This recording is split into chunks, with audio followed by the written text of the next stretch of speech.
Alright. We're playing Path of Exile 2. My god, there was a lot of setup. There was a lot of setup to this moment. Woke up really early. Earlier than I have in a very long time. Did all the necessary morning things. Set up all of this crap. Checked my YouTube channel. My last Blink video seems to be doing pretty well. Freaking pre-downloaded this damn thing, 80 gigabytes. And then today it's like, okay, it's ready to go. But then when you click on the thing, it's we have to download that 80 gig. Those 80 gigs, we have to download it again. Let's just download 80 gigs again. No problem, sure. Not a big deal.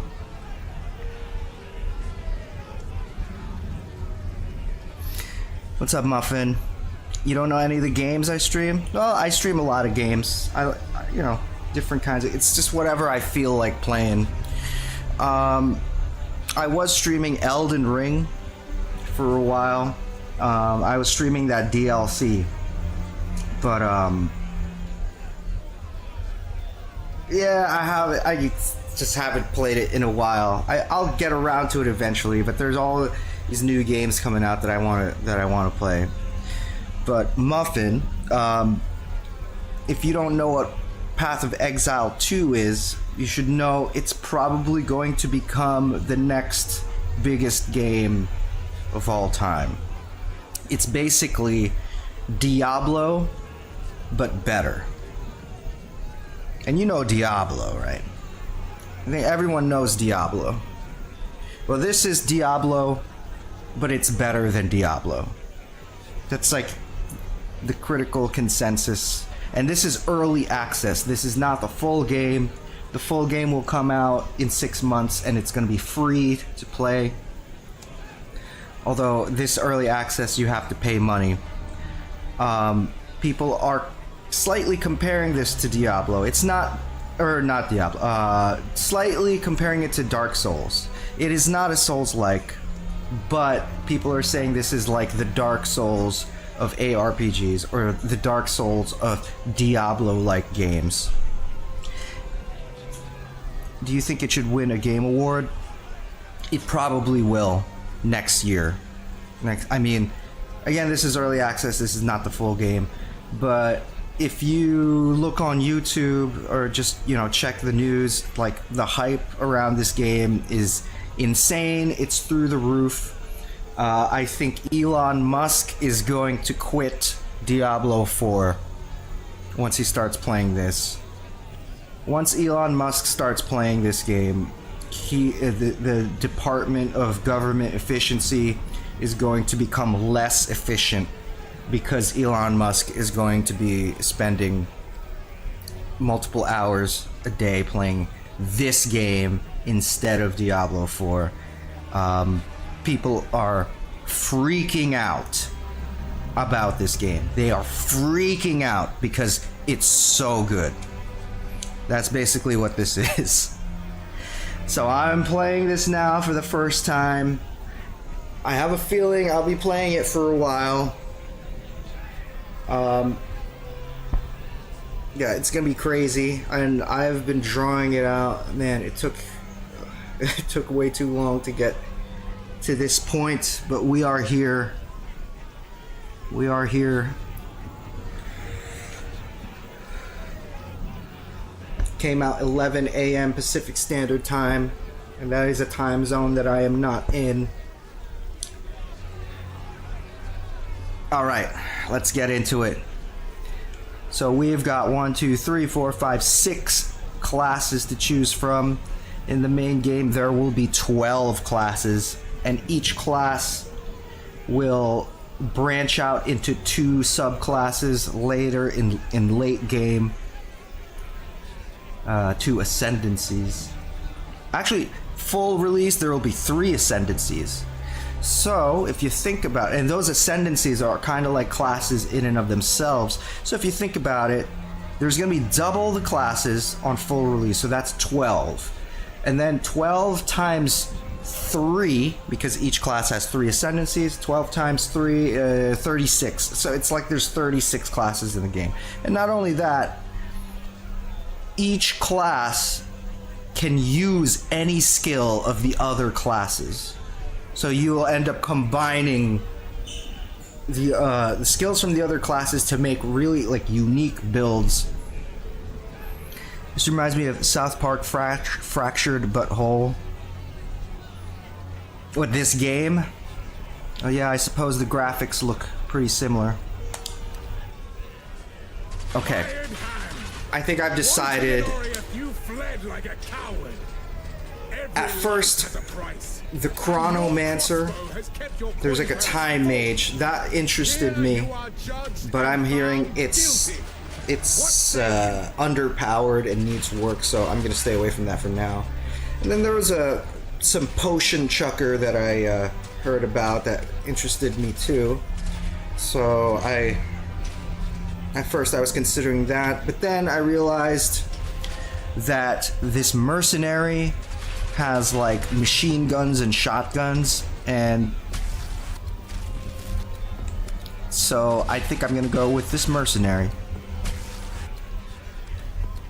These, you don't choose this is just telling you about the mercenary. This is not an actual thing you choose. Set my character name. This is very important. I guess I'll just be I'll be that. I'd be so pissed if somebody else took that name. Take down the degenerate, it says. We are all degenerates. Anyone playing this game is a degenerate.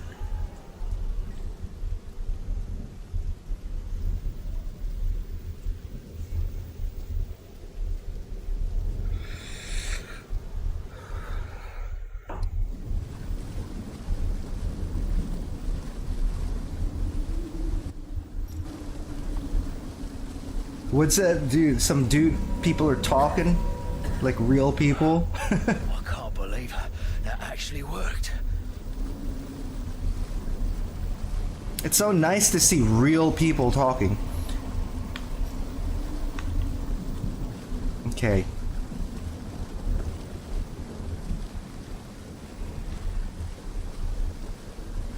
Okay.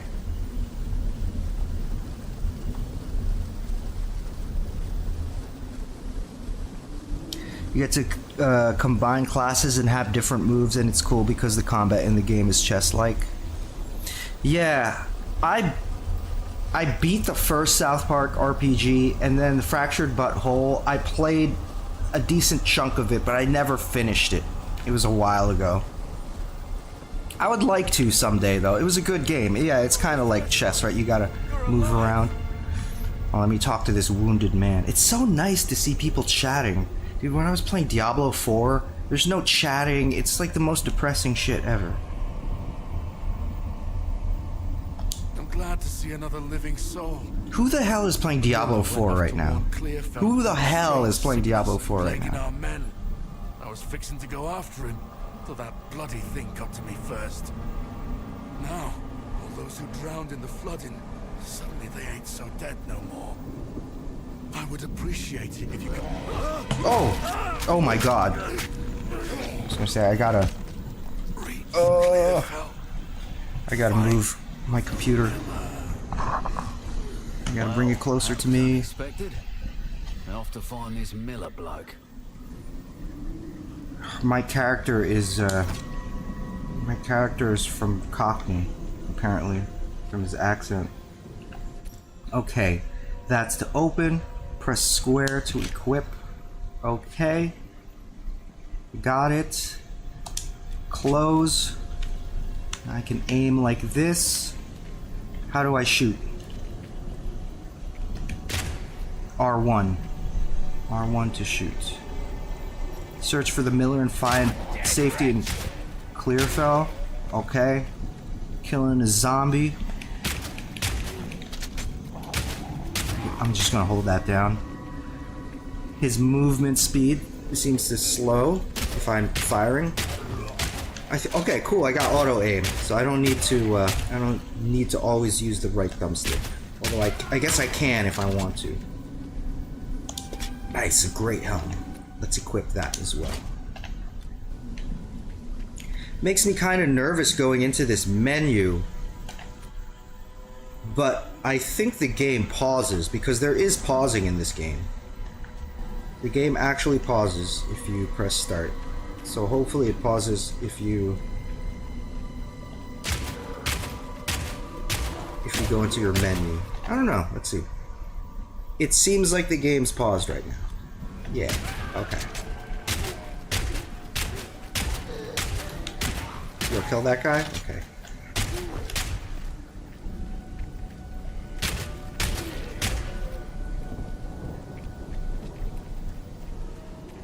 Well, one thing this game does not have that South Park does is difficulty mode. In South Park, I think the darker your skin color, the harder it's supposed to be.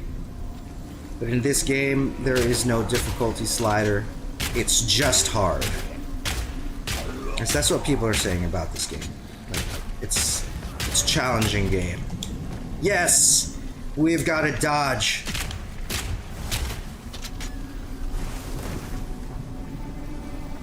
Okay, wait, what are these other skills? What's this? Oh, shit. You have taken damage, use left for life flask. Okay. And then when do I get those back? Do they recharge as I fight?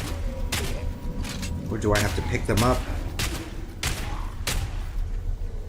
We got gold.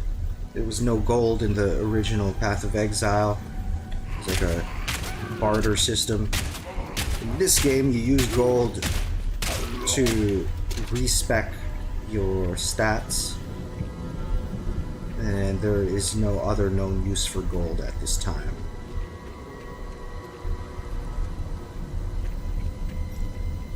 I don't see a controller being enjoyable with this type of game. Shut up, fool. I'm playing on controller right now, and it feels pretty good. I played the original on controller as well, and it was good. Oh,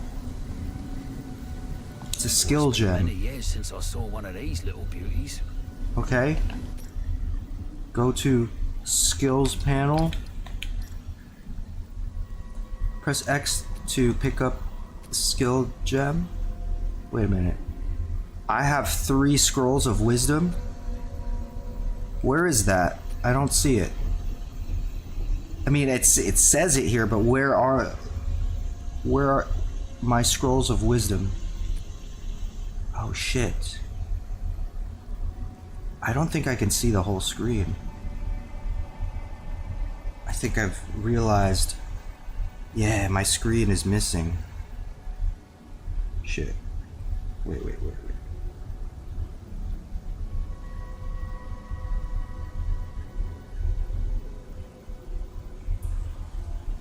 Yeah, I'm missing part of my screen. Fuck! Hold on, that's a problem. Wait a minute.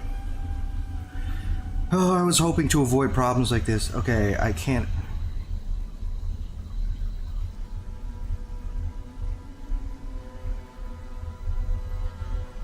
Let me adjust the size. Damn it.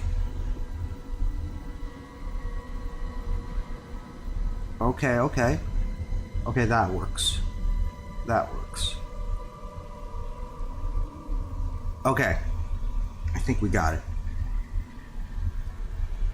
Okay, let's go back. Yes, okay, that makes sense. That looks much better. Okay.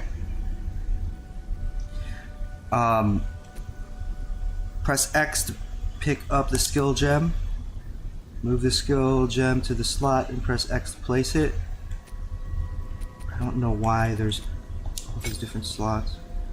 Select a bind slot and press X. Okay, I guess R2 then? What is this? What is square?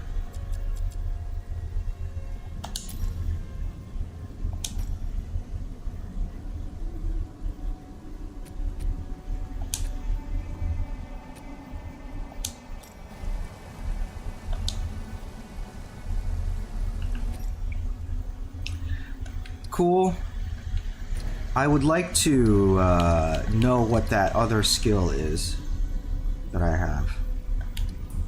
These are the passives. I don't even want to look at this right now. This is the screen that everyone gets intimidated by. This freaking... This is the skill tree for Path of Exile 2. I've seen this before, but I've never navigated through it. This is it. Look at this. Look at this crazy ass shit. I gotta know, like, what is this? Basic bolt, it says. Crossbow shot, load fragmentation, rounds.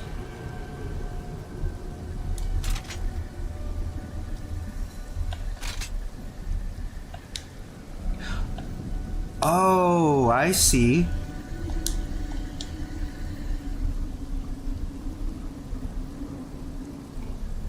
Okay, so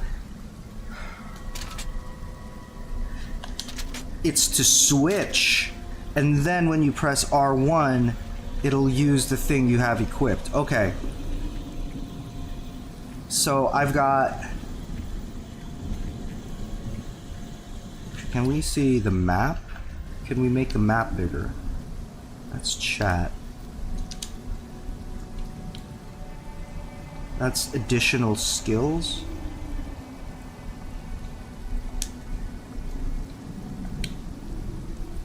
Is there... What is that? Toggle map. Ooh, okay. Yeah, that is exactly what I wanted. Okay, okay. Cool. Let's go over this shitty little bridge. I think that's a waypoint. I'd like to kill some stuff, see what these rounds look like. The shot. Ooh! Feels good. Yeah. Kidding.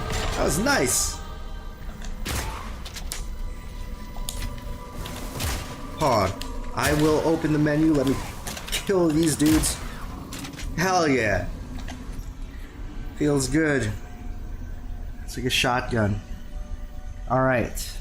Now we got one of these. Is there a sort button? How do you sort? Whatever.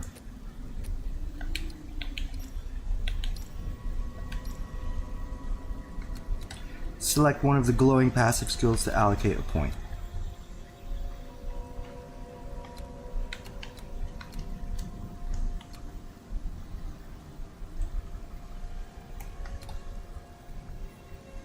So we got either increased projectile damage,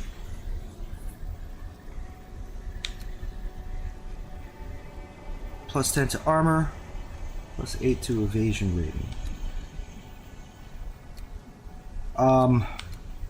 So we should be able to easily see. In the last game, it was such a huge pain in the ass to respec these nodes. You had to get like a special orb. In this game, they say you just pay money and you can respec the node.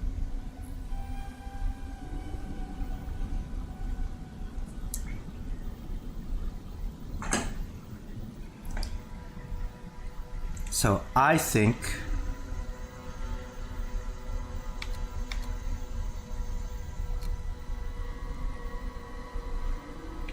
I'm gonna go for damage. It's either defense or damage. I think I'm gonna go for damage.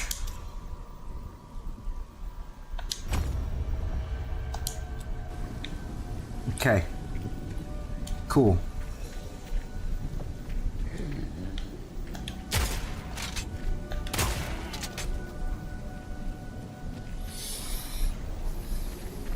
I'm playing Path of Exile 2 right now. It's pretty sick. Dude, fuck off. Oh! Kill that guy!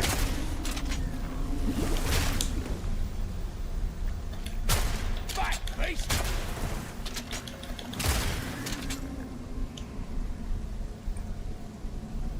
Oh, I didn't even notice it was using mana.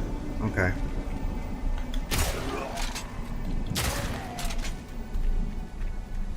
But how do the flasks recharge? That's what I want to know. Is it by the enemies that you're killing? Or is it over time?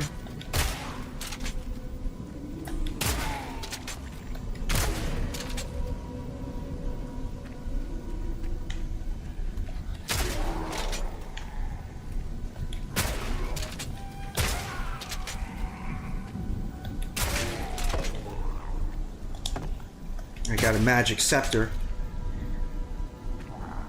I could use another mana flask, but I'm kind of nervous too. I don't know how they recharge.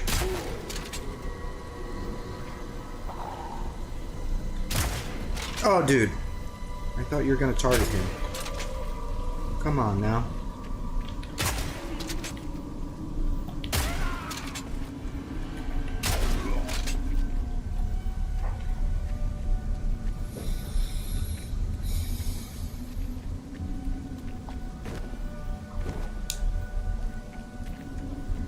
And you can just roll as much as you want. That is nice. There's no stamina meter or anything. That's good. That's the way things should be. Please hate us. I heard that in my right ear. But it seems to be coming from the left. Jesus. I might have to switch my earphones. One sec.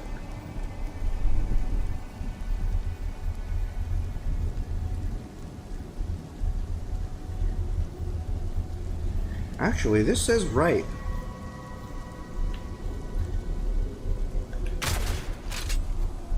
Okay, no, it's right, it's right. You should rack to plus 44. It's a side project with Mark Hoppus. I've heard about that. I probably will. I probably will, because I've been racked into all their side projects. I can't believe how many side projects they have. They really output a lot of material over the years.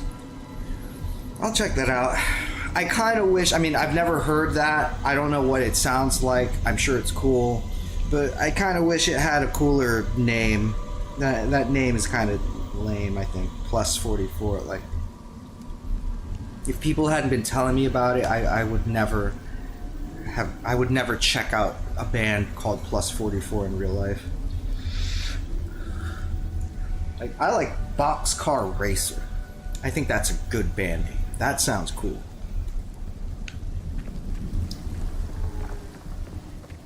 But yeah, I'll probably check that out. Oh, Jesus. Oh, no.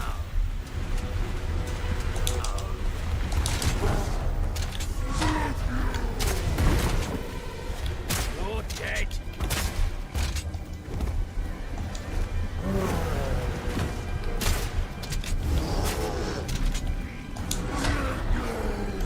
Shit, he's summoning.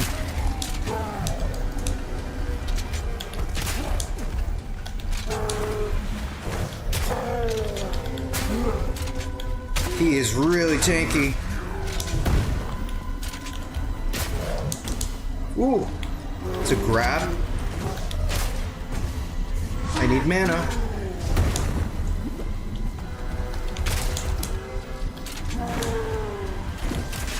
I thought we had to fight him in that section, but... God! Oh, he got me.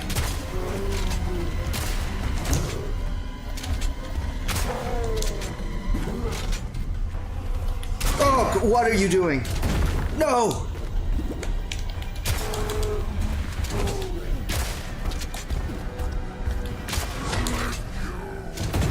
God!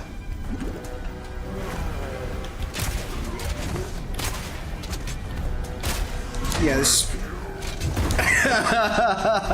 this is cool. This is cool. This does not feel like Diablo 4. Diablo 4 doesn't do shit like this. Like, you actually have to dodge the... You don't just stand in one spot and spam some bullshit. Oh, we got him. I fought some big buggers before, but blimey. Lesser mana flask. Nice.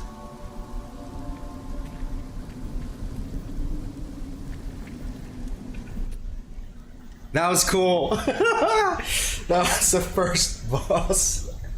The first mini boss.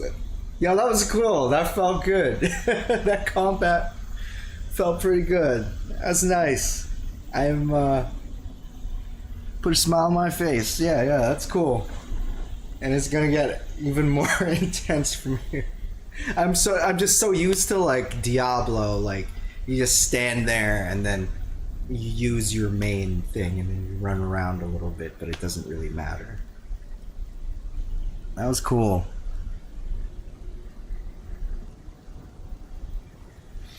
Oh, am I going to react to Sum 41? Yeah, I will. Probably soon.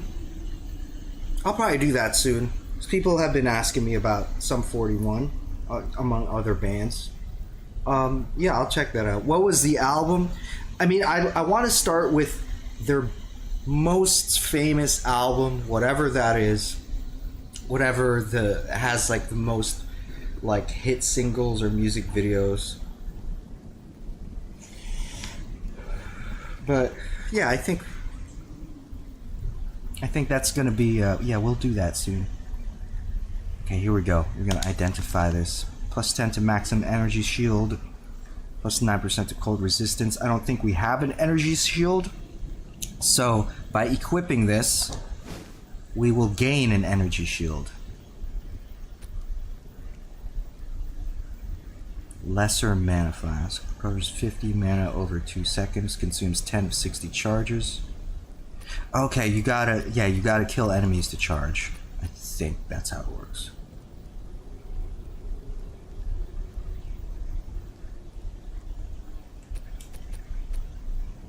Um, 10 of 60 charges. They're exactly the same. This,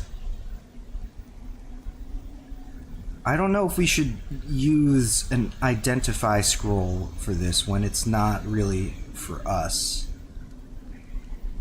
It will give us this skeletal warrior minion. All Killer No Filler was the album. That's their most... Oh yeah, that's right. I remember. Yeah. Okay. Then I will start with that. I don't know if it'll be the next reaction I do, but it'll be like relatively soon, I think.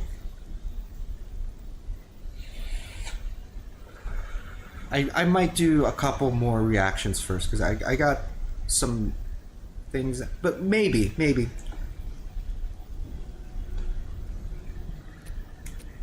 Sum 41. Should I identify this and use it?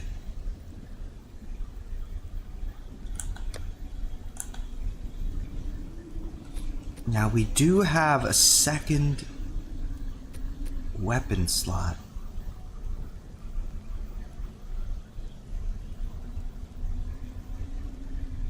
What if I... Okay, let's identify. Fuck it.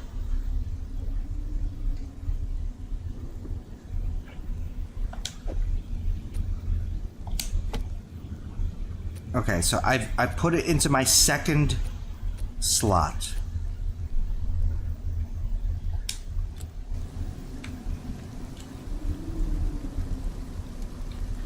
Now, how do I switch weapons?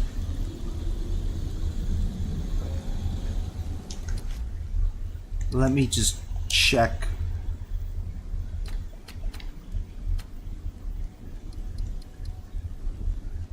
Item snapping. Oh, no.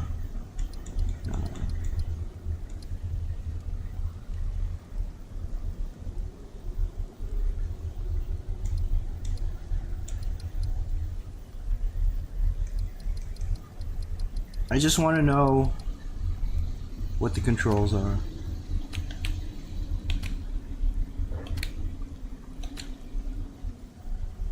How do you switch weapons?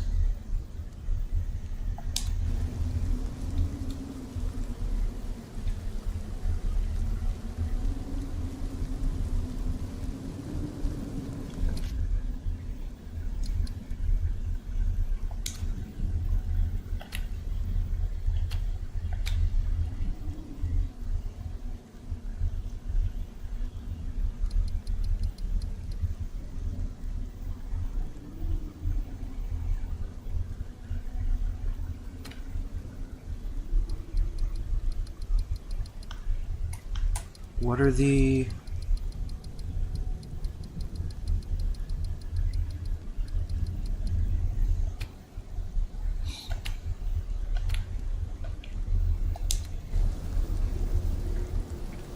Like, okay, I got the crossbow.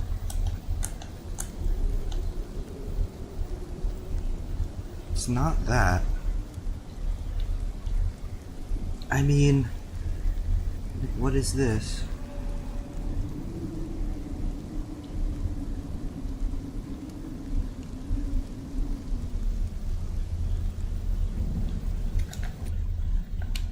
Okay, skills.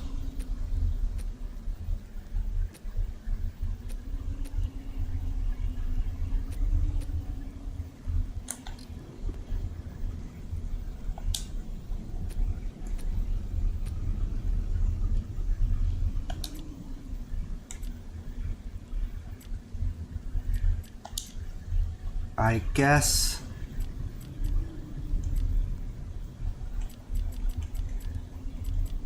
Ooh. Swap between weapon sets which has weapons equipped. Okay, so you have to bind it.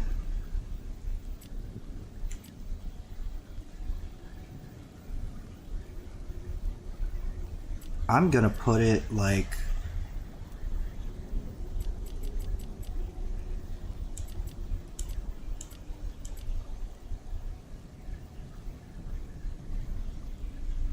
Button bind required to interact with some in-game content.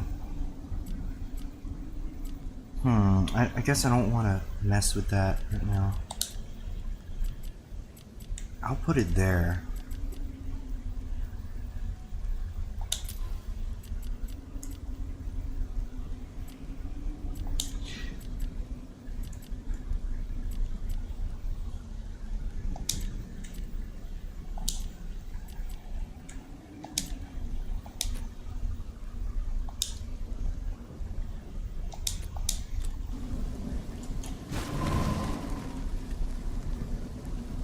Oh!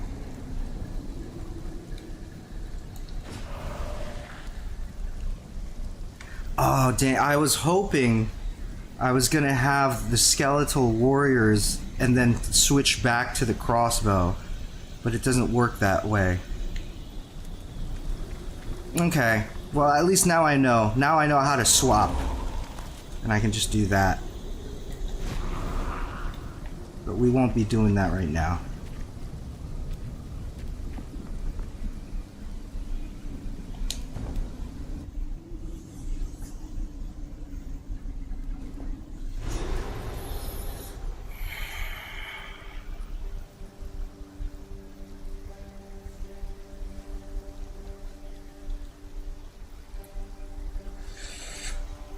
Well, doubt these folk will have much gold.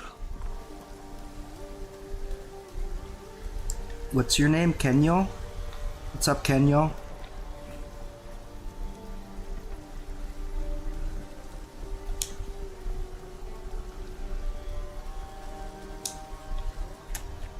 Renly's the name. You're skilled with the violence, if what you did out there in the riverbanks is any sign. Another refugee from the Council Justice, I take it.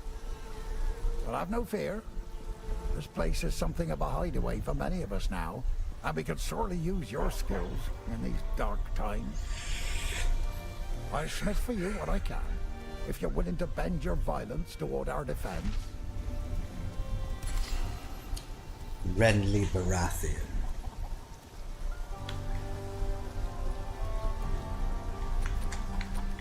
Oh, that's my reward? Okay. There's a beast of particular dark power stalking us out in the valley. It moves unseen under the dirt and attacks without warning. We can't leave the walls to find food, and I've been unable to corner and slay the beast myself. Now, if you could channel your violence against this devourer, as Finn calls it, we'd be indebted to you.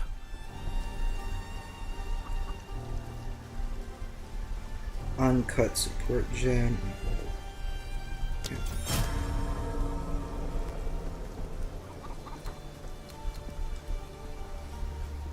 Till next time. Kindness will get you killed in times like these, old man.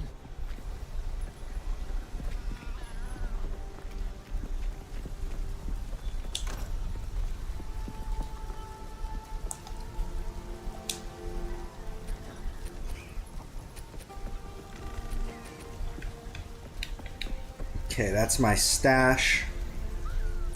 What did I get? I got uncut skill gem. Creates a skill gem up to level 1. Used to engrave a skill gem.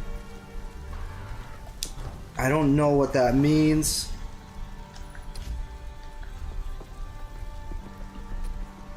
I guess I will engrave it. Armor-piercing rounds can break enemy armor. Fragmentation rounds pierce through enemies. Frozen enemies will shatter in an icy explosion. This is an ammo skill. Use it to charge your bolts, then use basic attack to fire. Armor-piercing rounds can break enemy armor. Look out for this symbol that indicates an armored enemy. Explosive grenades have a long fuse, but deal devastating damage if you can catch enemies in the blast.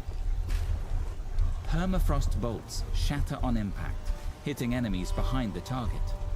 This attack is very effective at freezing enemies. This is an ammo skill. Use it to change your bolts, then use basic attack to fire. Armor-piercing rounds can break enemy armor. I think I want the machine gun, Look out for but this symbol that indicates an armored enemy. And this symbol that indicates the armor is broken. okay. Then we're gonna socket it.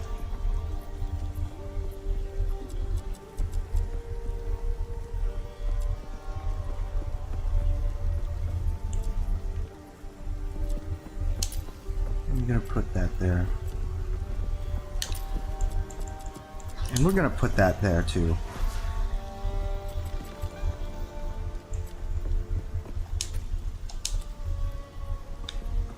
Can't do that here. I just want to try it out. Can we go back? I'll leave the town. Don't Can think we that'll leave? go down well here. God damn it. Alright. What about the waypoint?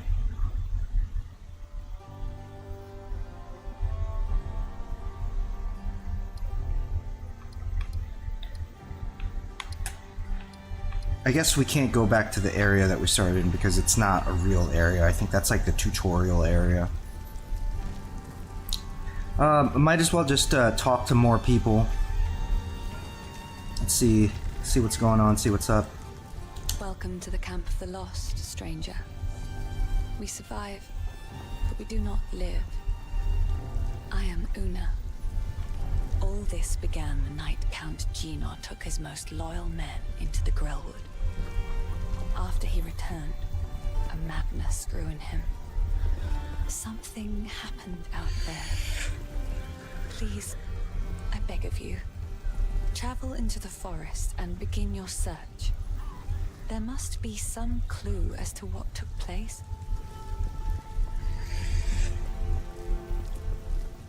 I fear this land's sickness will only deepen unless we do something. A face like that almost makes me want to help for free. Almost. Really? I guess she's cute. Sorry, I was She's just alright. elsewhere. Okay, I can buy and sell items. I can disenchant items. I don't know what that means. He doubts Let's ask her himself, about Renly. but I know he will find a way to protect us. He is a good man, and I am thankful for his presence. In many ways, he reminds me of my father. I've collected these over time. What do you think?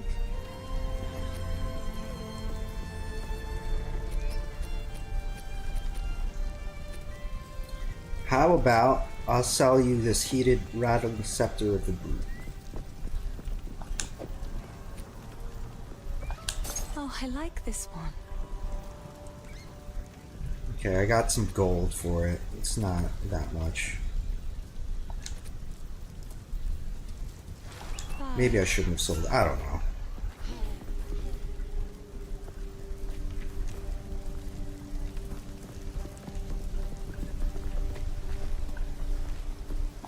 Welcome, violent stranger. I am Finn, and I shall be your humble provider of useful and diverse objects. That are most definitely not scrounged or stolen. If I don't got it, I can get it. You just let me know.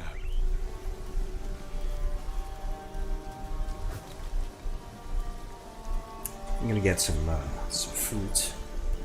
Not bad. This is a wooden tomb, if you care to see it objectively. We're not quite dead yet, but food supply is dwindling, and I've seen what hunger can make a man do. The monsters out there are not the ones that will get us in the end.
All right.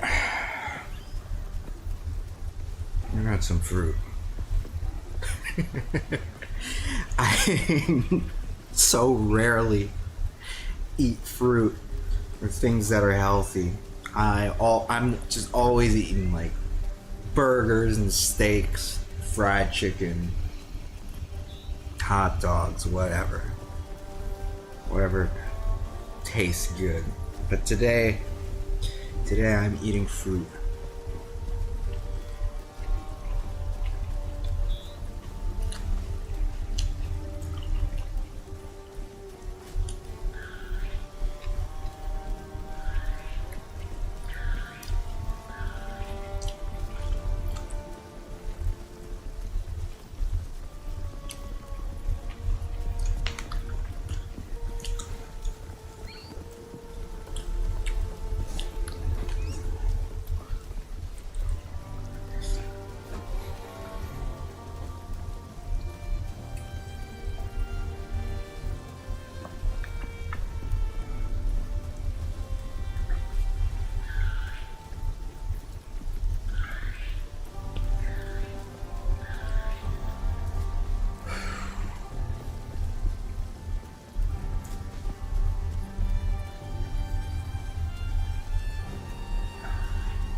So they're actually using gold now. It's not a barter system anymore. It's like straight up, we're gonna use gold. Okay. That's cool. A swindler I don't- and a thief. I don't give a shit. Already. I don't give a shit about that barter system from the first one. It's whatever. Who cares?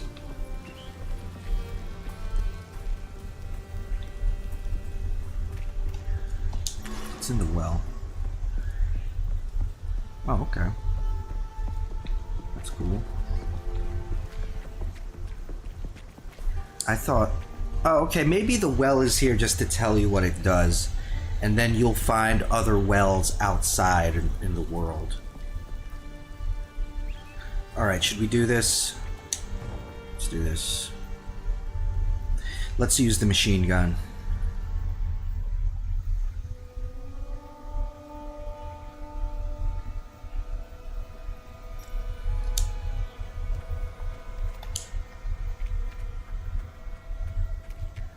A sickness has befallen Argon. Dodge this! Oh shit. There it is. Oh.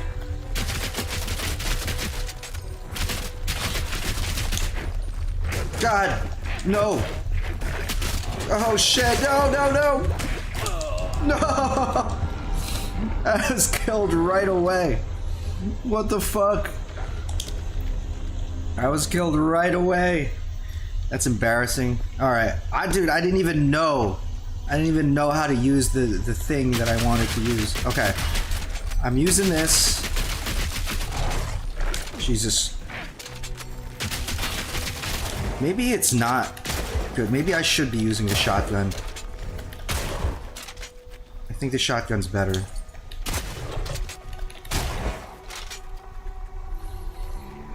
If I was playing hardcore, that would be it.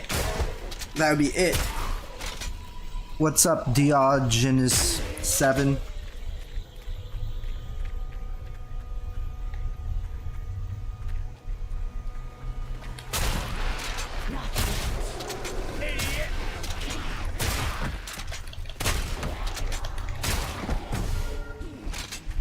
I'm liking the shotgun. The machine gun is like too weak.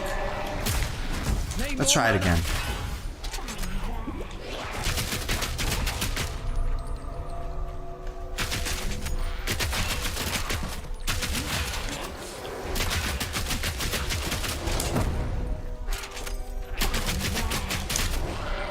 Ah, she resurrects them.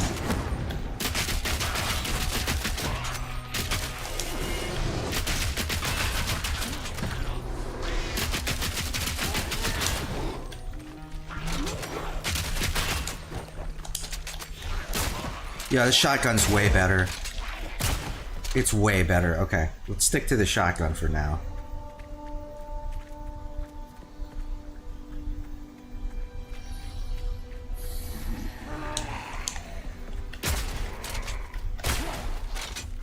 I'm not a death virgin anymore. I've died. The radial menu gives fast access to hold. Okay, okay. Hold on. Let me. Yeah, let me do this.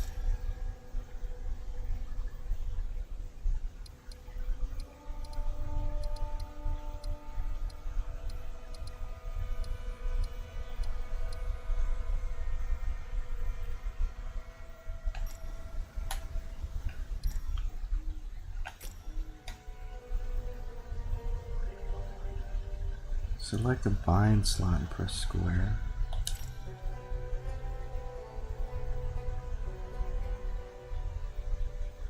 Town portal. Okay. No! No, fucker! No, I wanted it to be here. You fucking fool.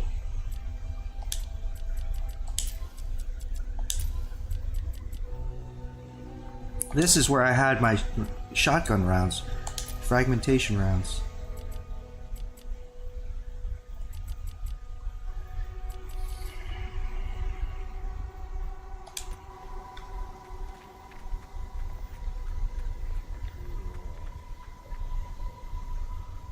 Alright, yeah, I could use that, but...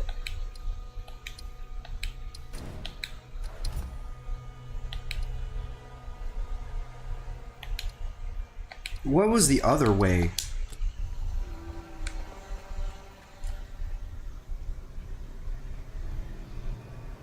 Is that the only way to... No, it's not that. I guess that's the only way. Or no, you can use this.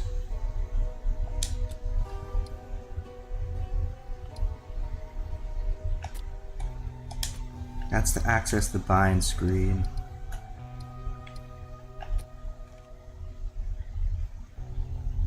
Okay.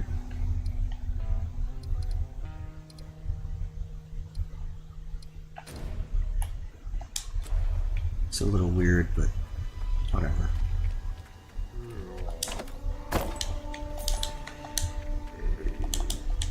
Yo, can you pick that up, please? Undead wretch. I don't know why I wasn't picking it up before. Oh, I don't like how pick up and X are the same because it might switch me. I have received reports of a number of villagers hiding at the Clearfell logging site. Travel there and convey my order to return. Anyone refusing my authority should be considered a traitor. Have you experienced any crashes? Deal with them as you see fit. But bring their No, bodies back to the Diogenes. I haven't experienced any crashes yet, but I haven't been playing for very long, so I don't know. I have received reports of a number of villagers hiding at the Clearfell logging site. Travel there and convey my order to return. Anyone refuse... Sounds bad. Oh, can I not? Maybe because there are enemies around, I can't open that thing. Yeah, it turns it off.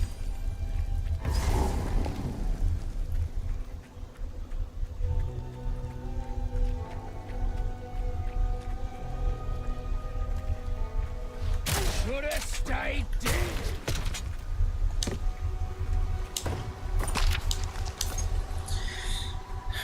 It's good, I got 2 scrolls of wisdom.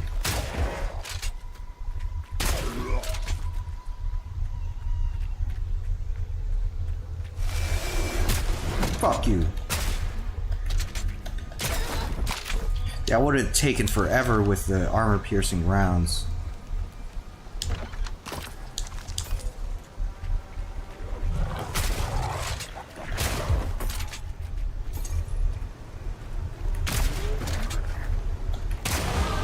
Nice. Starting to get the hang of this.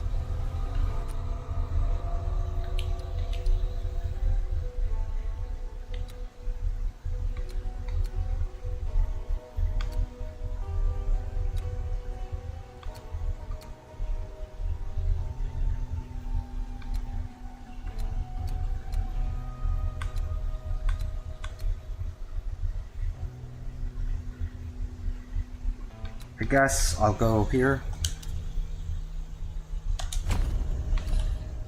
I don't have to worry about it too much, right? I crashed 3 times already? How long have you been playing? Can't have been playing long. I mean, it's possible. What kind of, it's possible my game will crash too, I don't know. And what's your setup?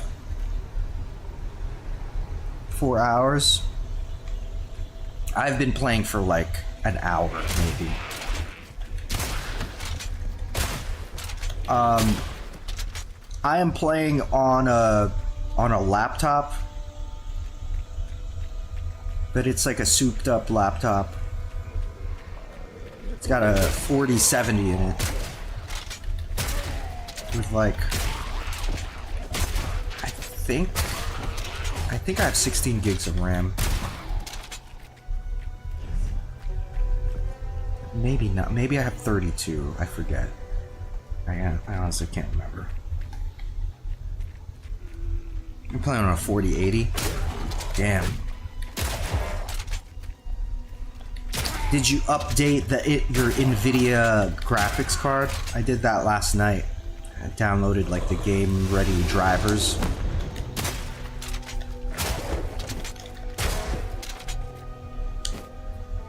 Yeah, I got a shabby hood. Yeah, I already got something. I got a rusted great helm here. So that... Should I be focusing on evasion? Or armor? I guess I should be focusing on evasion. But I don't know.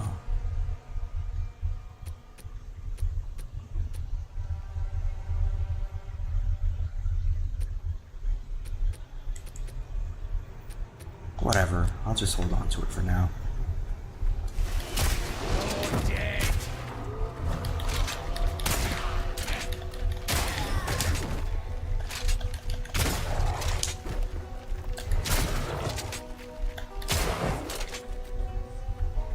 Need more mana. I wish this thing was better. This weapon. It's so weak. It's so weak and it has no stopping power. That's the problem. Hey, I want Fireball.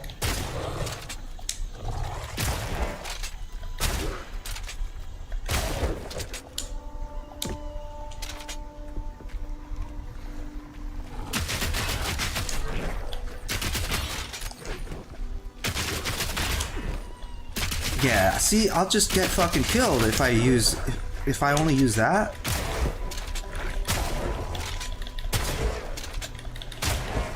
This is like so much more efficient.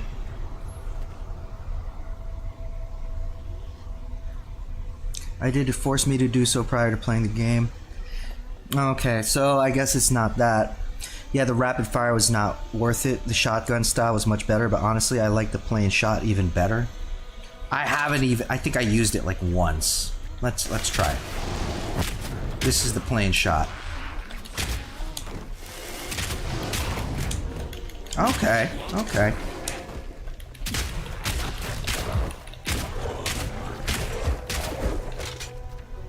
Okay, I guess the plain shot is not bad. I just don't want to use it because it's plain, you know? It's actually not bad, but the shotgun looks cooler.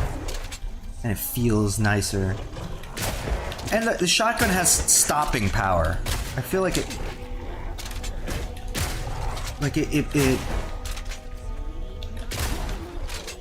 knocks them back a little bit.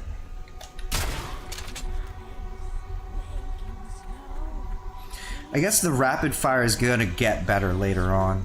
Maybe I should have... Oh, she's an elite.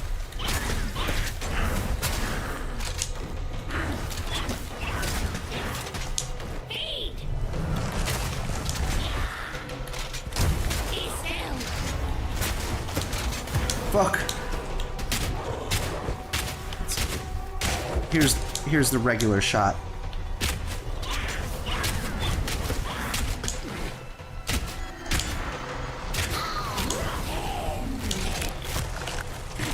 Oh shit.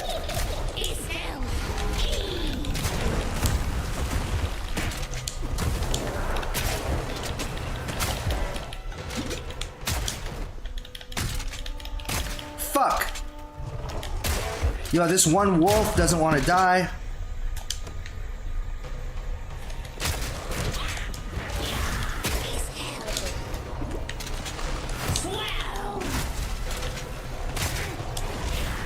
Shit.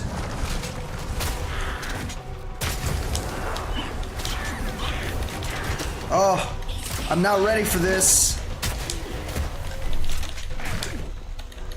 I am not ready for this. Shit.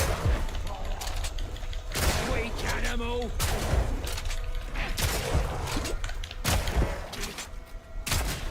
Shit. Kill him, please.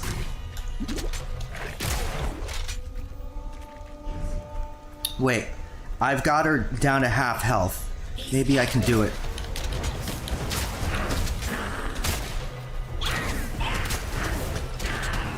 think I can do it.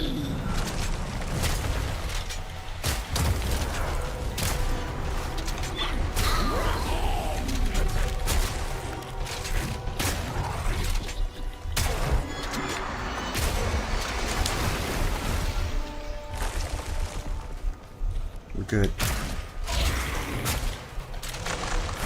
Dude, we've got her low. Yes! Holy crap.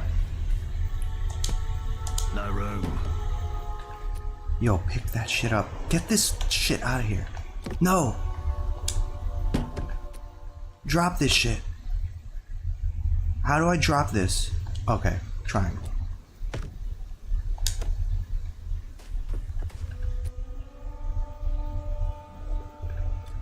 Awesome.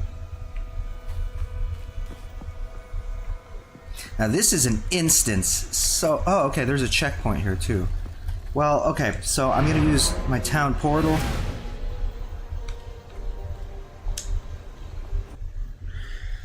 Let's do that real quick. Cool. I wasn't sure if I should fight her, because I barely have anything. But it worked out.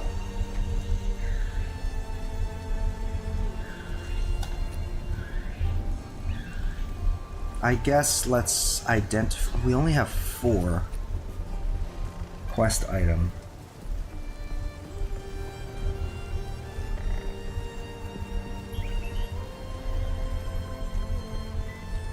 Use to crush it, undoing the crone's curse. What are my quests? Is this a quest thing?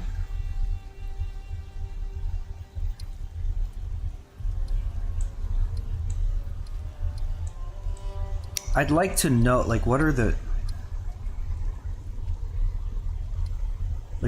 actual quests that I have? Is there a screen that says, like, you have to find the thing and do this?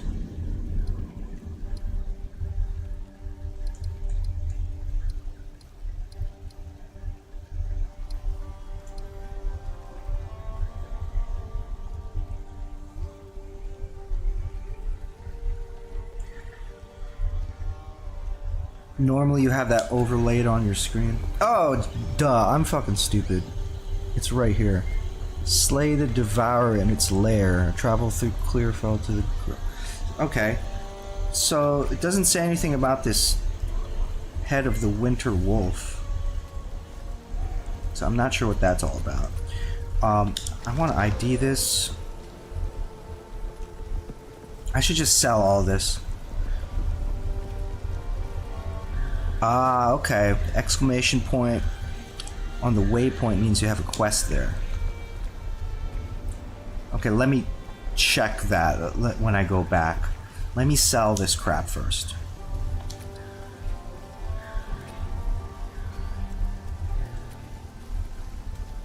I guess, yeah, we don't need any of this. I'll take it off your hands.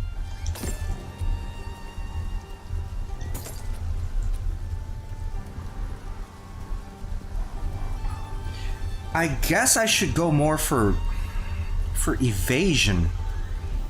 I honestly don't know though. Let's get rid of Guess that. I can help move that for you. See you. Let's see.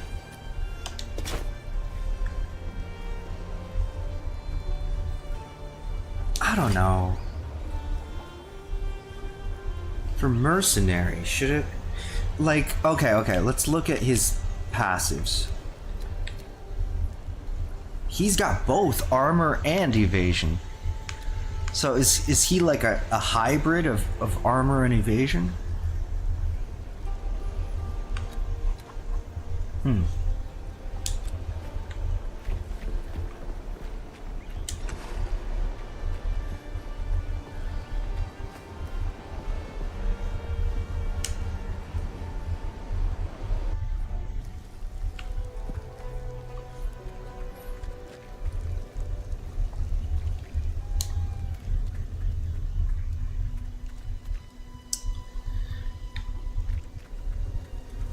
let's see what happens if I crush this thing.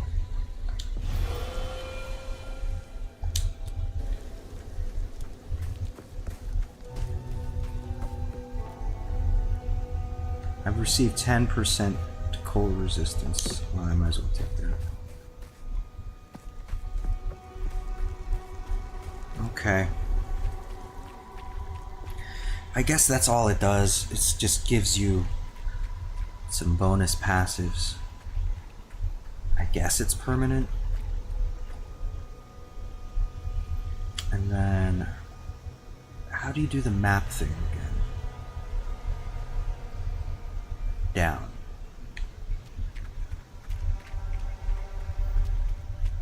There's the, what's it called? The Grellwood? I don't want to go there just yet. We're not strong enough. We need to explore more of this. Hey, what's up, Manuel Alvarez? Thanks a lot. I'm glad you enjoy my reactions. Tab. Yeah, but I'm playing on controller right now, so for me, the map is gonna be down on the D-pad. Ooh. Back to the grave!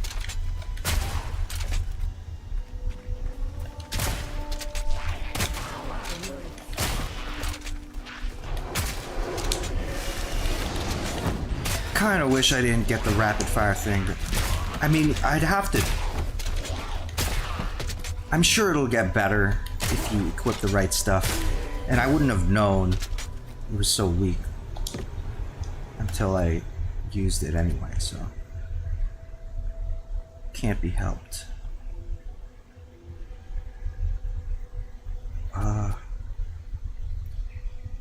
I guess, should I be identifying these? Or should I be hoarding my scroll of ID? I played till level 12 and it was pretty garbage for me, at least.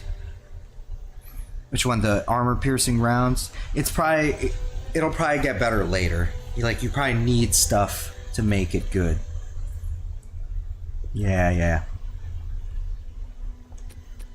But the whole reason I wanted to play the mercenary in the first place was the shotgun. I saw the way the shotgun looked, and I just thought, yeah, I'm gonna play that. 42% increased physical damage. That's weird. So I'm assuming, I hope I'm assuming correctly, if I identify them, I can sell them for more money, and that is kind of like making up for spending a scroll of identify. I think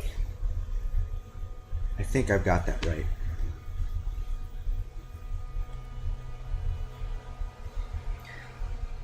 That game looks like Diablo, am I right? This is not Diablo, this is Path of Exile 2, but it's similar to Diablo, very similar. Right now, it's like the most hyped game in the world right now, and it is better than Diablo. It's like Diablo, but it's better and it's free. It's better, it's more complex, and it's free. It's not free right now because it's an early access, so it's not the full game, but it's coming, the full game is coming out in 6 months and it will be free. And even though it's in early access and we have like half the content, people are already saying this is better than Diablo. So if you like Diablo, you should keep your eye out on this. Although if you want to play this, right now it costs about $30. And it's, like I said, it's in early access, but if you wait 6 months or whatever, whenever the full release is, it's going to be free.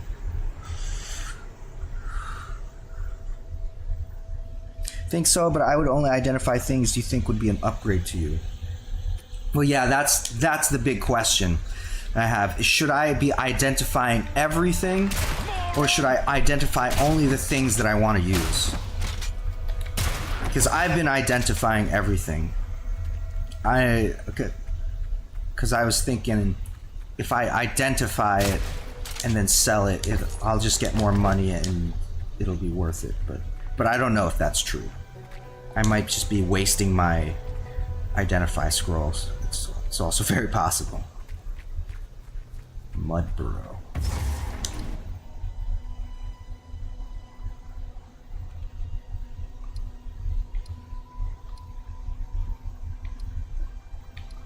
Clearfell, monster level 2. Grellwood, monster level 4. I don't even know if I'm ready for monster level 3. I'm still having a grand old time with monster level 2. Jesus. Twig circlet. I would like to have more than like a helmet. And 2 skills, one of which I don't really use. Jesus!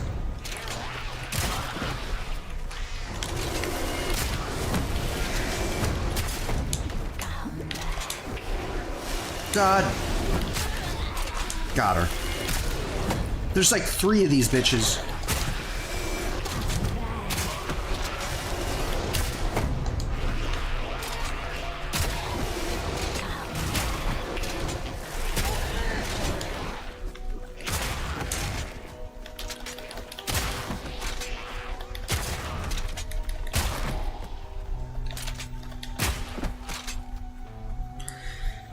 Nice. Dude, there was like 5 of them. Why do I keep getting these stupid helms? I don't think it's worth IDing everything. Yeah. You're probably right. You're probably right. Stop giving me helms. Give me like gloves or something or a belt.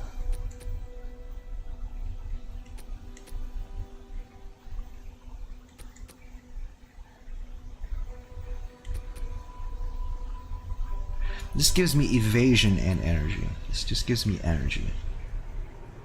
But it also gives me cold resist. You know what? Yeah, this is better than what I got now. Okay, I have slightly upgraded myself.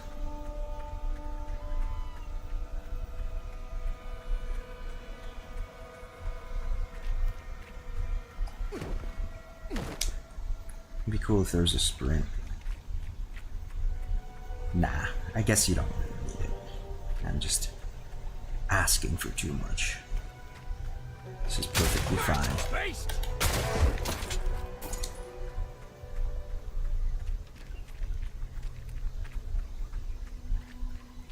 Back, beast.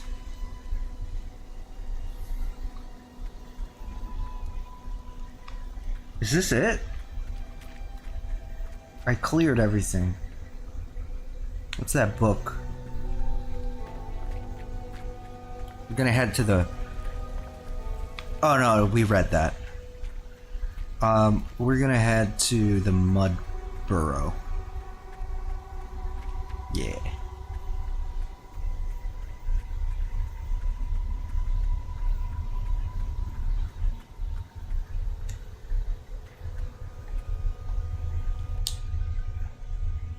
New instance. No players this option will put you in a new instance of mud. Instances stay open for 8 to 15 minutes. What does that mean? So I can't stay here for more than 8 to 15 minutes? What does that mean? Or does it mean if I leave, then it's gonna stay open for 8 to 15 minutes? Oh shit. No. This is where I came from. Okay, that's confusing because now I'm going left. I went right to go in here and then now I go left. Okay. Whatever.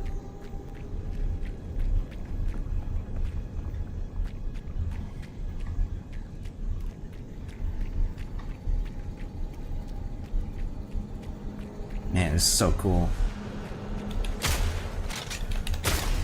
New enemies. Wretched Rattler.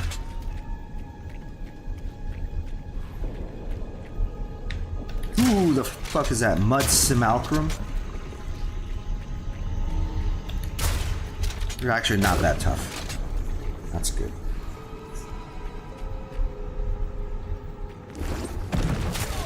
Jesus. You got me. Hey, did he go through my health? Actually, I don't have any health regen. Just realized. So I didn't fully heal the last time. Dodge this!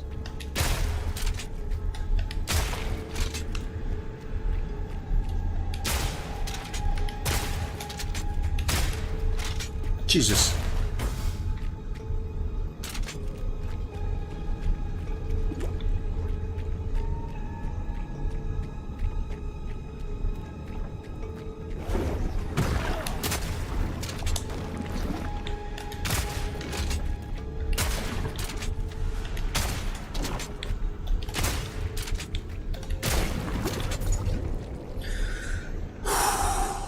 Okay. Woodman's Locker. Come on! Okay, got him.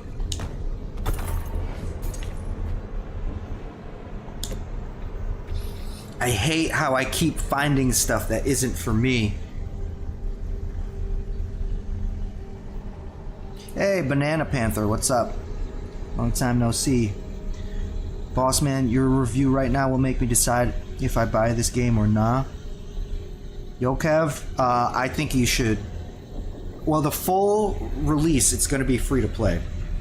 So you're basically, if you want to play it right now, you have to spend money. Think of it like a donation. You have to spend money to play early access.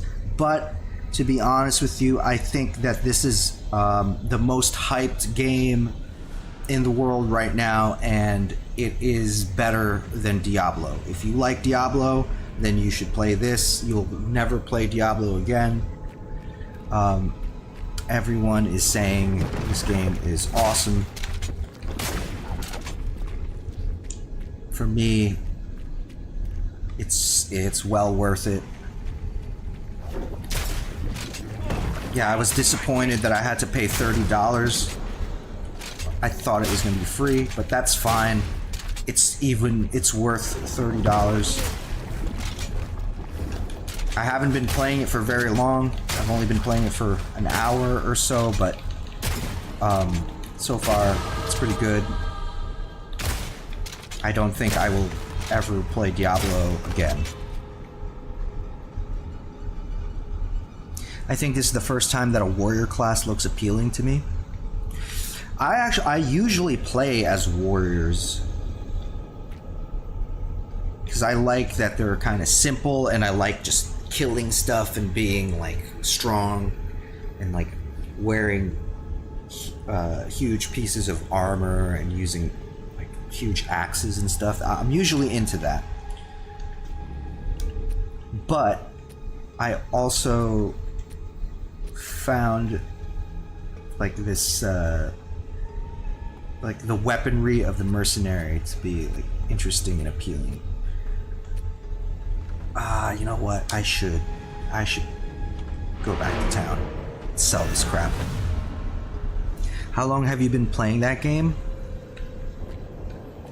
Yeah, not very long at all. Only like an hour, maybe, or an hour and a half. Started playing, yeah, around like, yeah, I'd say like an hour and a half. But I think we all knew, people who were interested in this game, who have been watching the videos about it on YouTube, we all knew it's going to be good. All right, there's no doubt about that. We're going to enjoy the game, we're going to play it, it's going to be good, it's going to be fun.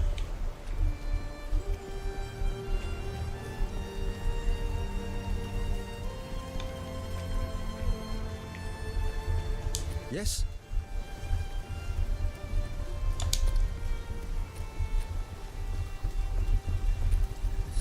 I will, I'm sure, eventually I will try the warrior class as well. What's that called?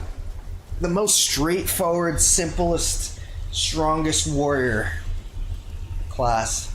I'll eventually like to try that. But right now, I'm enjoying this mercenary, and I would like to try the potion chucker sometime eventually. And then in the future, once they sort it out, I would like to try the chronomancer.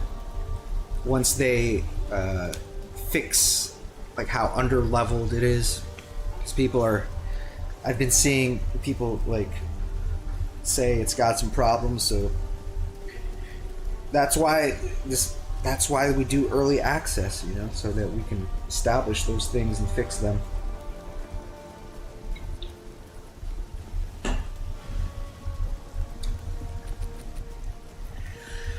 So the focus, yeah, we won't be using that, so let's not use a scroll of ID. Let's sell all this crap, right? Can we sell everything? Yeah. Yeah, sure. Everything. I'll take it off your hands. Gold is pretty hard to come by. I would have thought I'd have more than that by now. Oh, I leveled up. I didn't even know. I didn't even realize.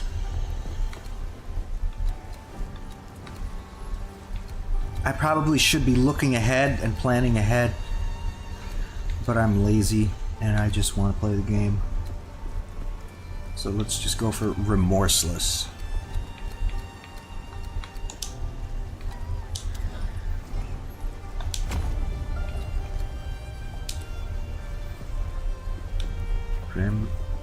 Vamos con.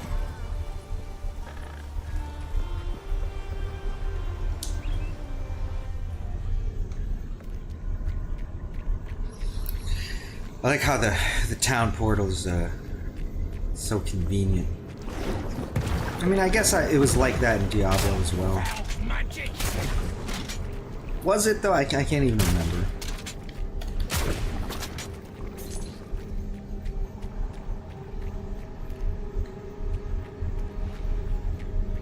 Okay, what's going on here?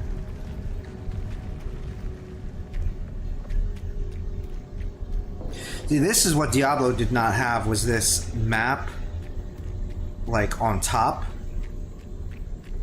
So every time you're playing Diablo, your eyes are just constantly on, like, the upper right screen, looking at the map. Which means, like, all the effort they put into the graphics was for naught, because whenever you're traveling, all you're doing is looking at the mini-map on the upper right. God! Oh! Got me stuck there.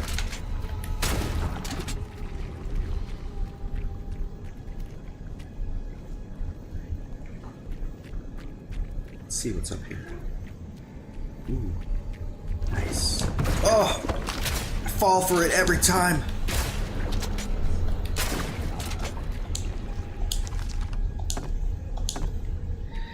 I guess I'll take 2 wooden clubs.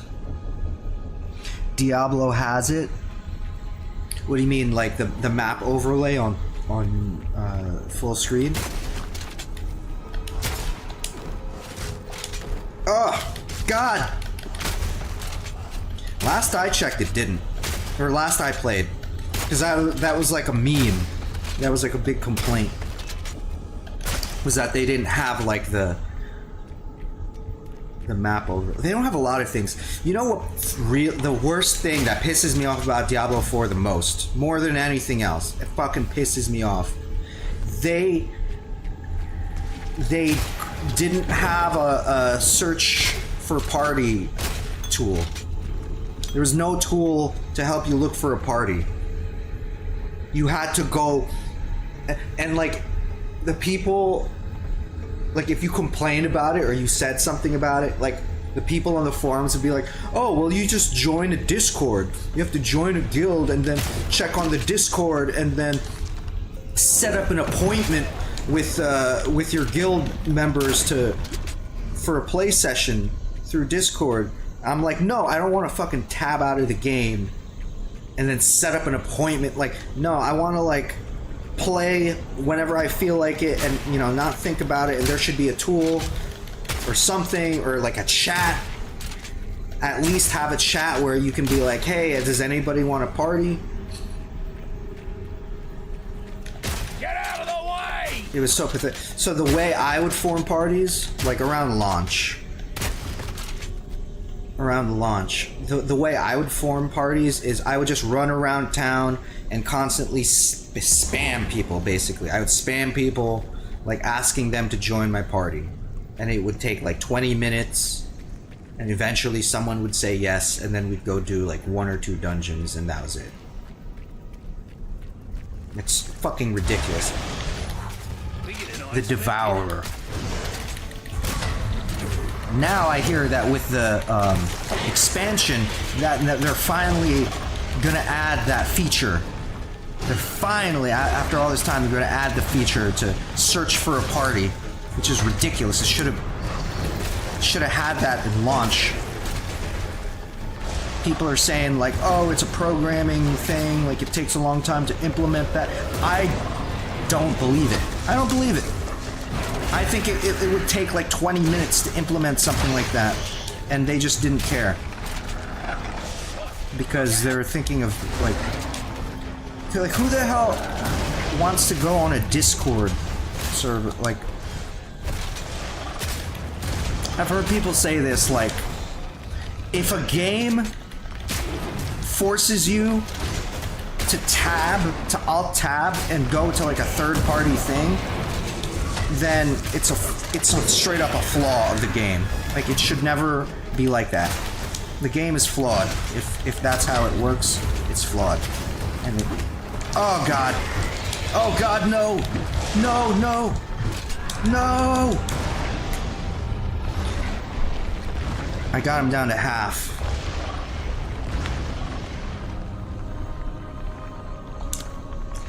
The game is a combination of Diablo and The Witcher 3. Do you think this game looks like Witcher 3? Nah, it's just straight up Diablo, but I mean, maybe it looks like Witcher. Reminds me of Destiny. What, Path of Exile 2 reminds you of Destiny? You guys are crazy. You guys are crazy. I don't know what y'all are talking about. Maybe visually it might have like the fidelity of Witcher 3. Man, I haven't played Witcher 3 in a minute. Oh, Jesus!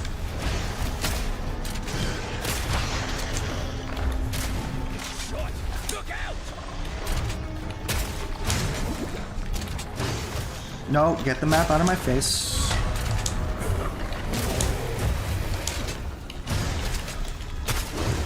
I like that I can just keep dodging as much as I want.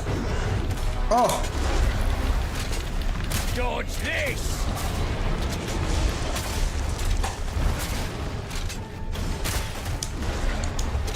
Where is he? Where is he? There he is. I can't let myself get surrounded. I can't let myself get hit by that. Fuck.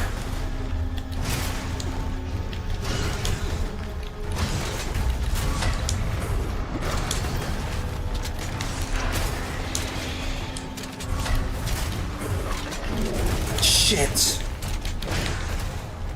I'm letting him get away with those hits. Oh, and I gotta... Oh, no, Diablo not have proper matchmaking? It's such an easy thing, like... I don't understand. I mean, maybe some programmers can explain it to me, but I don't understand why that kind of thing is so hard to implement. That's like the easiest shit, you know? If I want to jump on and play with people online, it should be the easiest thing. It should be like one button. Click one button and done. Match is made. Fucking telling me to join the Discord server. Fuck off.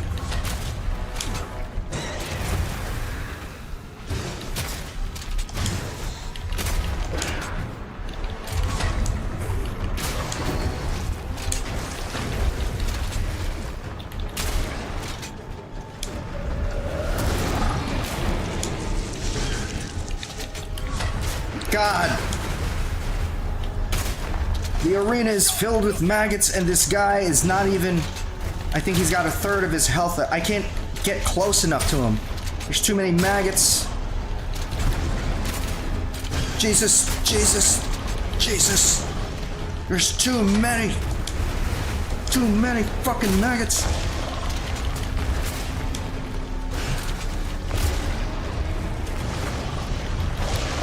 Alright, I'm switching to the regular shot. Did you drink? Maybe I should not use the regular shot, I don't know. Maybe I shouldn't use that either. Shit.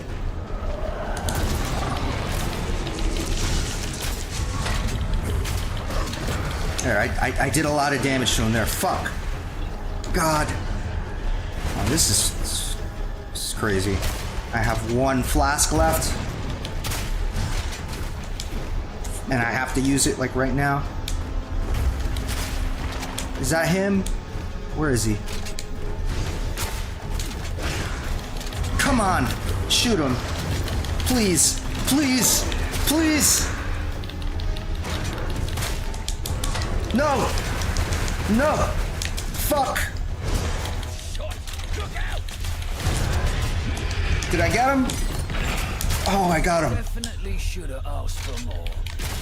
I thought I was gonna die on the last hit. I thought I was gonna die for sure. Dude, I don't have enough, like, skills to be effective. I got lucky. I was lucky to win that. Oh my god.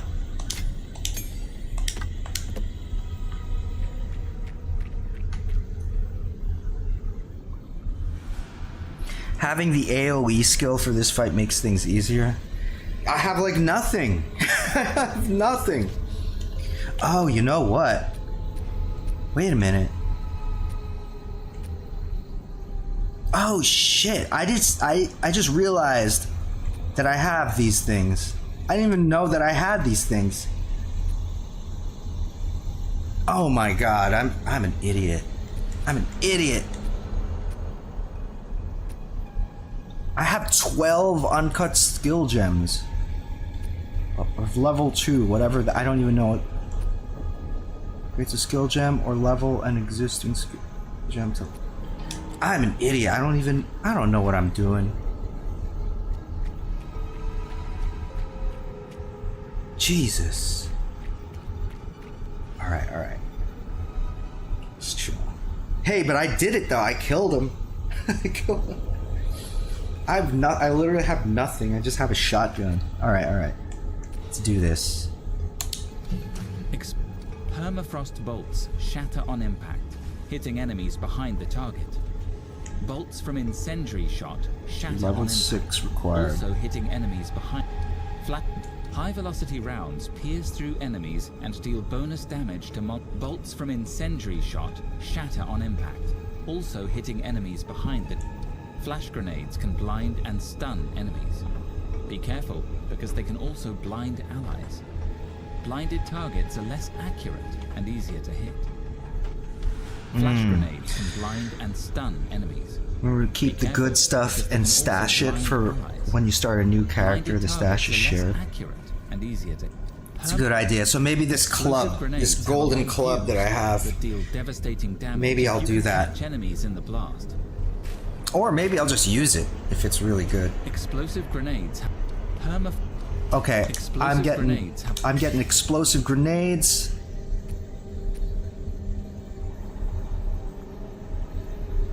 Socket.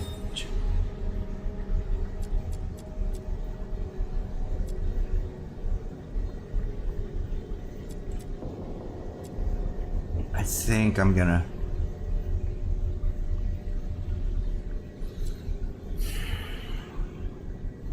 As much as I like it. Okay, I'm gonna replace the rapid fire.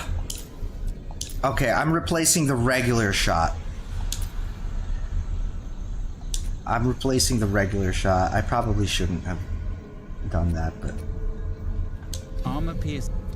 Permafrost bolts shatter on impact, hitting enemy. I don't get this. Whatever this, like, it's this weird support gem capacity. I'm still unsure, like, how this works. It's weird. Like, okay, so I have a gem of that now, and then I put it here for some reason. I don't know why.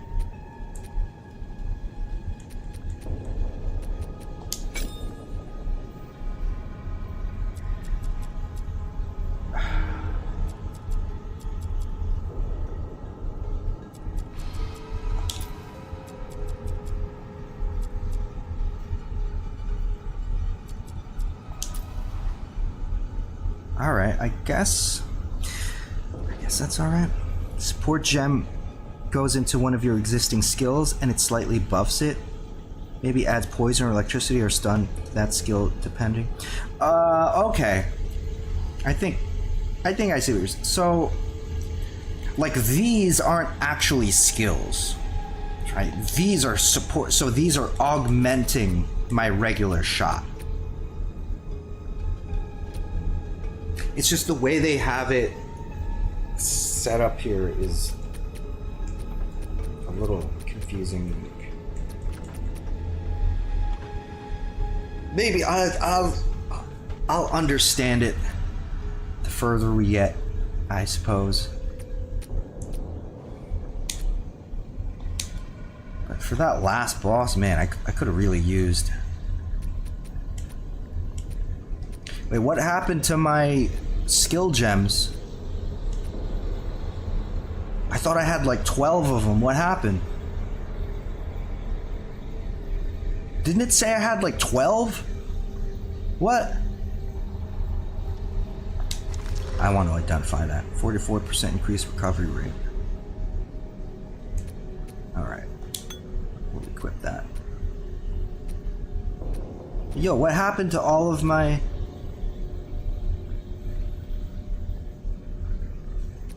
Where did all of my skill gems go? I had like 1 level 1 and then like 11 level 2 skill gems.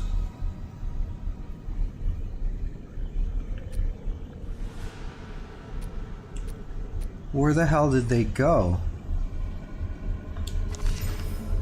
Let's see what this is.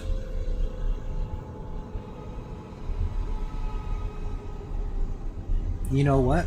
I'm gonna equip that. Requires 11 strength. I have exactly 11 strength.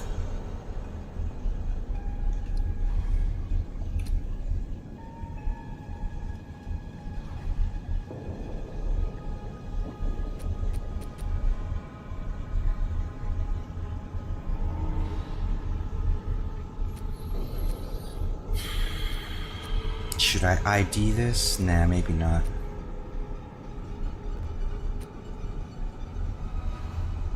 Well, I don't know how this works. I used 3 skill gems and the rest of them disappeared. Okay, let's see. See, that could have been really useful during that fight.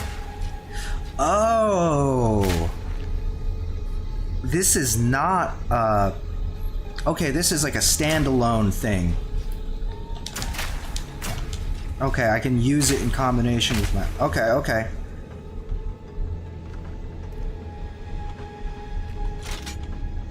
And then these are... What is this? Okay, that's the rapid fire. I had it set up like that before. Okay, here's the ice. The ice looks cool.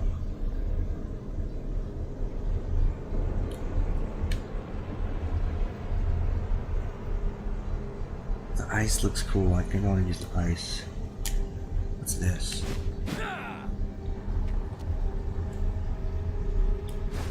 Okay, right, that's the switch.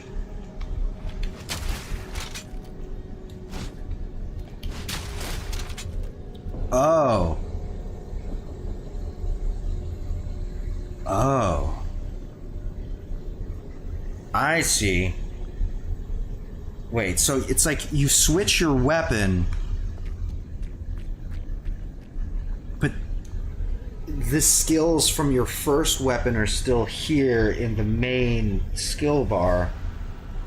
So if I wanted to just use this, I would have to hold down L2.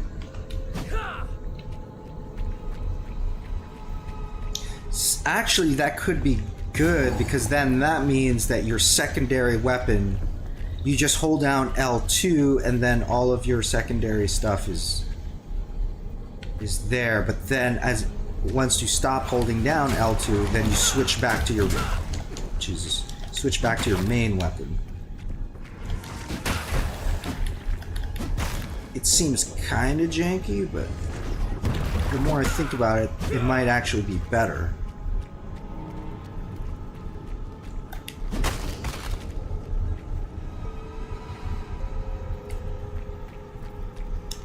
Right?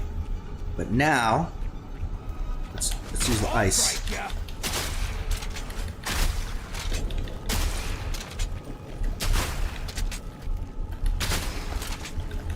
Yeah, this is pretty sweet. Yeah, this is nice. It's not as, God damn, I fall for it every time.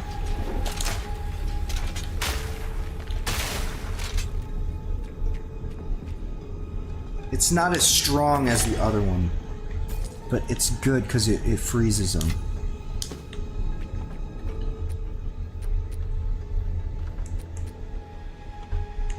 Now what I got now is good. Nice. Okay, so I'm gonna be using this ice and these explosives in combination with each other.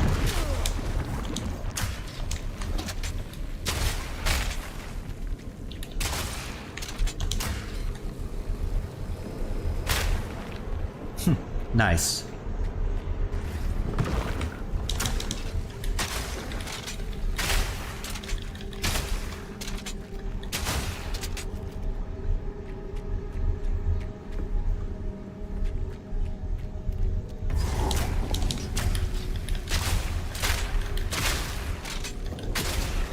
Ooh.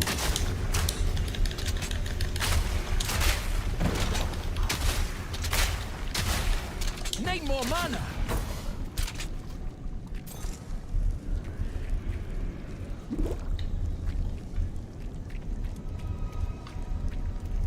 The grenade thing. Wow, magic. Okay, it uses a little bit of mana. Not too much.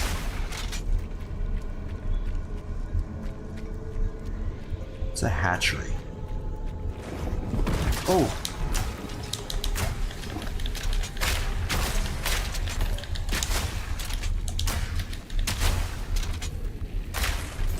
We need that. Scroll of Wisdom. Hey, we got a ring. Get that, get that.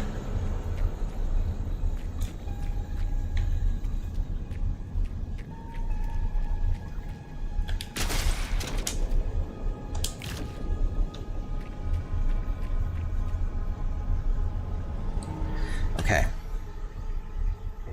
Sigh, another crash. That sucks. I don't know, man. I mean, it might be the game, you know. They gotta sort that stuff out. As you can see, I haven't crashed yet. I'm playing it weird too. It's like I wish I could play it full screen, but I have it like windowed right now, so it's not it's not full screen at all, so that I can see my chat.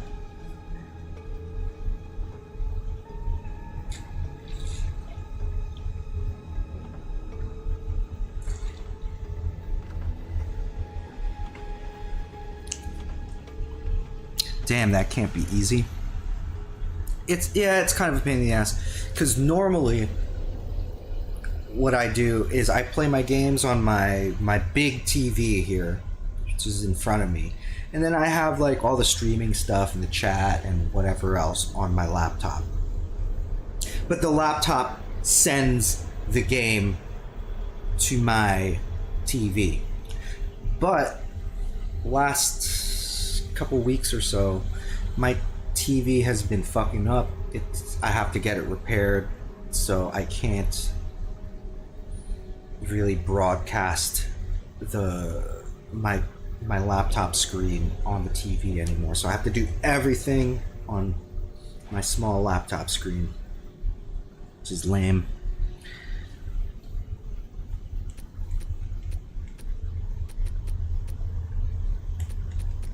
Our first ring, plus 29 to maximum mana. Fuck yeah. Fuck yeah.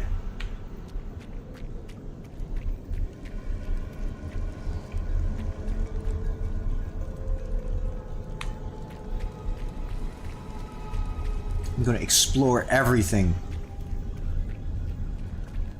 Oh! Stop them in their tracks!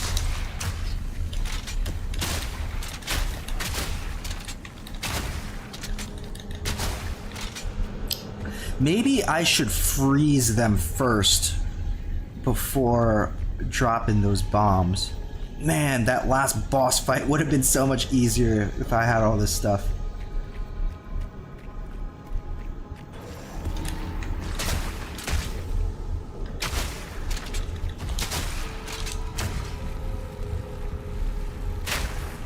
I just wanted to see it happen.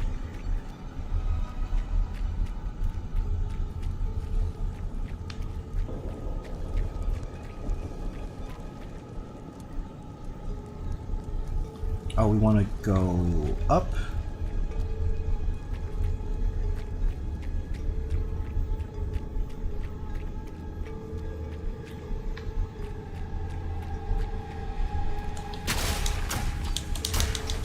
Not yet. Nice.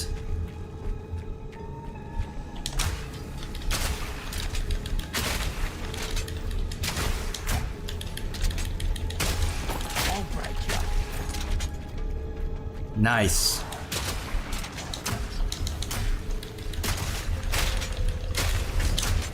Ooh, we got hit.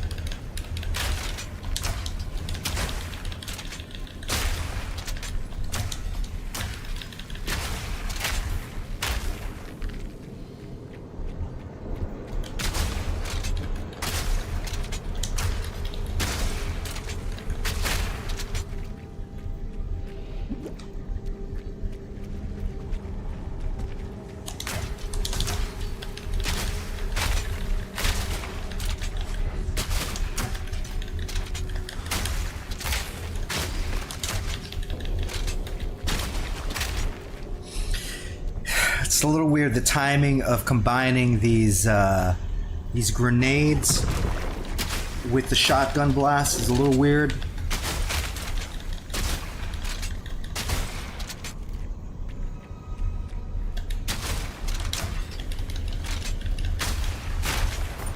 That's cool. So I knocked him back into the grenade. That was cool.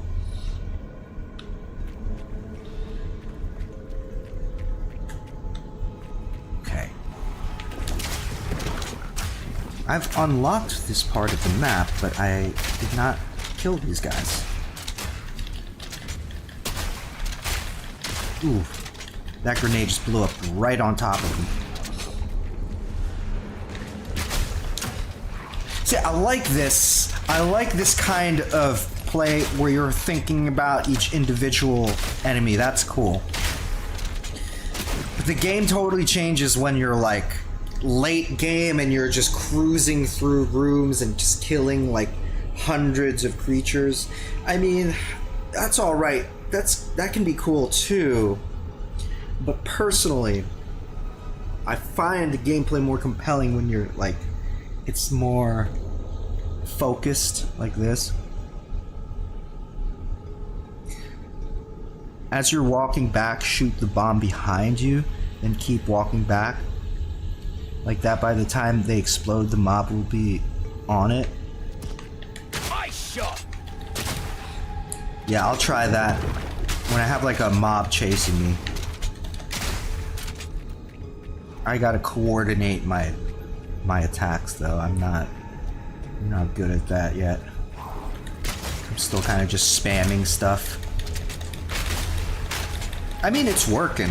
It's I'm doing it. It's just I'm doing it a little awkwardly, but I'm doing it.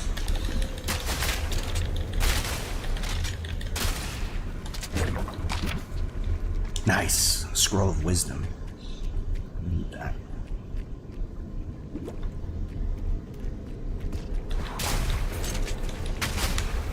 Do they just keep respawning? I think these monsters are just respawning. Shit.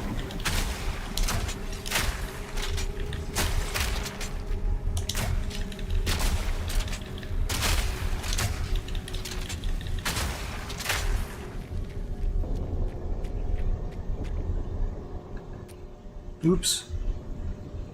Let's see. I think we're done. We're done with this.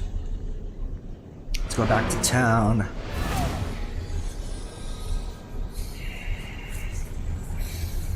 Oops. Yeah, go there. Go there, my man.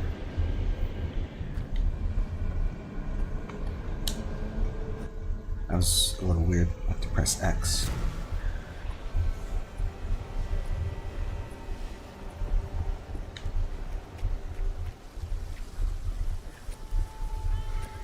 I guess he was kind of freaking out there a little bit. I guess.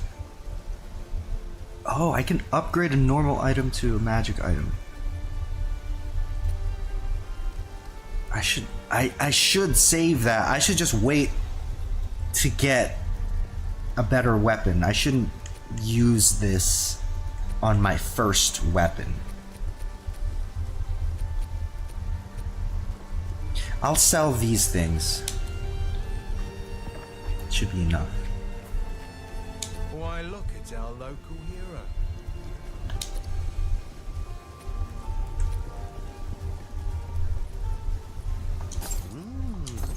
Not bad. Ugh, I feel bad selling it.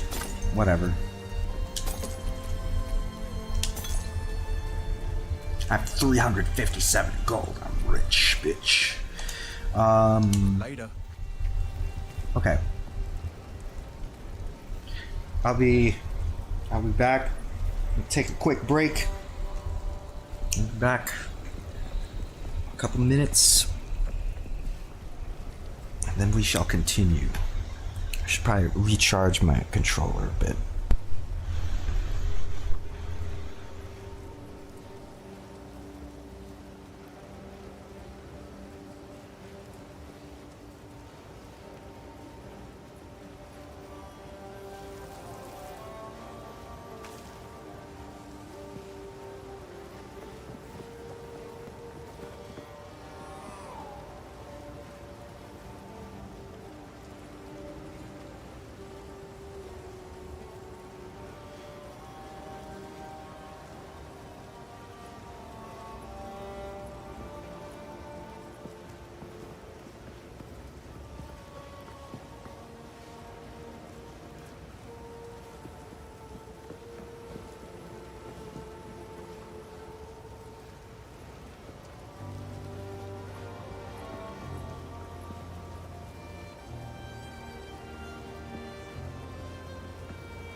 All right.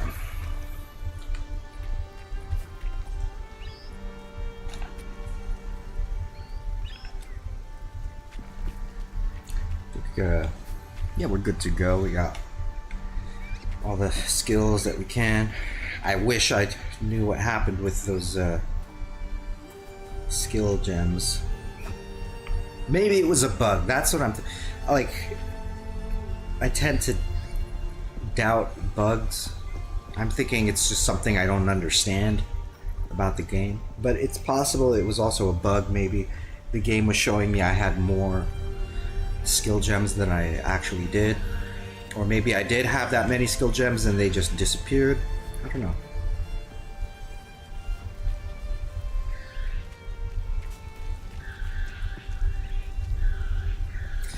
What are they talking about? Connecting your Twitch to the PoE website?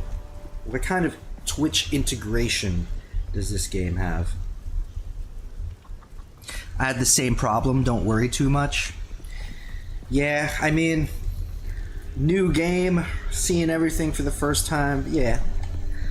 Try not to worry too much about it. You know, the drops. Alright. I think... Let's use that well. Let's use the waypoints.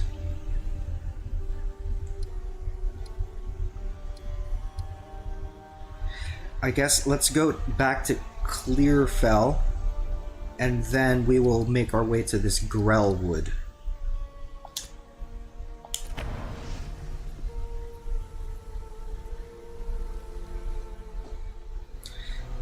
And I think so. Oh no, this is a new instance. This is a new instance of the wait, why can I not get the full screen? Oh no, this is the full screen. So yeah, this is a new instance of this zone.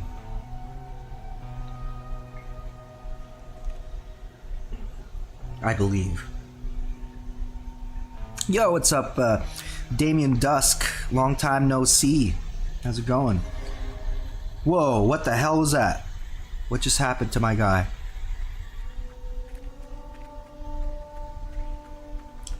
This'll stop him. Nice.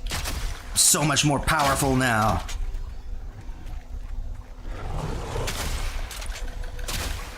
Highly recommend this game if you haven't played it, if you haven't heard of it. Path of Exile 2.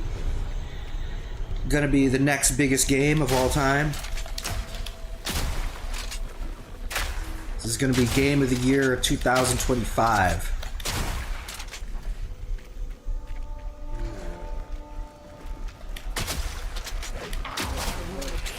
Fools! Oh, Jesus.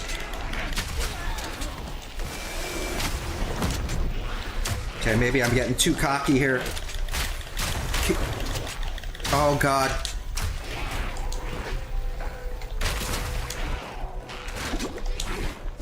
I get give me a message there. I've taken damage. I need to heal.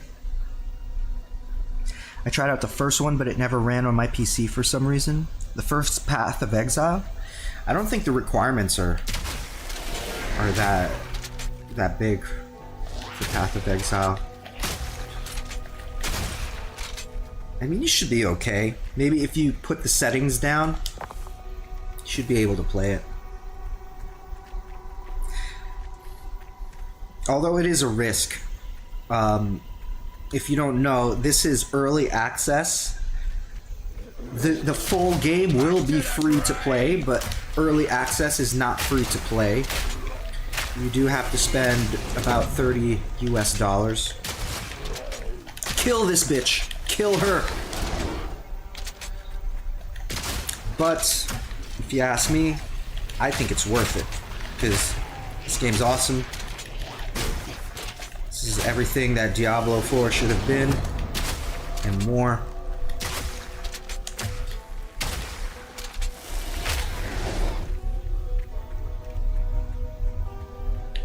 Okay. Okay, we're gonna look for... Ah, there it is. The Grell wood. That's what was confusing for me. I think it might be because I was using AMD, not NVIDIA. I find that NVIDIA seems to be compatible with more things in general. NVIDIA is kind of like PC, and like AMD is like Mac. It's like if you're using a Mac, you just don't know. It's like you gotta flip a coin to see if stuff is gonna work for Macs. Same with AMD. I'm being hunted. But the question is, do you have NVIDIA now? If you have NVIDIA now, then yeah, definitely get this game. Oh, I gotta be careful. This is monster level 4. Dead wretch.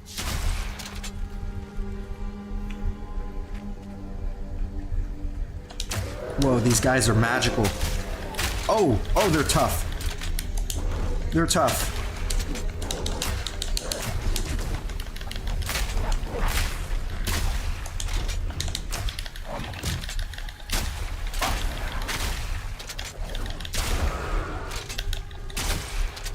Wow, that guy totally should have hit me, but for some reason his swipe missed. Nah, I'm stuck with AMD. My old NVIDIA card gave me too much trouble to want to switch back. Huh, that's weird.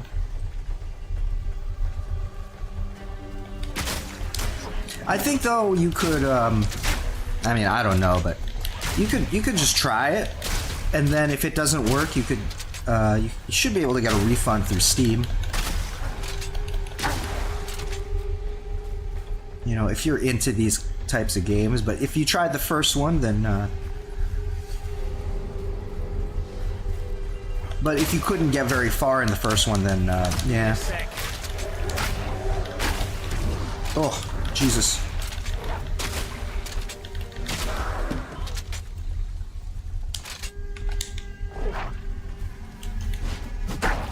Yeah. I use my hammer now. Fuck it, I'll use the hammer for a little bit.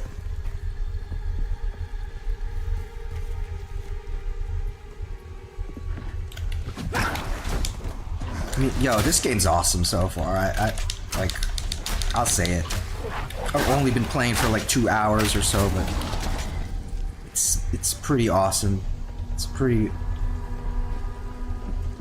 awesome gaming experience. Who the hell is that? What the fuck? I think I heard a fable about this kind of thing. Was that a witch? Ooh, ooh, ooh. Medium life flask. Medium mana flask. Hell yeah. We're using that. Yeah, I don't think I made it longer than 1 minute, but I do love Diablo, so I might try it out. Careful outside. Yeah. I gotta be careful in this zone.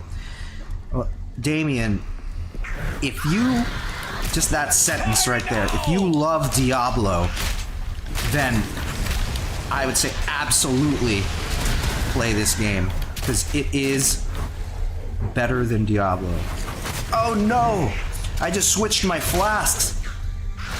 I don't have any charges on my flask. Shit. How do I get charges? Fuck. I have to run away.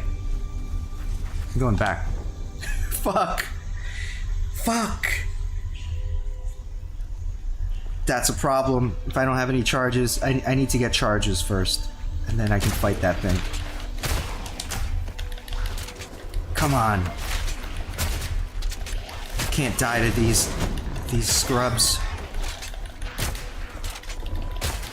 I should use a town portal and go to the well. That's what I'm gonna do.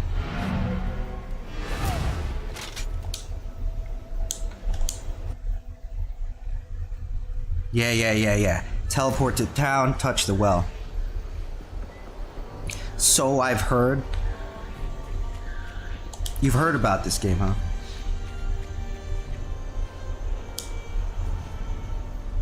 I think this is gonna be Elon Musk's favorite game. Okay. We're ready. Let's kill that bitch. I mean witch.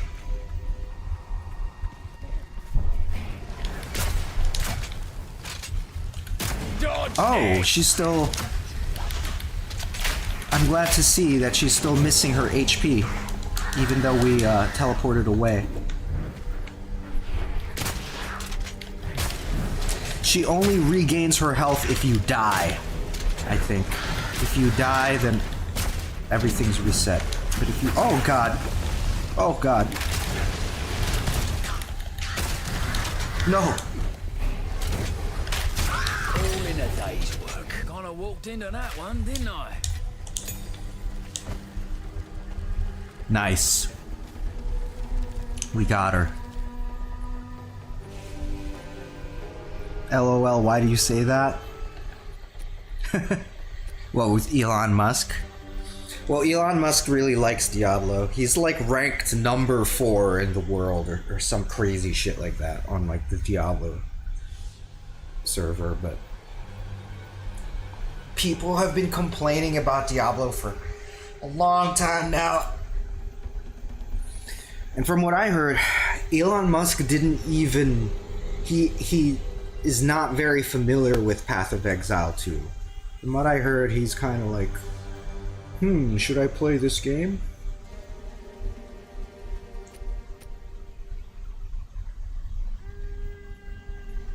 It's just, I think it's funny and awesome and amazing how like a person who has such an impact on the real world, and like literally like the world, he has like world power, you know, and he's also into like RPGs and shit. I think that's so funny.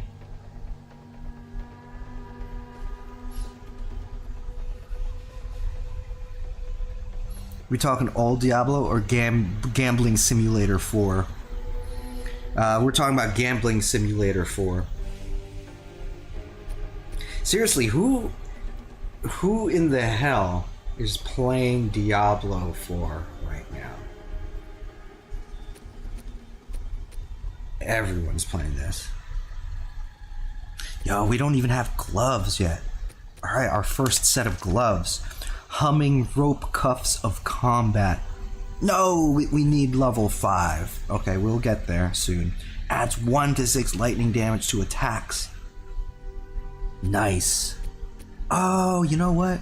We should have sold these while I was back in town. Oh well. Adds a rune socket to a martial weapon or armor. I don't know what the hell that means. Creates a support gem up to level 1. Oh, so a support gem is this.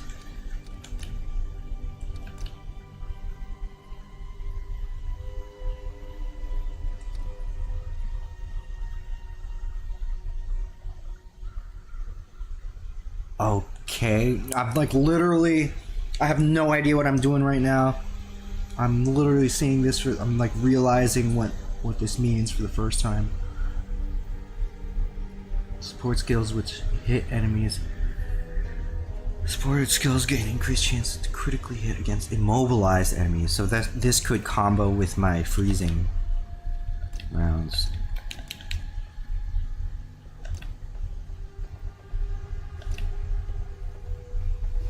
Explosive grenade.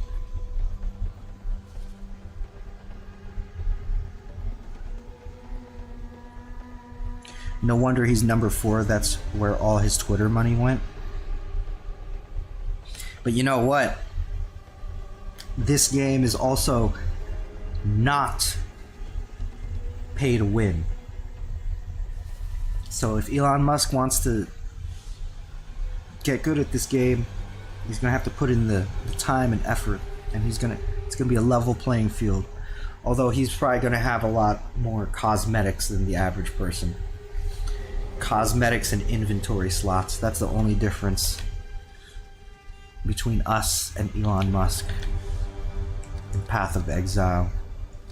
Yeah, I think I'm gonna upgrade my frost bolts because the frost bolts are pretty good. Chilled ground for 4 seconds when they freeze an enemy. Okay, that's cool. Supported attacks gain 25% of damage as extra cold damage. You deal 50% less fire and lightning damage. That's not good, especially since we're gonna get lightning damage with those gloves once we hit level 5. These pierce an enemy. Projectiles from supported skills deal 30% less damage if they've pierced an enemy. I think this could be good. This could work good. Although Frost Nexus seems pretty good too. It's gonna make it cost more though. Cost multiplier 120%.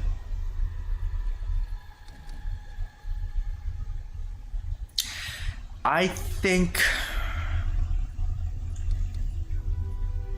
What should I do? Frost Nexus or Pierce? It's between those two.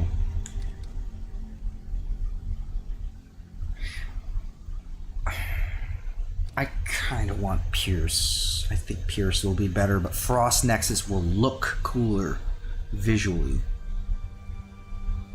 Nah, I'm gonna go with Pierce.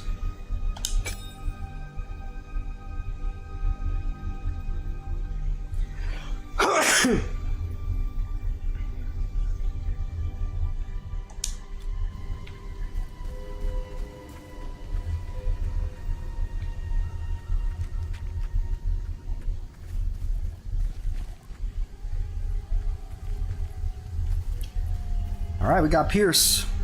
Bring it on.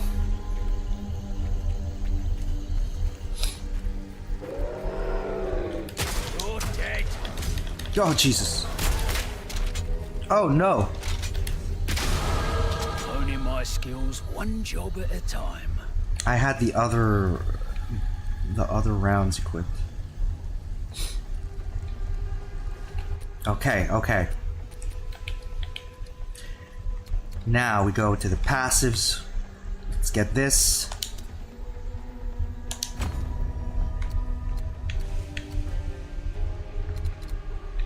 Next time we will get Remorseless, which should be really good.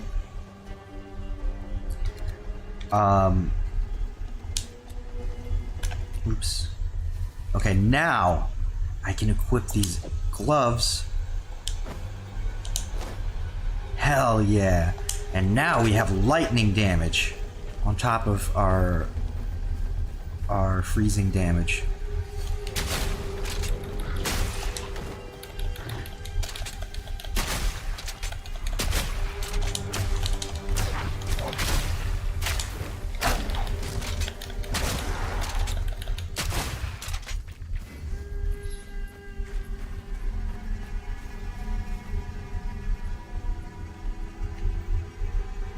Was catching up on your vids earlier. Glad to see you like Taking Back Sunday. Yeah, I liked them more than I thought I would, and I am definitely gonna react to more of their albums very soon.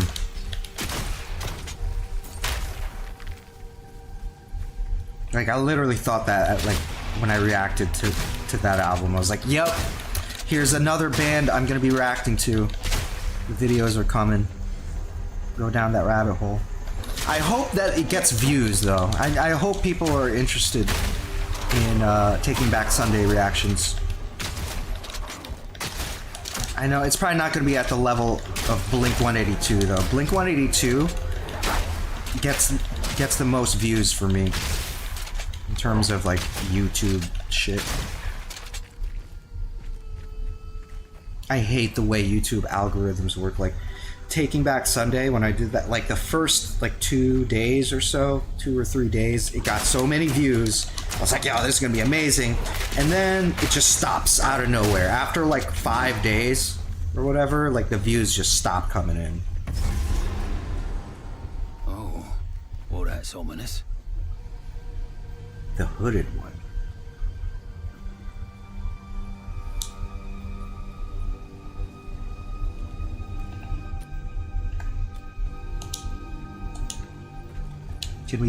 Can we speak with this man? What's up with this? Summon Una. Why would I want to summon Una? Oh, this is part of the By decree of the Count of Ogham, of her those quest. condemned to hang from these branches are to be left until their hearts no longer beat, their lungs no longer fill with air, and their flesh is no longer warm. In death, you are not forgiven. Your souls will remain trapped here by this ancient moor of maligned wood, and the grove will be forever denied you. Rot here in the Grellwood for all time, and good riddance. I think you'll get more into them. They were super young in that album, and that's why the vocals sound so whiny. The guy sounds extremely unique nowadays. Are they still together? I mean, yeah, I'm kind of excited to hear more from them. Again, I just hope that the interest is there and the views are there.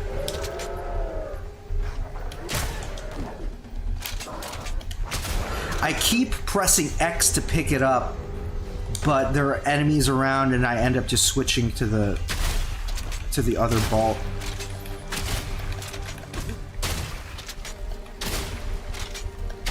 Ooh, this guy's tough. What's up with that?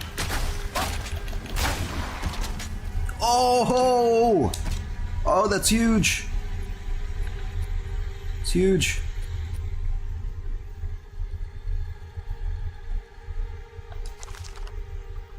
Whoa. Whoa.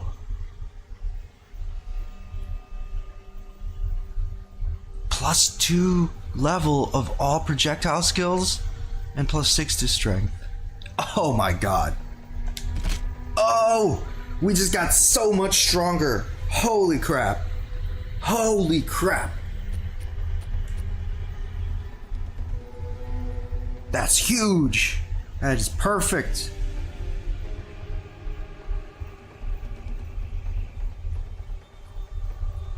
Yeah, unfortunately, Blink is just a superstar band. I doubt Taking Back Sunday will blow up as much.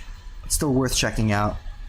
Yeah, it's all good because a lot of the bands and a lot of the albums that I cover are also, they're not like superstar status, you know?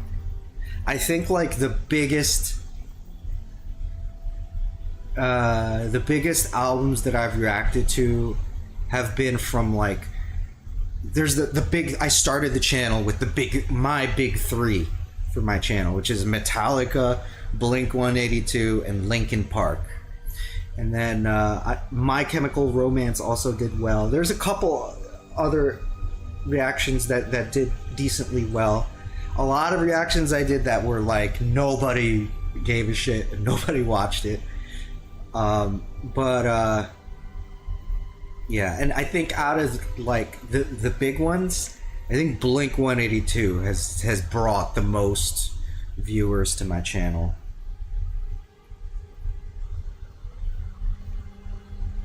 Oh yeah, just dropped an album this year. That's cool. That they've been a band for a long time. Although yeah, I don't really hear about them too much these days, but everyone knows the name, at least from back in the day. Whether you were into them or not, everyone knows that name. I'm hoping to hear like, you know, maybe hear a single by them and realize like, oh, this is Taking Back Sunday. I never knew that it was them that did this song. I like that. Like when you hear a single and you didn't know who it was, and then you realize who it was, and you're like, oh, that makes sense.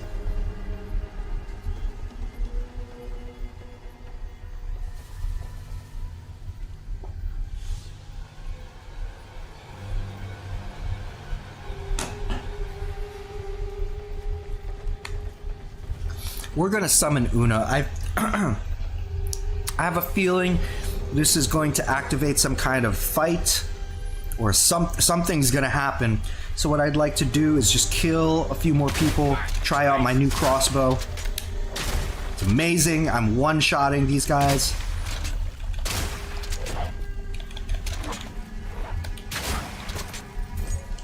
Fuck yeah.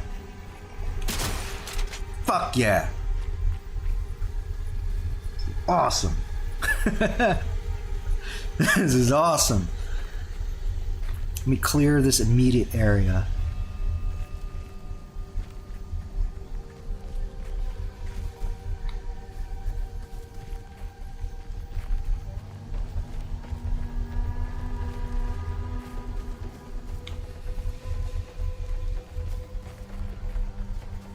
Alright, I suppose we've cleared it enough. Okay, let's summon Una and see what happens.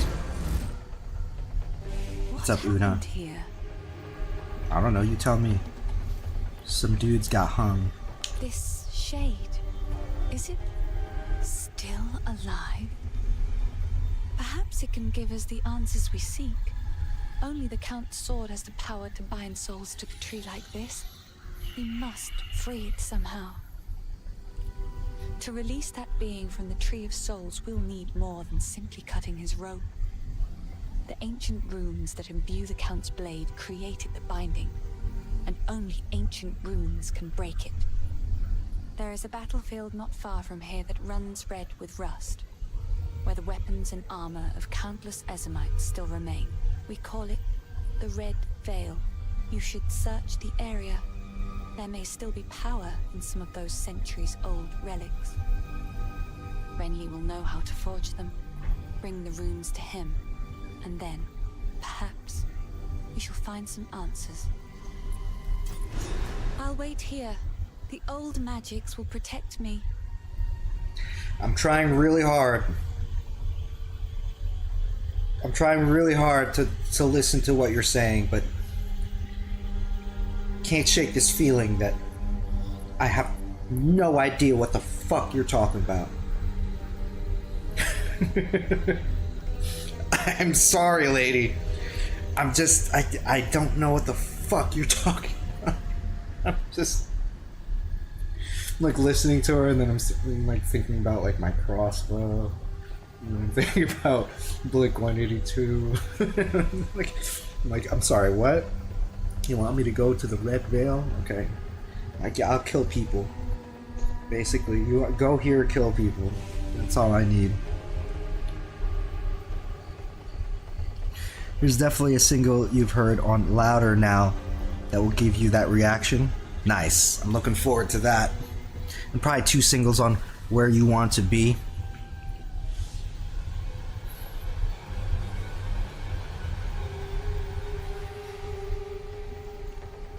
Yeah, I have no idea. Like, if I had heard Taking Back Sunday before, I really have no idea what songs it would have been.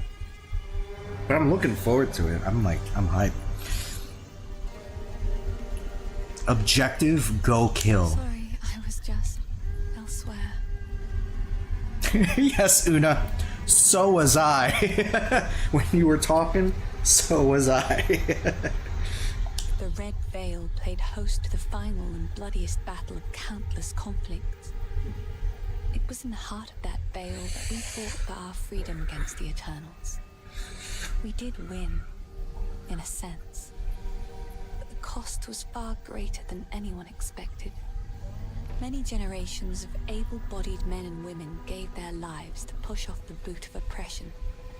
Ogham's clans haven't been the same since, even centuries on.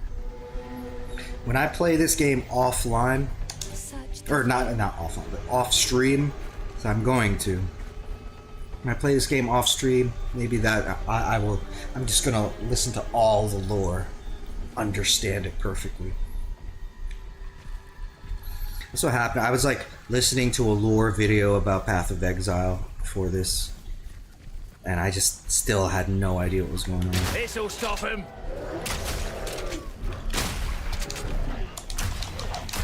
Crossbow is so powerful. So damn powerful.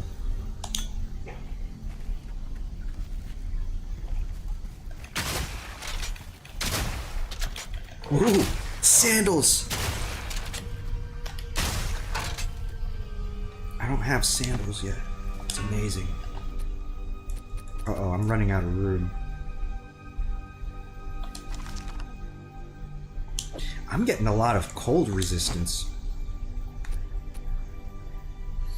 And I am running out of scrolls of wisdom. I gotta be careful about that. Let me, no! No, wait. Shit. There's dudes here.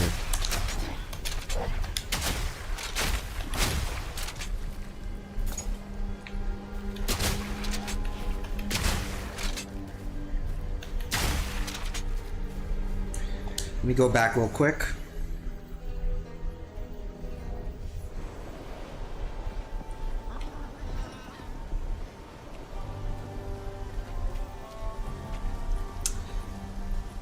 Care to take a look at my humble wares? We're alright. Violent stranger, Oh, fuck if I me. don't got it. I guess we should not use that. This mace that I have, this is yeah, this is two-handed, so yeah, let's sell it. Sell.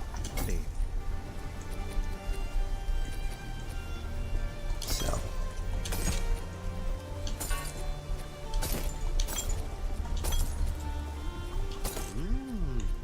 Not bad. Farewell, hero.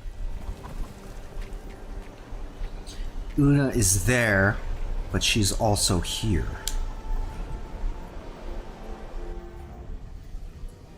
Kind of bothers me a little bit.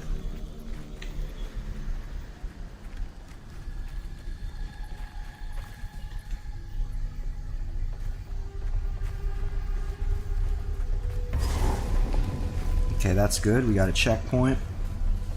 Hey, there's a waypoint. That's what we need to unlock. Fuck Stop off. them in their tracks!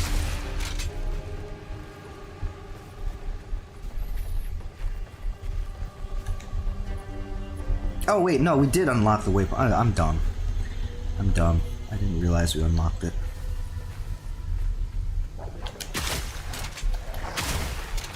Nice. Alright. I'm starting to feel really powerful now. I'm starting to feel like we got something going here.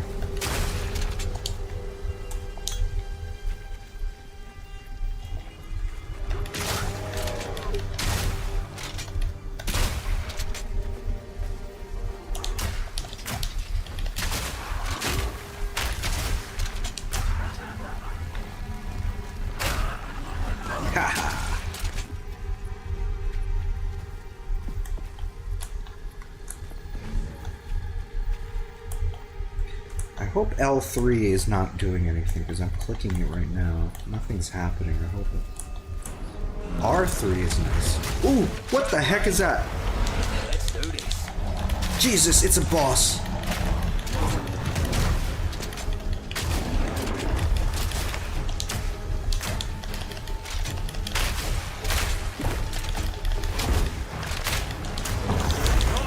Bramblegast.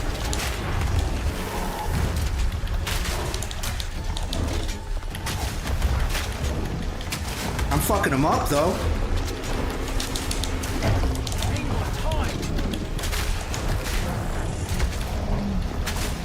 I'm fucking him up. Holy shit. Oh. Dude, he barely touched me. To take me down.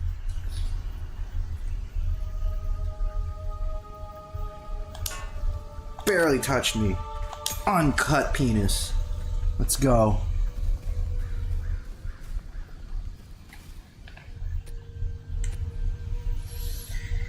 Yeah, we only have one scroll of wisdom left.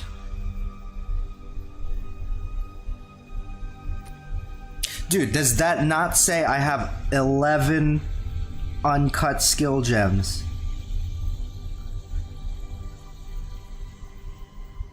Does that not say 11? I think it means 1. I should have only 1. This is why I got confused before. Armor-piercing rounds can break enemy armor. Fragmentation rounds, permafrost bolts shatter on impact. Armor-piercing hitting enemies rounds. behind the target. Explosive grenades have a long fuse, but deal devastating damage if you can guy's catch voice enemies in the blast. Reminds me of like a World War II Explosive general, grenades have a long like a fuse, Monty but Python deal parody. devastating damage if you can catch Explosive enemies in the blast. grenades, they'll damage. Explosive grenades have a long...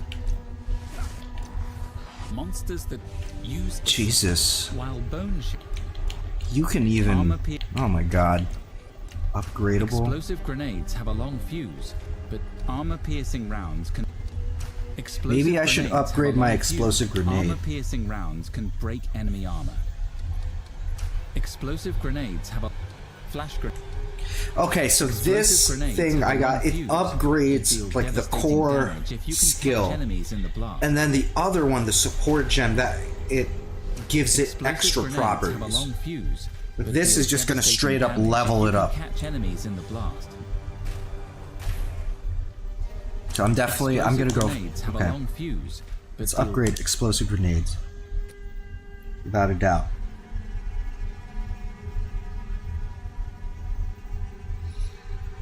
It's actually binary, so you have 3.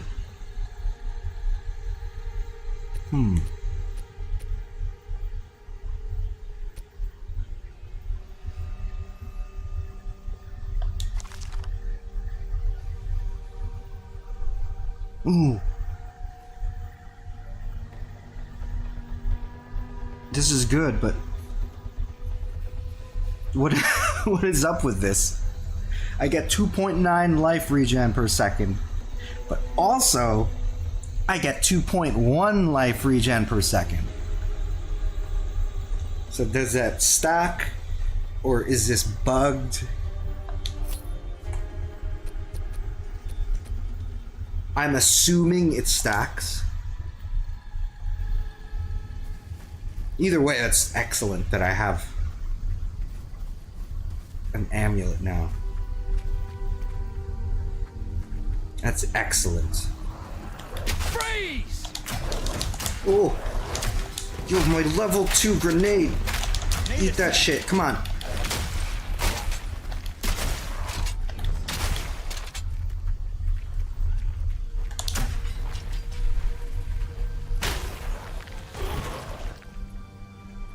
Nice.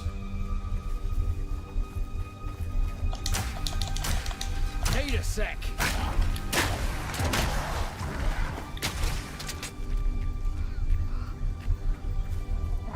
Fuck it, I might as well use it now.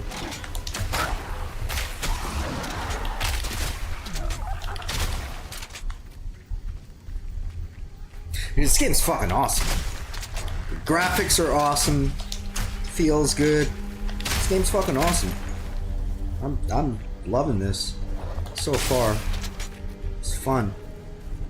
Makes me feel like a kid again playing Diablo 2. Thank God we got a scroll of wisdom.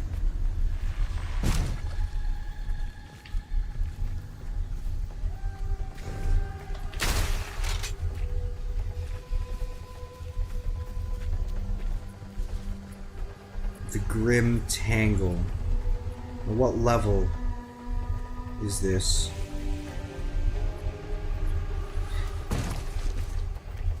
I wish there was a thing that told you, like... No, there is. How do I check the map? Like the world map.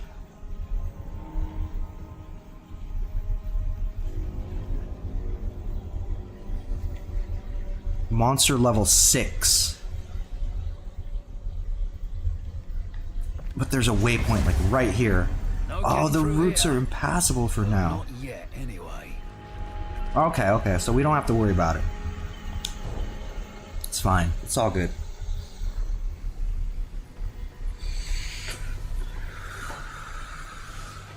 You know what? pause the game, safely pause it, and I will go to the bathroom. Be right back.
Okay. Let's continue.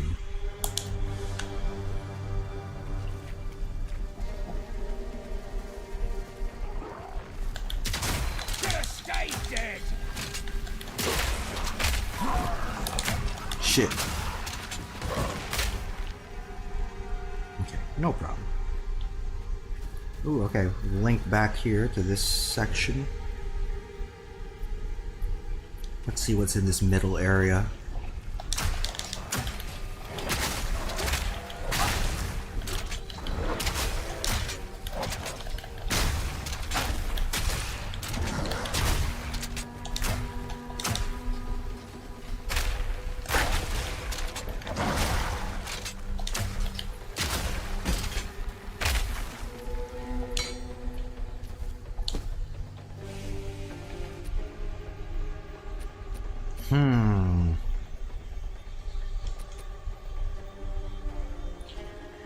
Well, is it worth it to identify this?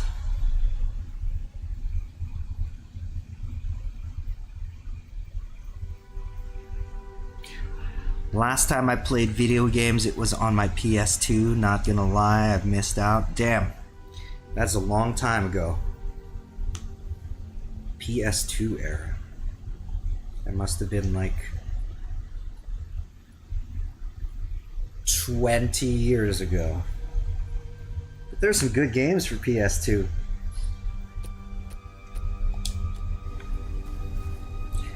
But nah, you're not missing out.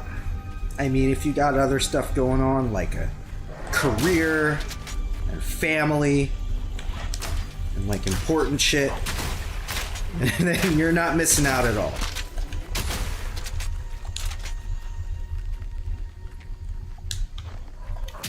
Oh, okay. Let's see. I was trying to pick up that scroll. It's really good that we got that scroll.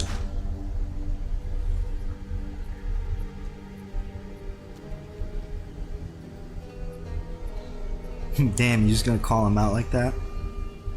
Need for Speed, Hot Pursuit 2, Tekken Tag were my favorite. Damn, yo, Tekken Tag is an amazing game. I think, but there was a newer Tekken Tag for PS3, right? Yeah, Tekken Tag is so good. I enjoy Tekken, what is it, Tekken 8? I played Tekken 8 a little bit. Learned how to use the new girl, Reina. The game's cool. But fighting games, I wish, like, I like fighting games, but I don't like going online and just getting my ass kicked all the time. I like fighting the computer in fighting games. If fighting games had more of like a focus on like single player experience, I think I would play fighting games more often.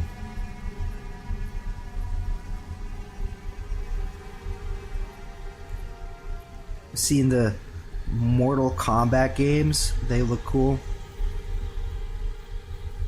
I think so. I missed it. Tony Hawk Online was my fave. I like Mortal Kombat was cool, but I like the old school Mortal Kombat, like Mortal Kombat 3, like Mortal Kombat 2 and 3. The new ones are cool too, but I haven't really played them. But I like to watch the fatalities on YouTube sometimes. See all the fucked up things they come up with. I never got into skating games too much, except for, what was that? Now, there was a couple skating games I kind of got into. I can't remember what it was. It wasn't Tony Hawk. There were some snowboarding games that were cool too. What was that one? SSX Tricky, something like that. It's pretty old school. Weak animal. Sega Mortal Kombat. Sick. True, some people are way too good at games. Yeah, that's the problem with like competitive online games.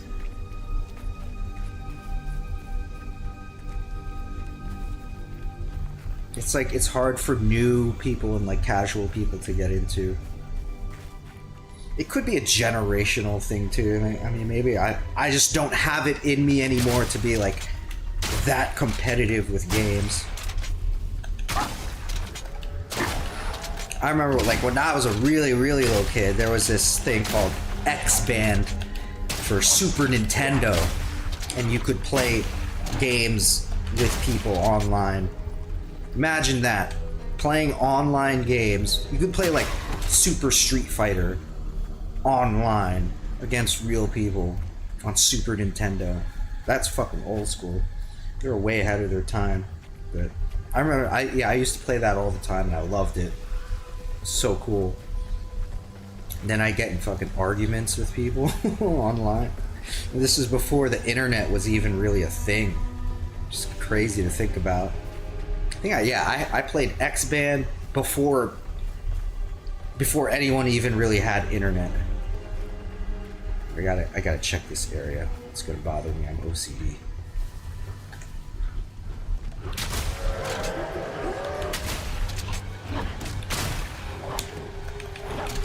Yeah, SSX was sick. I stopped playing because I'm a songwriter and spent all my time writing riffs, and then I got ear problems, and it took a decade out of my life. Ooh, that's rough. I mean, hey, I'm a songwriter too, though, but I still have time to, you know, sometimes you gotta take a step back and play some video games, you know? If you get too much into the songwriting, you gotta take a step back, clear your head, play some video games, then get back to it. I think that's what Trent Reznor does. Trent Reznor's into video games. Should I sell this stuff? Well, okay. I have a scroll of I have 2 scrolls of ID, so I might as well do this. +5 to intelligence, 1 to 4 physical thorns damage.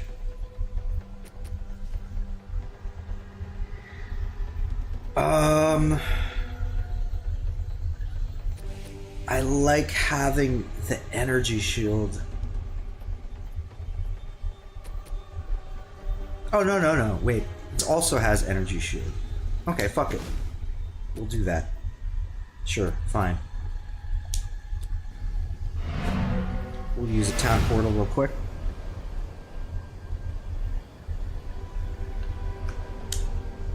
That's what Periphery does too. Yeah. Everyone's got their own ways, and it depends like what genre of music you're writing for.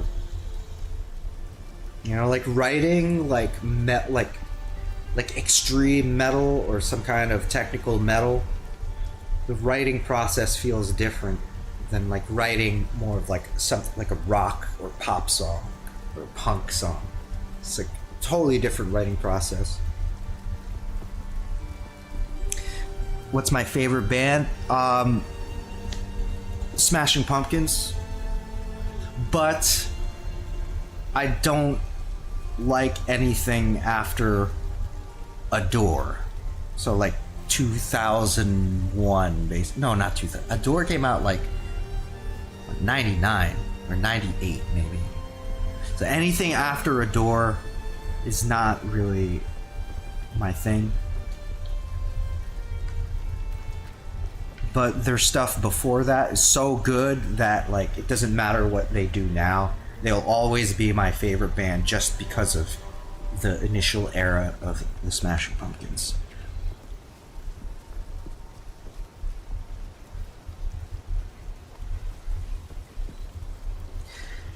I was like Blink, Green Day fighters, but just a lot of riffs, arpeggios, longer interludes. I love Disarm. Yeah, Disarm's a good song. I used to like Green Day. Green Day used to be one of my favorite bands when I was a kid, and then later on it got so like I wouldn't even consider myself a Green Day fan now. But I love everything they did up to Insomniac. Then to me, everything after Insomniac I wasn't really into. And recently too, they started getting like super political, and I'm just not into that at all. Really, I don't like any bands that are like too political. I guess Rage Against the Machine is an exception, like because they're innately political. But even them, like I don't listen to like anything new by them. I only really like one album.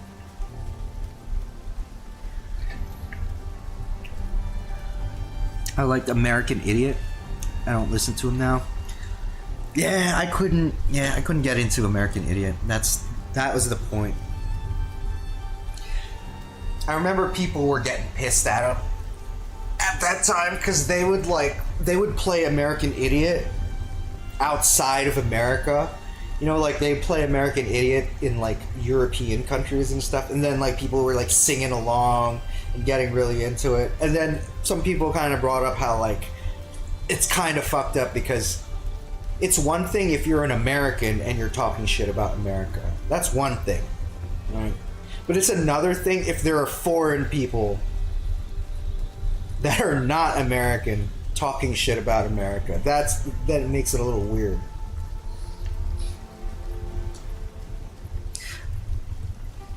I don't listen to too much new music. I think it's mostly forgettable now. The production is great on the album American Idiot. But hey, you might think, maybe if you're not into new music, you might think it's not really that good anymore. I totally understand that. But honestly, I think if you actively look for bands that you like that have come out in like the last 10 years or so, like relatively speaking, like modern bands, right? If you actively go and look for them, search them out, maybe look for some underground bands or maybe just up and coming bands, whatever. Honestly, I think you might find that there is music now that is coming out that is better than what you and I used to listen to back in the day. And I'm sure I know a lot of people that are my age or older than me, they like write off the new music nowadays sucks, whatever. But if you really look deep down, you're gonna find music that is just like the stuff from back in the day, but it's objectively better. Sounds crazy, but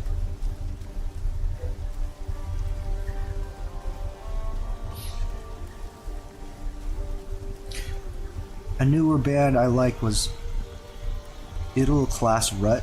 No Name, No Color is a great punk album. Came out in 2011.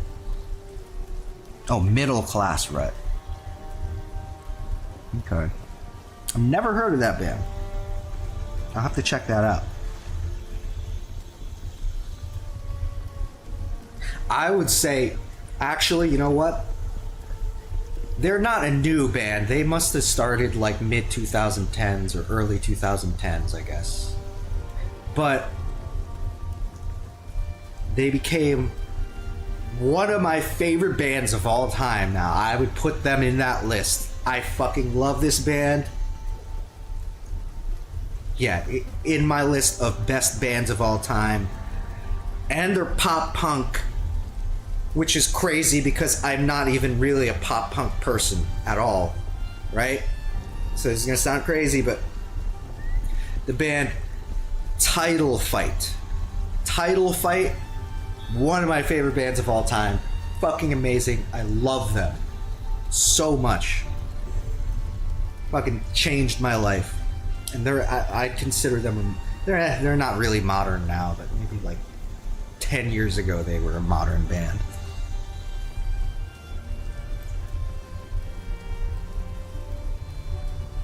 There's the largest variety of music available at your fingertips than at any other point in history. If you think music is forgettable, you're listening to forgettable music.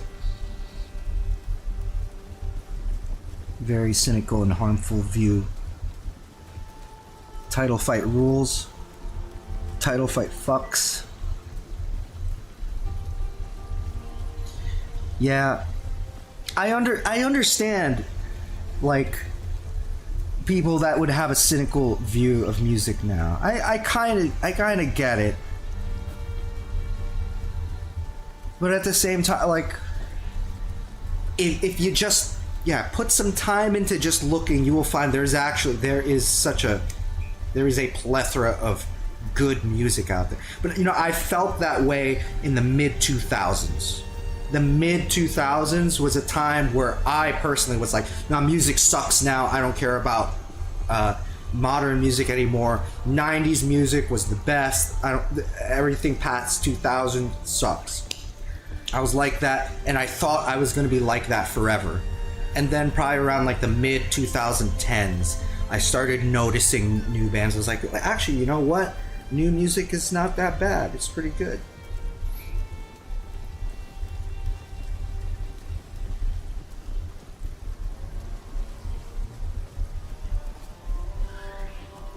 Blink was my fave band because of the melody writing, but I feel they ruined rock. Everyone after tried to sound like them in the popular rock space in the bands sounded too poppy.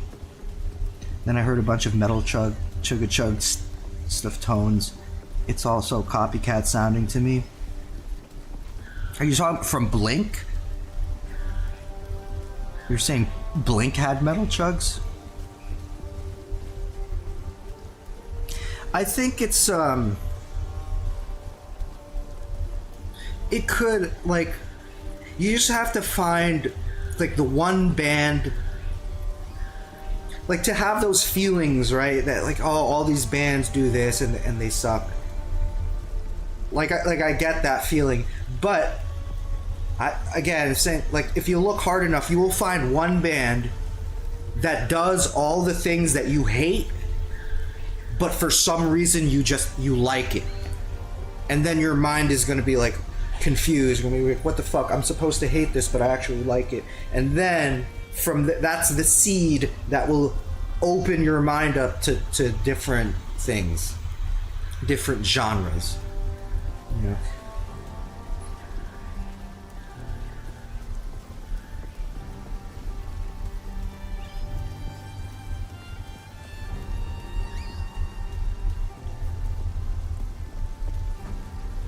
I mean, outside of poppy rock, I often hear predictable metal gent sounds. Yeah, again, too, like, there's like that metal gent stuff. There are like a lot of bands that do kind of the same thing and sound kind of the same, but within that sea of copycat sounding bands, you're gonna find one band that does that, but that you actually like, and then from there, it's going to open up your mind. Have you ever heard of Koyo? I don't think so. I've never heard of Koyo. What kind of music is that? A lot of rock is like electronic pop rock, or a lesser version of early 2000s stuff. Yeah, I mean, it could be. It could be. But that's... like, music, like modern music it depends how you hear it. If you hear modern music on the radio or on, like, at the bar, or like in a place where like people are playing popular music, it's gonna feel different than if you are searching for it yourself. Because I could go to like a rock bar. I don't know if they have rock bars in America, but you know, I would go to rock bars like when I used to live in Japan, and yeah, admittedly, like, they play all the stuff that they play fucking sucks. I hate it, but within that genre, there is actually good stuff too.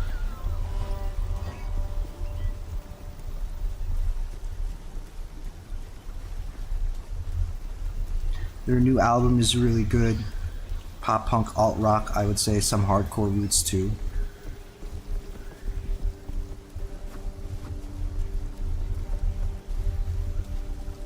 I'm already lost in the part where he said everyone after Blink sounded like them, because I hate Blink and love music. I guess it depends. Well, what era of Blink are you thinking of? Because I think when Blink was doing like the real pop punk thing, yeah, I could see that. Like what is it? Enema of the State? Yeah, there's probably a lot of bands like trying to copy them. But that stuff that I heard after Enema of the State, the ones that I've reacted to, those albums, those I think are sound very unique. I don't know of too many bands that are trying to copy that. I used to be in a pop punk band in Japan, and they were so, like, all the members were obsessed with Blink. And it's funny because, like, I was such like a huge Blink hater, so they would always talk to me about Blink, and I'd just be like, oh yeah, Blink 182, yeah, sure, they're cool, sure. Just change the subject.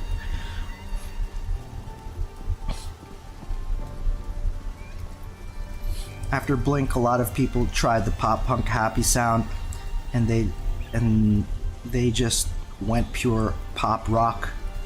Blink at least had a good mix of rock edge. Early 2000s. Watch yourself, Yeah, it really all just depends on the situation. Like, honestly, like the punk band that I was in Japan, honestly, like, I didn't think they were, like, they didn't suck, but they just weren't, like, of a professional level that I wanted to play. So, like, when they talked about copying Blink, or, you know, that they loved Blink so much they wanted to rip off Blink, like, to me at that point I was like, yes, please rip off Blink 182, because, like, the stuff that you're doing isn't working for me. Fucking log me out, you motherfucker. I'm chatting. You punk ass bitch. Logging me out. Let me chat. Just chill out.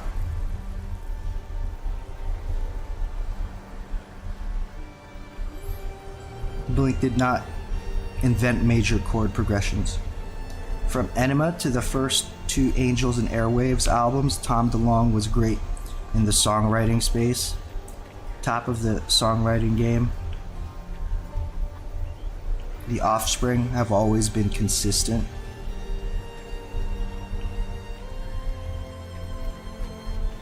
Yeah, I'm honestly,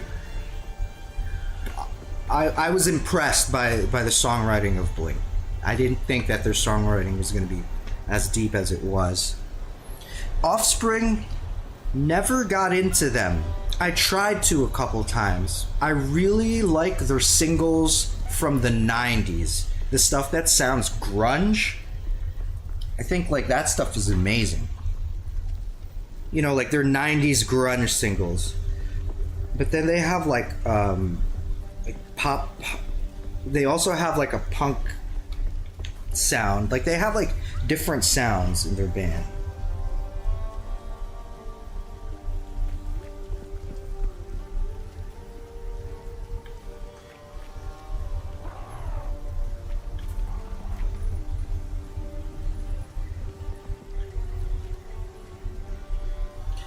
Tom was always really good at songwriting. What was Blink's downfall after Untitled? Was Tom stopped giving a shit, sounded terrible live, and you could tell he just wasn't into it anymore. Really? Because Untitled came out a long time ago, didn't it? And since then, he's put out like a lot of music, like crazy. I can't fathom how much material he's put out. I argue more people ripped My Chemical Romance or LP's style. What do you mean LP? Who's LP? You're talking about Linkin Park? Oh, Linkin Park were great. MCR was okay. Even Taking Back Sunday, like we were talking about earlier, tried to merge what he wanted in Angels and Airwaves into Blink's catalog. The 90s era was a great era for songwriters. The Ramones def influenced the 90s. After Untitled, his songwriting went downhill.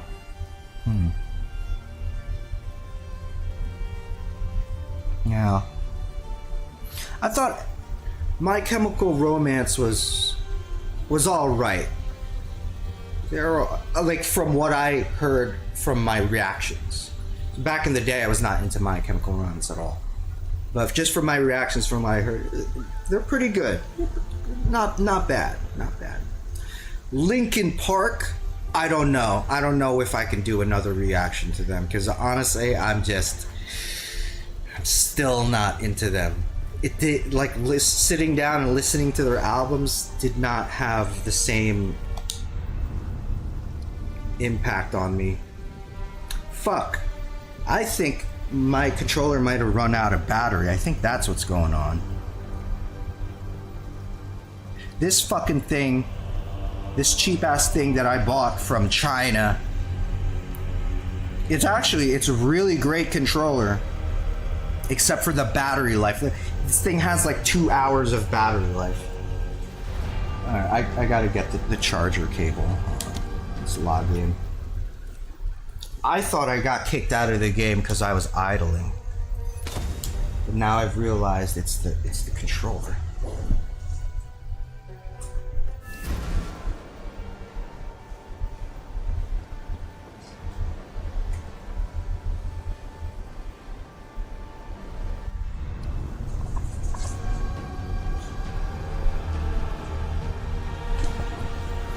But why would you log me out? Oh, Jesus. I don't even have... How would I do this? God, I hope... There is a small... not so small... chance that my PC will encounter a blue screen of death. Sometimes I get the blue screen of death when I plug in my controller because I think the connection is loose. So it should work all right, and sometimes it fucks up.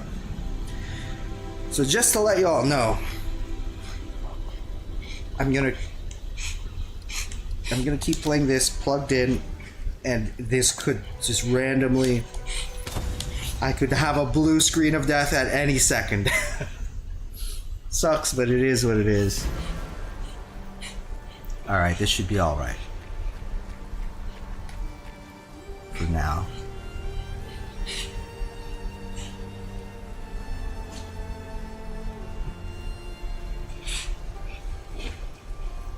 Dude Ranch Best Blink album. Dude Ranch might have been great, in my opinion. They had the same producer and engineer. It's not as good as Enema or Take Off for me. Dude Ranch does not have Travis Barker, right? It has their original drummer. Because a big reason why I am interested in Blink-182 now is because I kind of just got into Travis Barker. And like I'm really into like his drum style, like hearing what he comes up with. So, although Dude Ranch does have their first big single, right? Damn It, I'm pretty sure. Jimmy Eat World, Bleed American, and Futures are dope albums. I'm still surprised you didn't like Linkin Park. I think for me, maybe the music is... the music is... It's hit or miss for me. I think that the music could be... It's alright. I don't know. The thing that I can't get into Linkin Park is like his lyrics. I think the lyrics are... There's something about the lyrics that I'm just not into. And I usually don't give a shit about lyrics. I'm not the kind of person to care about lyrics at all. But Linkin Park with their lyrics is another... I don't know. I think I need to get there. I need to get there inside to like give Linkin Park another go. It could happen, but for now I'm gonna step back from Linkin Park for a little bit. Dude Ranch has a kind of melancholy to me. I don't really love that vibe for music. Really? Because that sounds appealing to me, a melancholy. Blink wouldn't be what they were without Dude Ranch. You can tell that was the first album that they took seriously, which progressed really well into Enema of the State. It's true, Dude Ranch was a little tighter, but even on Cheshire Cat, their songwriting skills were apparent. Cheshire Cat just had total trash production, and their singing wasn't as polished. I've been hearing that a lot about this album, Cheshire Cat. I've never heard it, but from what people have been saying about it, they just say like the production sucks. You know, Scott Rayner, True Travis leveled up the bleak tone, made them way better sounding. Their old drummer was not as good as Travis Barker, but his ability to keep an insanely fast punk beat for a whole album was very impressive. Was it just Hybrid Theory you did? I can't recall. I think I did. Yeah, I did their first album, and then I reacted to their live in Texas or something. I mean, I was kind of like making fun of them a little bit too, but like I can just tell, like if I react to Meteora, I mean, people are just gonna give me a bunch of hate, because I know if I reacted to Meteora right now, I wouldn't be into it, and then I would probably say something offensive about it, and like wouldn't be able to hold back, or like, I don't know, I might hear something and then roll my eyes at, and then I'm just gonna get a bunch of hate. But I will also get a lot of views for it. That's the thing. But so I don't know, I have to get to that point first. There will come a day where I might actually feel like listening to Linkin Park again. But for now I'm gonna step back, leave it alone. It's a great big wide world out there. There's a lot of bands that I can react to, so let me just focus on the other things, the other bands. And one day I will probably come back to Linkin Park one day.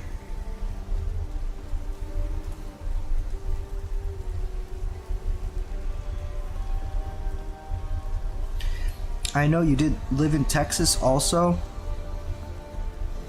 I used to live in Texas, maybe like almost about 10 years ago. I used to live in Austin for a little bit.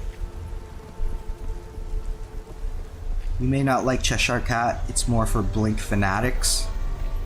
Yeah, that's the impression I'm getting. Like, it's not objectively that good, it's really only if you're a Blink fan.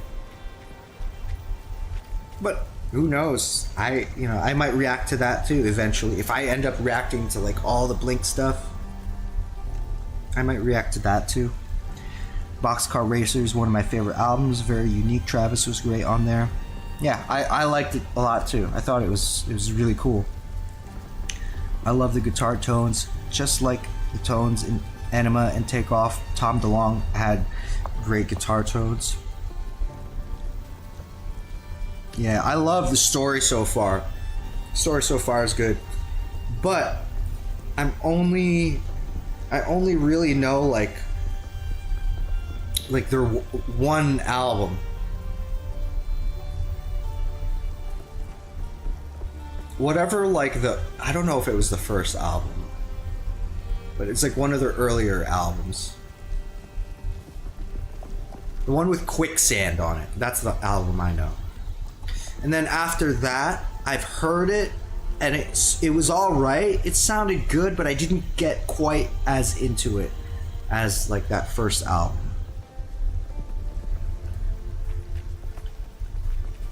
I don't think you'd get as much hate as you think. I think that's where I found your channel from. That would be cool if I didn't, but I think I would, because I've seen the hate. That's kind of why, like, it's gonna sound fucked up, but I don't really read my comments for like any of my videos. I do every once in a while. I might read the comments, but I feel bad saying that. But like, cause like I got so much hate in the beginning, I decided like if I'm gonna do this YouTube thing, I gotta do it and just not read the comments and not give a shit about what people are saying. I think most of my hate comes from Linkin Park. I liked your Enema reaction. That's the first one I saw. I could tell you were a musician because of what you noticed and appreciated. Enema was, yeah, like I did honestly, I genuinely liked what I heard on Enema.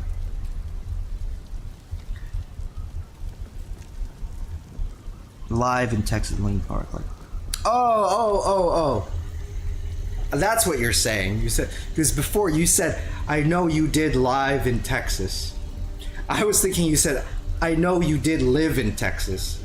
So I was thinking, oh, I must have mentioned that before. But yes, I did live, I literally did used to live in Texas at a point in time, a couple years ago, many years ago. And also, I did a reaction video to Live in Texas. Yes. Wasn't asking where you live. Yeah, under soil and dirt, that's it. They get better each album, I feel.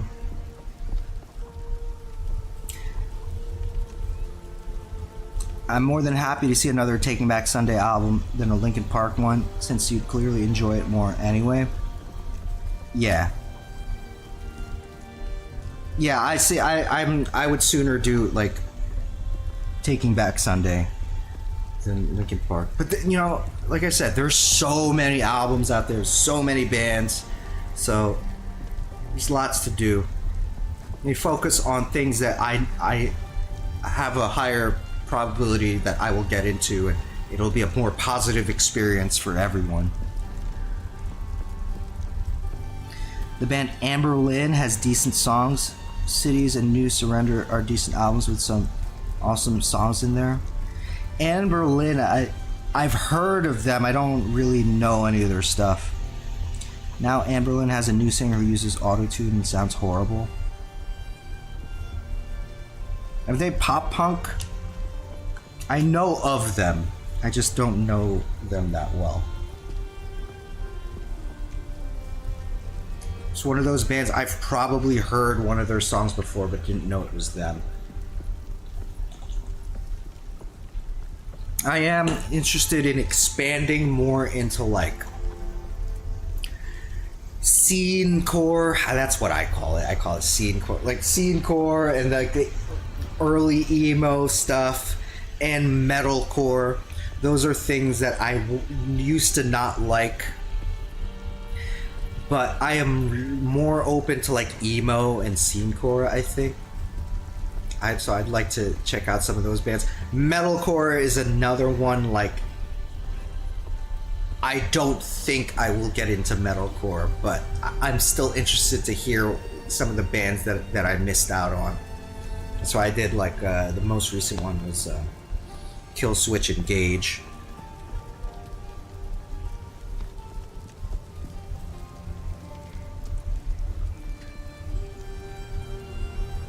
Enema got me to pick up a guitar. The guitar tones were so in your face on that album. Yeah, in your face. I just like being a curator for music. I do that a lot to my friends, where I try to find what they like and I pop something similar in to see what they think. Yeah, I do that too. I love getting people into new music. Like, I really like shoegaze and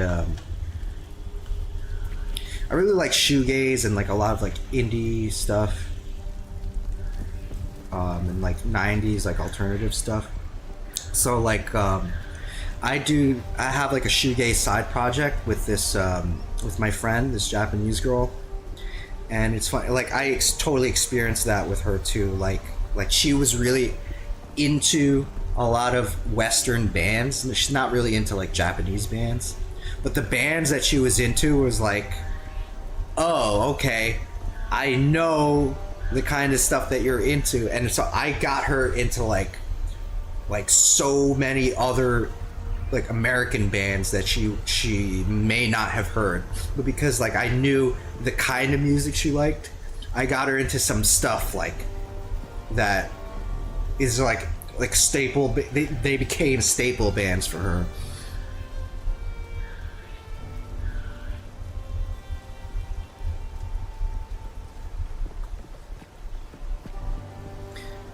Kind of pop punked. Amberlynn has a song called Finn or Miserable Visu, which are every long epic songs. The Resistance is one of my favorite rock songs ever. Under Oath. Under Oath. I hate whatever their first album is, like when they first got big. I didn't really listen to it, but I just knew, I was like, fuck this. Like, fuck these bands. I don't give a shit about this. It sucks.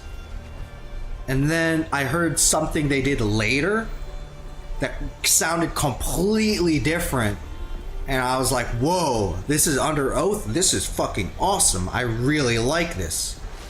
So Under Oath, I would say,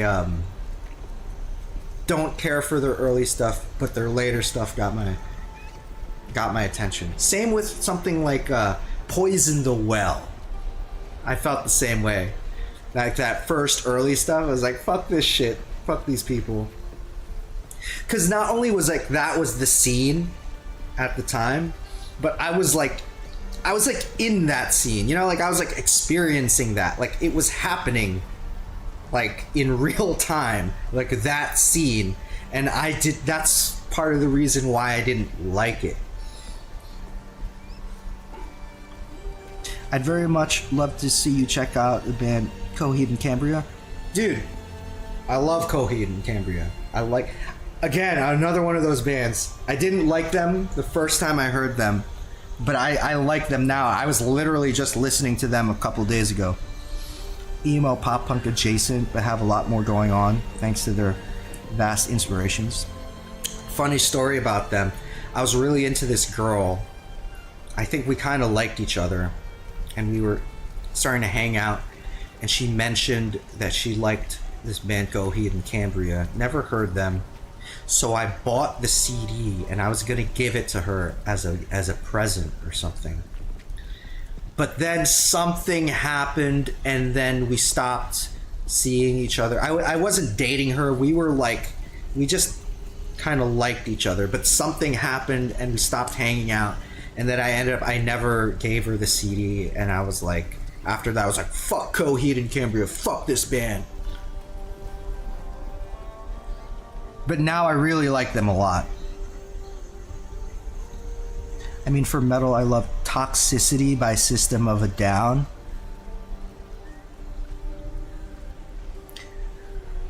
System of a Down, I like them, I respect them, I think they're a good band.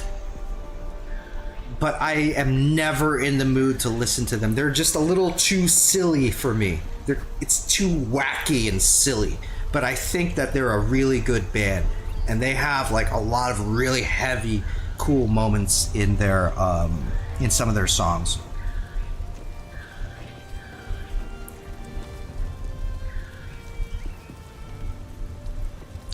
Metalcore and shoegaze, you're now a Loathe fan.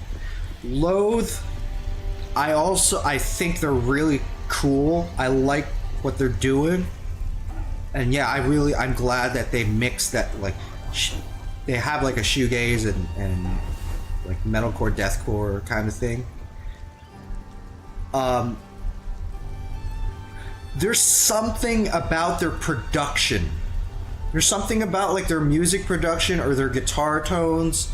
Something about it that doesn't work for me. Like I don't like their production. It's weird. I think they have good songs and cool ideas, but yeah, there's something about their production, and it's on like more than one album too.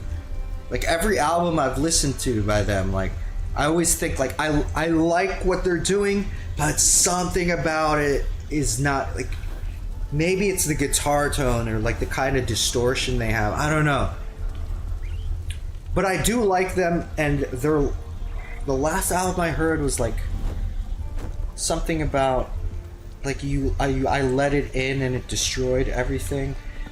That was a cool album. It was interesting. I thought it was really cool, but yeah, again, like something about the production was not clicking with me. What's up, Ribbit G? What's going on?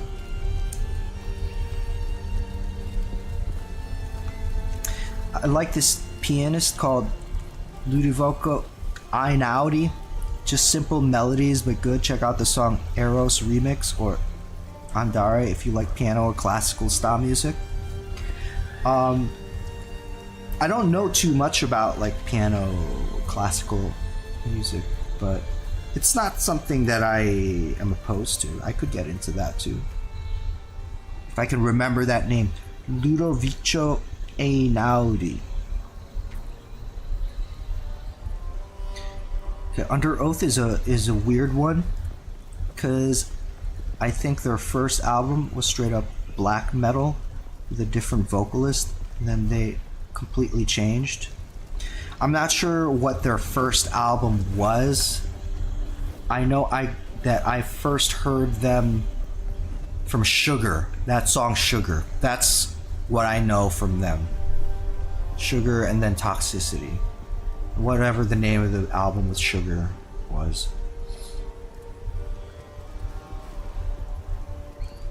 Under Oath got insanely heavy with each album after they're only chasing safety.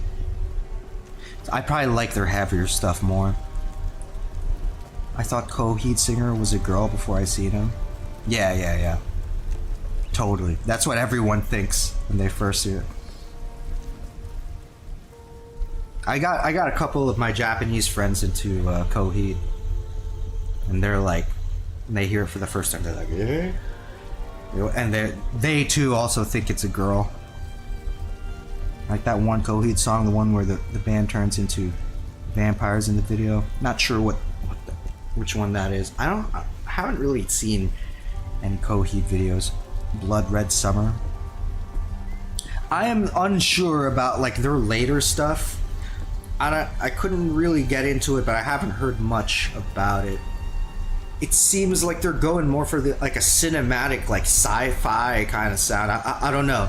I haven't really listened to it deeply, but I'd much prefer their more like emo, indie rock, emo, hardcore kind of sound.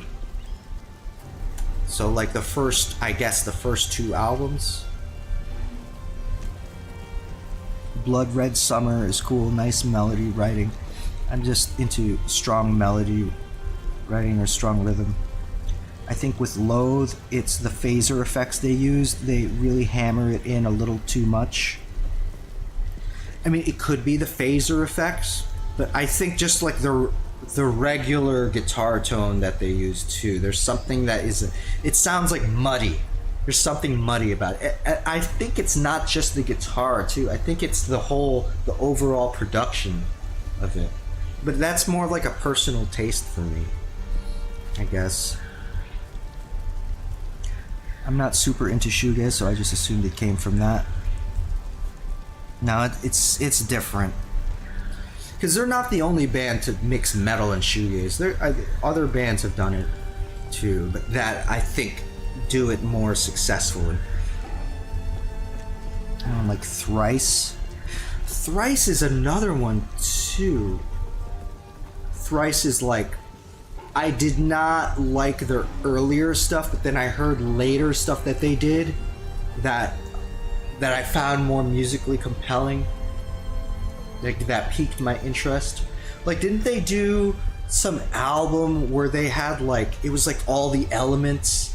So it wasn't one album, it was like 4 EPs or something like that. That was Thrice, wasn't it? Thrice AOL Sessions is sick.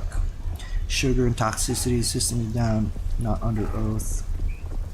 Sorry guys, I'm like so far behind in the chat. I'm like, y'all are like flooding the chat here. Ludovico Einaudi has a greatest hits album called Islands. That's a decent introduction to him. You're a musician, you'll probably enjoy hearing something different. Nice, I'll check that out. I guess if you're a fan of Coheed and Cambria, I'd also just... Sorry, I'm like so fucking far behind in the chat. The Deer Hunter. They have a similar vibe but are more musically complex with their arrangements. A lot going on. I think I know who you're talking about. There are two Deer Hunters. There are two bands. There's a band called Deer Hunter, and there's a band called The Deer Hunter. Deer Hunter is just perfect. Millencolin's Home From Home is a solid pop-punk album from early 2000s. Underrated band. Millencolin, I've heard of them. I know them. I know they're pop-punk.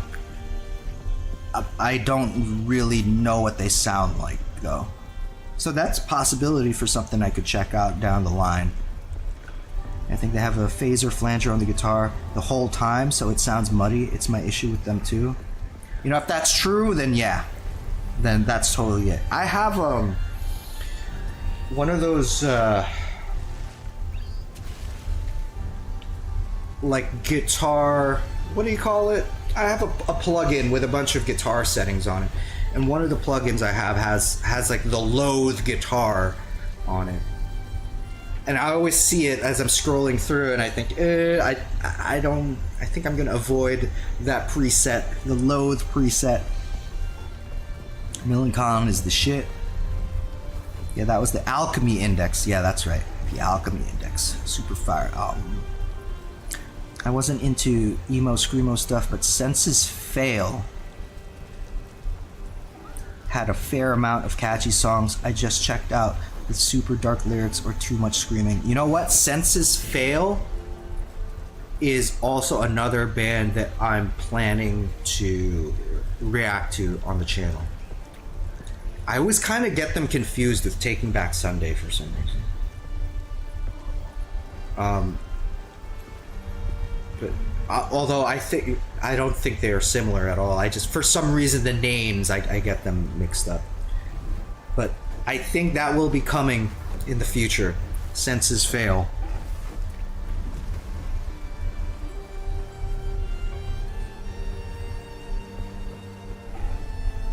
I never liked flanger on guitar. I mean, there's a time and place for it, you know. Like in a certain section, put flanger on there, it can make it sound cool. But if it's on for the whole song and you're a metal band, that's a little weird. The Get Up Kids, probably my favorite emo band. Something to Write Home About. It's a perfect album. Yes, I love the Get Up Kids. They almost made it into my top 25 albums of the 90s.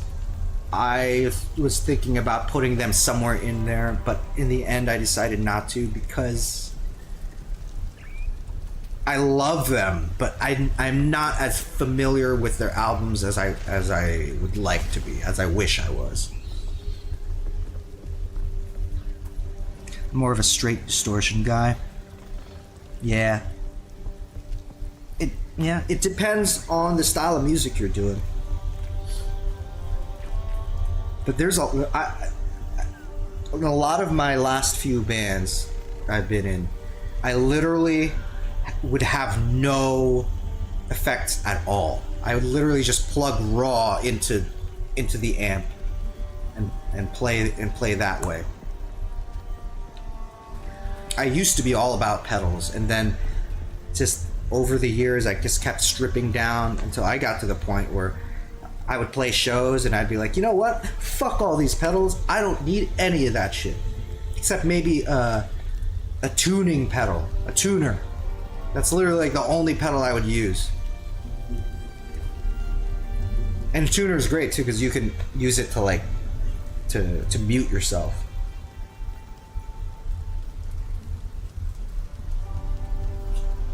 As much as I kind of get twitchy behind the eye referring to them as an emo band, I have huge soft spot for the first two albums from The Used. I have no idea what The Used sounds like. I have no idea. That's another band.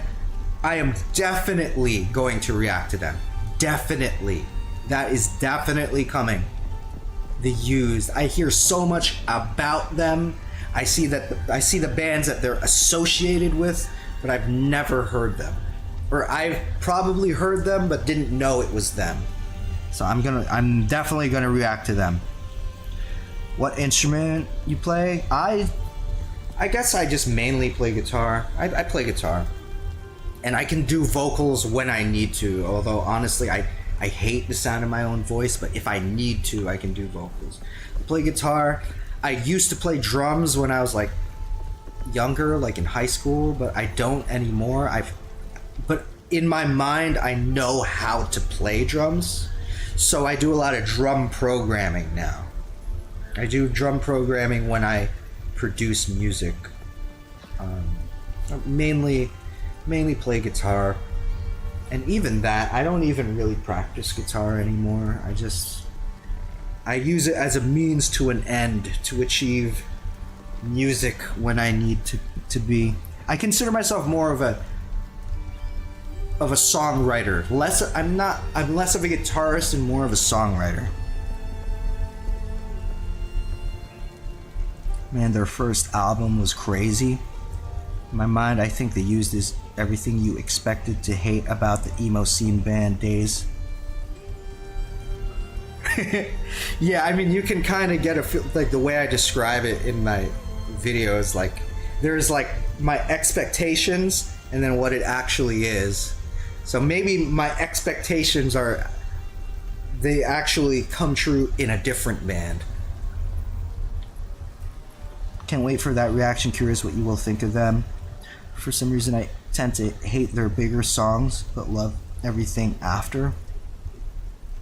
Silverstein, Discovering the Waterfront.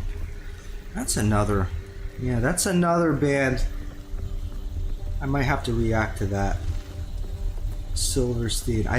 I'm not sure what they sound like, but I know of them. I know my cousin's son likes Silverstein.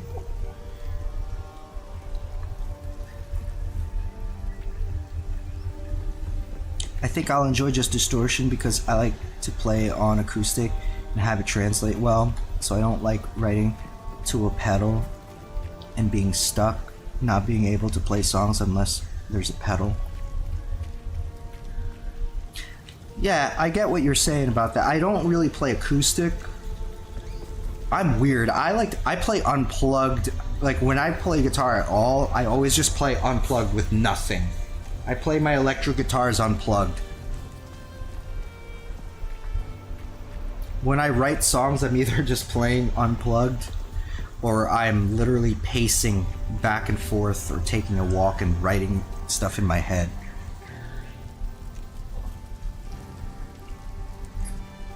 I think, what if there's a power outage and I want to play a song? Yeah, no problem. Just play unplugged. Just play unplugged and use the distortion pedal in your mind. That's what I do. Also, I was going to recommend Thursday to you, but I saw you mention them in the TBS video, so big respect for that. Thursday, I've heard like their first album like a couple times. I'm not familiar with it, but I've just heard it a couple times. They're all right. Again, another band I would have used to hate them, but I think I could get into them now if I really sat down and listened to them. I know someone who knows someone who used to be in band Thursday, but they quit. They quit because they said the band sucked and they didn't like it. But that was a long ass time ago. That was in my emo hating days.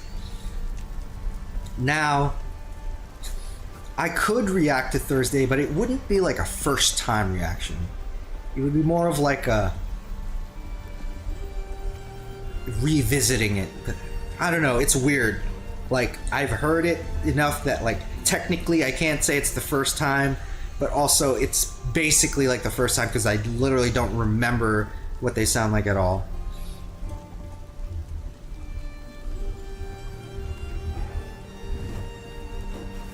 Get an acoustic. Taylor's are very nice. I don't know about acoustic. I'm not really into acoustic though, because I'm like more into like electric stuff. And the thing with acoustics is they're loud, and I hate knowing that people can hear me play guitar when I'm writing stuff.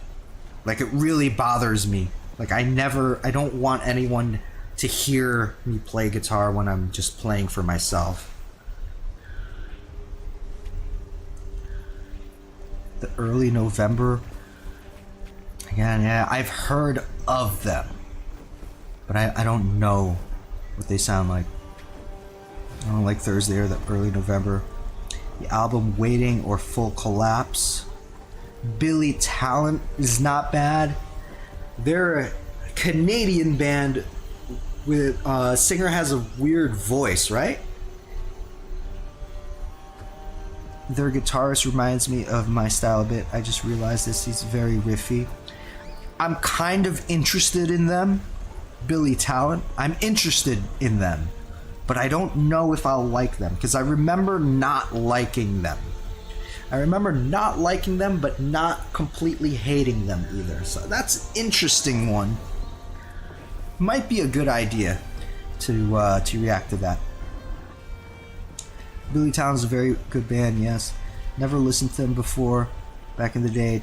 Try Honesty?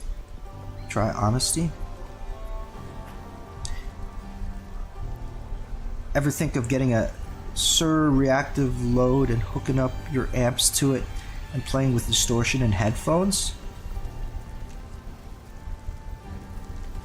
What is that? I'm not sure. I'm not sure what that is. Yeah, Billy Talent singer has a weird voice. I'm kind of like...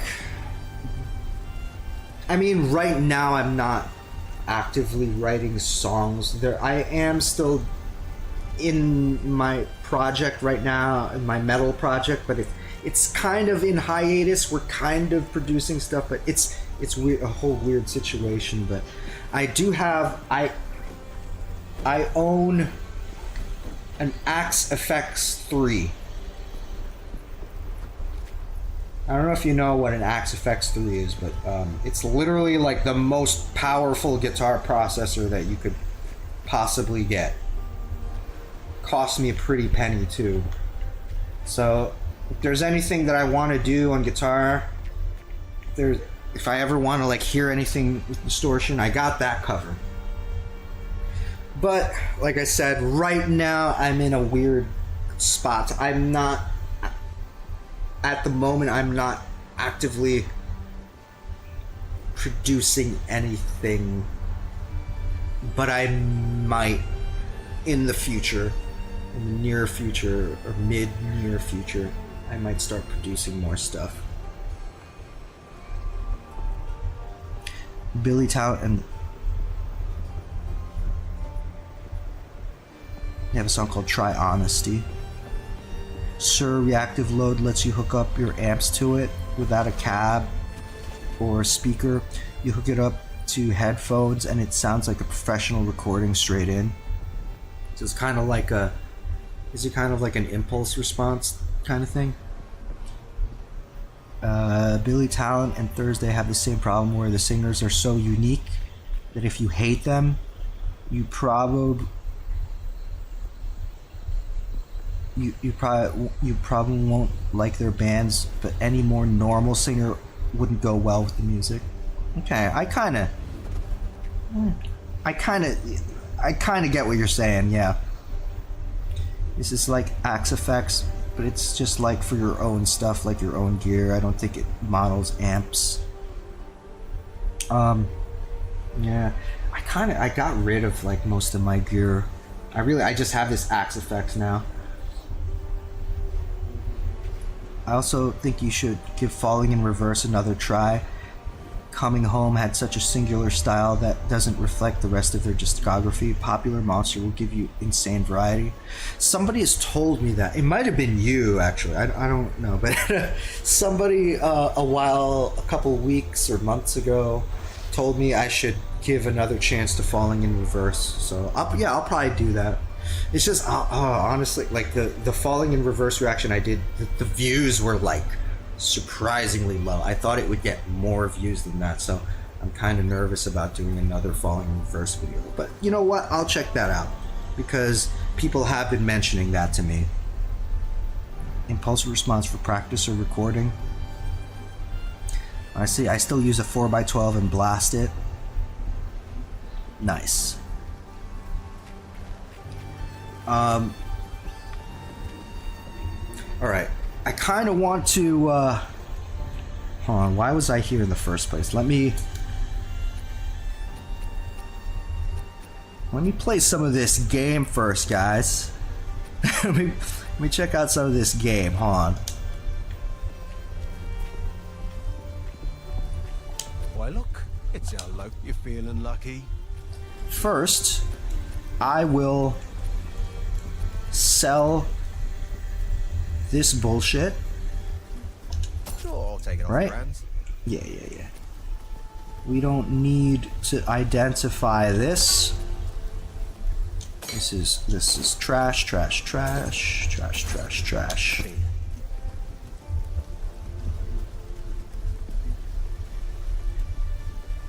Falling in Reverse has so much potential, but Ronnie just ends up ruining it. But I think, isn't Ronnie like the reason why everyone talks about them all the time? I'm sure you hated Newfound Glory Singer if you've heard them. Newfound Glory, man, I haven't heard that name in a long time. It's another band. I never got into them. I'm not really sure what they sound like, but I've heard some of their songs before. I just can't remember what they sound like. I don't like the Newfound Glory Singer. I liked a couple of their songs on Catalyst. For some reason, I can imagine his face. Like, I feel like I know his face. I must have seen one of their videos and, like, his face stuck in my head, but I can't remember what they sound like. Her album Coming Home is probably my favorite. Just damn near perfect album, great vibe. Ronnie is both the reason for their success and its limitations, in my opinion. Oh, Jesus. Oh my, oh Jesus. Wait. Yo, back up.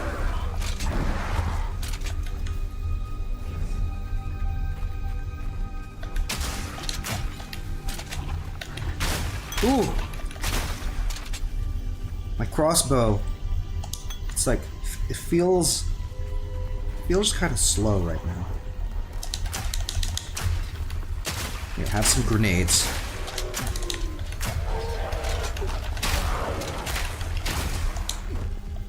Ooh, scroll wizard. No.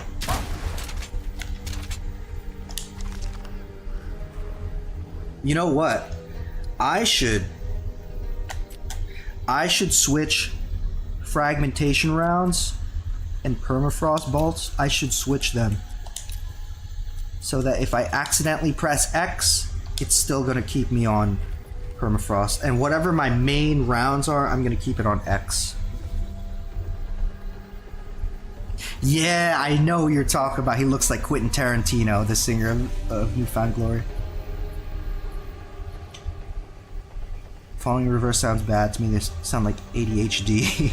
It's a very whiny voice. They did the song My Friends Over You. Yeah, My Friends Over You. Yeah. He has that, like, this elven features of Quentin Tarantino. Ronnie's logic is essentially, I'm a great songwriter because fuck you and you hate me. His best songs have always been the ones where he drops that facade. I kind of like that overconfident asshole kind of quality that, like, some frontmen have. I kind of like that sometimes. I kind of like it when a lot of people hate someone. It makes me more interested in them. But that's just me. Falling in Reverse sounds like the perfect Gen Z band to me. Like when YouTube videos start getting edited very choppy to keep people's attention. That's what Falling in Reverse sounds like to me. Yeah, I guess, I haven't heard enough Falling in Reverse. I just heard that one album. I guess I need to hear more to get more of a feel for what they're really about. Man, I'm so clumsy when it comes to these grenades. I need to time the grenades better. It's all about the positioning, I guess.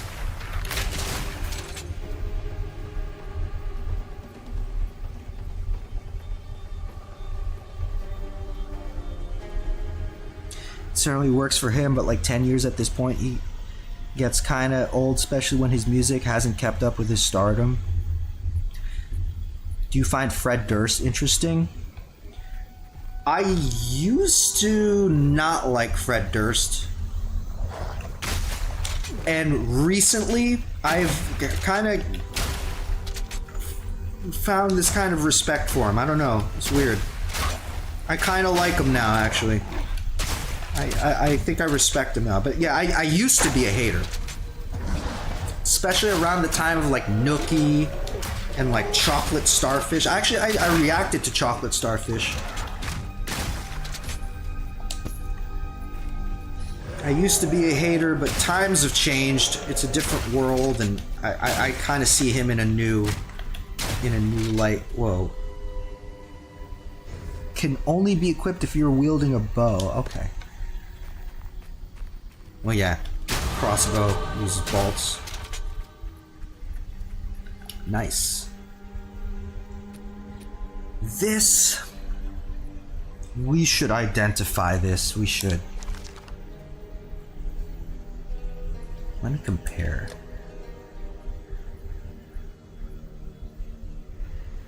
Oh, but this doesn't have an energy shield, does it? It just got evasion rating.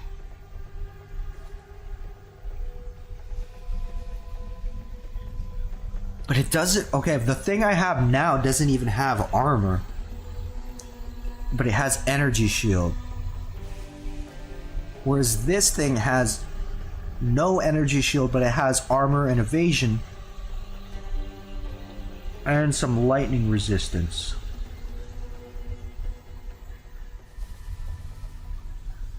I really like having the energy shield though. Okay, I will equip it for now and just see how it feels. Test it out. Oh, apparently I still have an energy shield. My shot.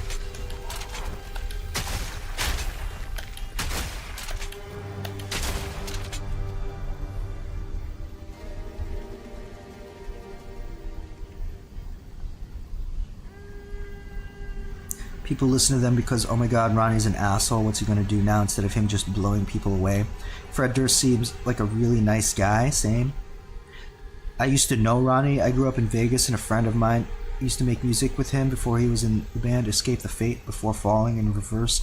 Yeah, that I didn't know that. I didn't know that he was in Escape the Fate. I think I just found that out recently, and I think that's why I get confused when I look at pictures of him.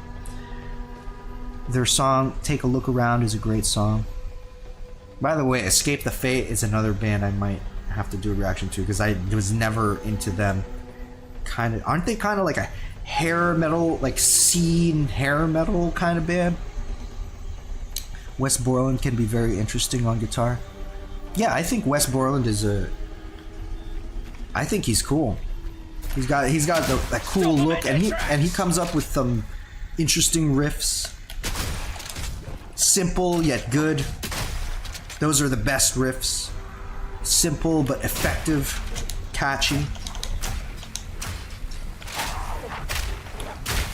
Oh, you know what I should do? Maybe while I'm kiting, I should... Oh no, but that's... It's hard. I would need to put the grenade on R2. That's weird to use my right thumbstick and press square at the same time. It's really weird. Out of mana. Oh, Jesus. I'm out of mana.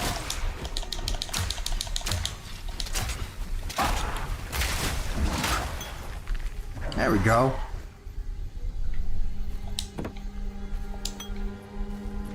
Maybe if I'm going straight back,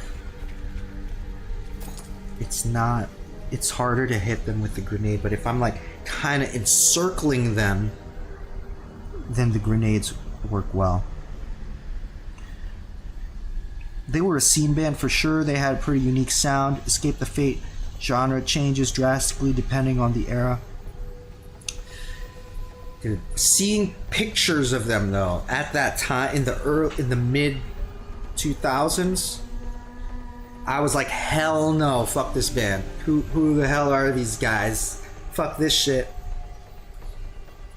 Right? Because they look kind of like hair band emo, right? I don't know, but I don't give a shit about that anymore these days. So maybe I could get into them now. Who knows? The first album, the one with Ronnie, was a staple for the early emo scene days. They were still a good band after, and they still should be good on paper.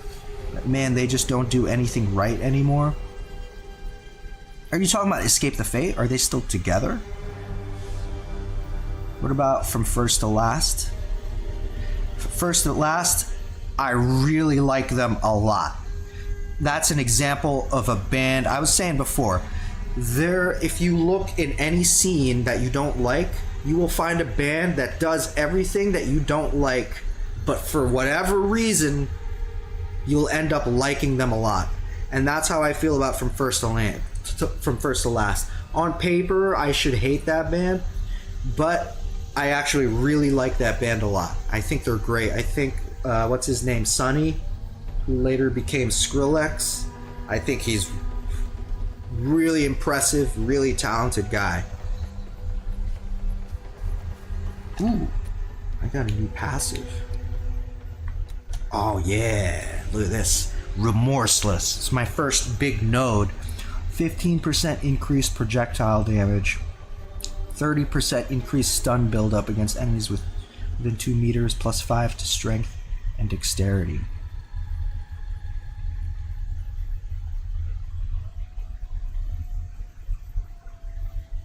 Fuck yeah. Fuck. Yes.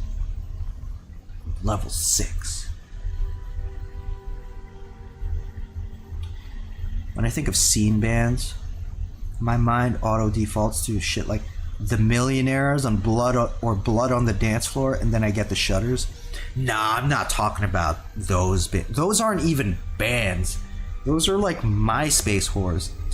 It's funny, like, funny story, like when I first listened to Blood on the Dance Floor, am I thinking of the right band? Blood on the... Yeah.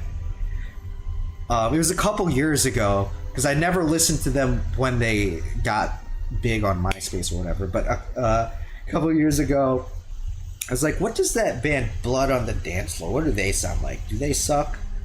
I typed it in, and then I clicked on a video. I listened to their most popular song or whatever, and my reaction was, oh, this is just a silly cover of Blood on the Dance Floor by like a couple of like some emo losers making a parody of some emo song.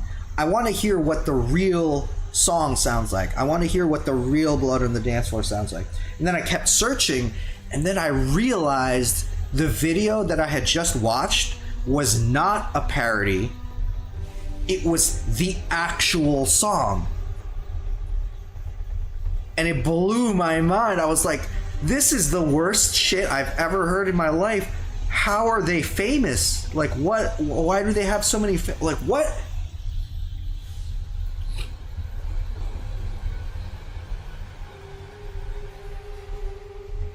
Which album from First to Last did you get into? First one I got into was Heroin.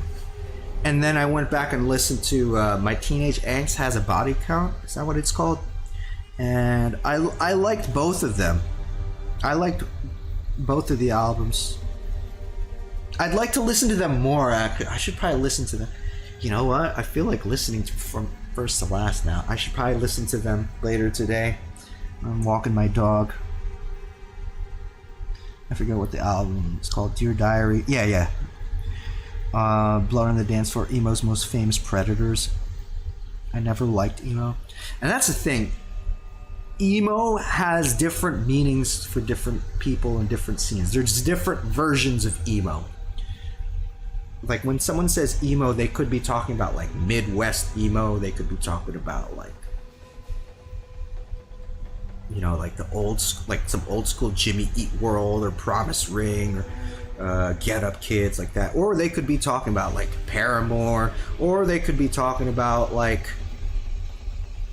Blood on the Dance Floor. You know, it has a lot of different meanings to different people. Well, I'm really glad you enjoyed the Sunny era from first to last. Lately, people have been trying to discredit him for some reason. It annoys me a little when people lump all of those pop punk bands as emo retroactively. Yeah, again, it really... Yeah, it depends on the context. Is From First to Last still making music, though? I thought they broke up a long time ago.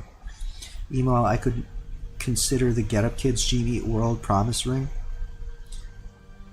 When I think of emo, it's like overly and self-pity lyrics, flat ironed hair, and girls' pants. I like Jimmy Eat World. Yeah, right? There's different definitions of emo, and they're all... Sometimes they can be drastically different. I mean, for the lyrics, though, it's not really about the lyrics. It's more like the sound. Like, My Chemical Romance, like, musically, I don't really consider them to be emo. Maybe there's a slight emo influence, but they're not really an emo band to me. There's something like, what was it? Fall Out Boy. That's another band I reacted to.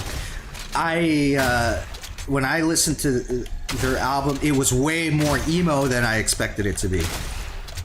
Like, I didn't even really think of them as an emo band until I listened to the album and I realized, oh no, they are a scene emo band from like the early mid 2000s. Oh, son of a bitch. Wait, I want these suede... Get out of here. Suede Bracers, Orb of Augmentation. Oh, let me back up a little bit.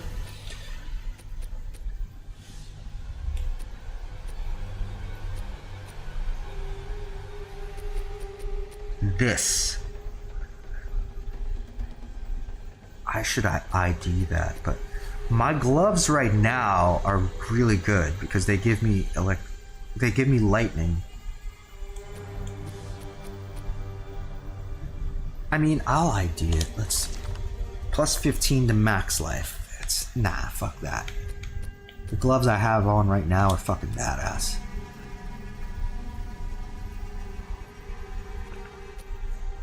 What are y'all saying? Sunny Day Real Estate. Hey Mercedes. I love Hey Mercedes. I would go as... I almost don't really think of them as emo, though.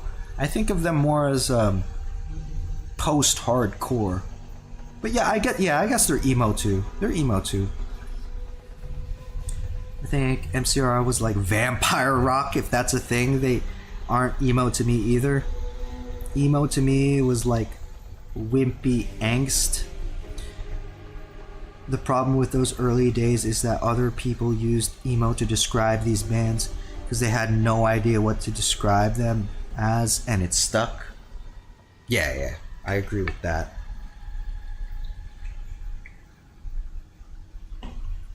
The term emo is used a little too loosely.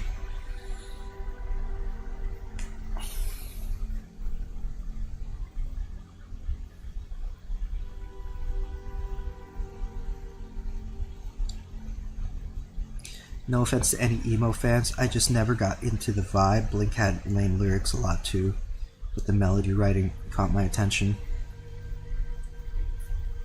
I will say though, I was kind of into the emo look. Some of the emo girls that I met back in the day, the scene girls were like crazy hot.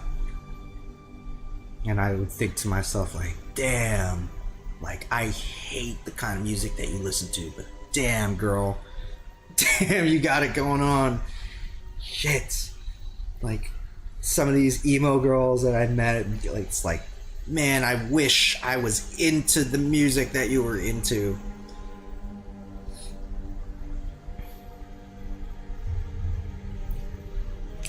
I think a lot of pop punk bands now get called emo for some reason.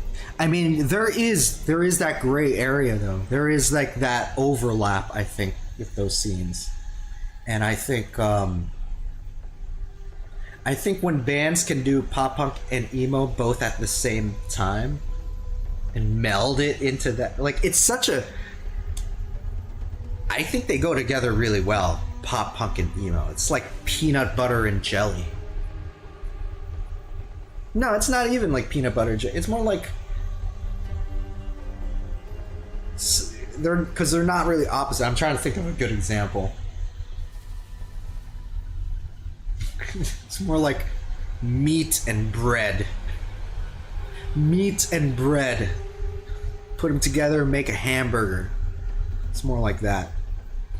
Can you believe people in Japan have never heard of peanut butter and jelly before? Can y'all believe that?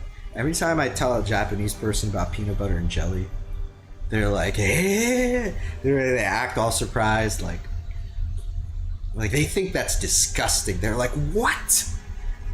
You can see the gears turning in their heads, like, peanut butter and jelly? It makes no sense to them.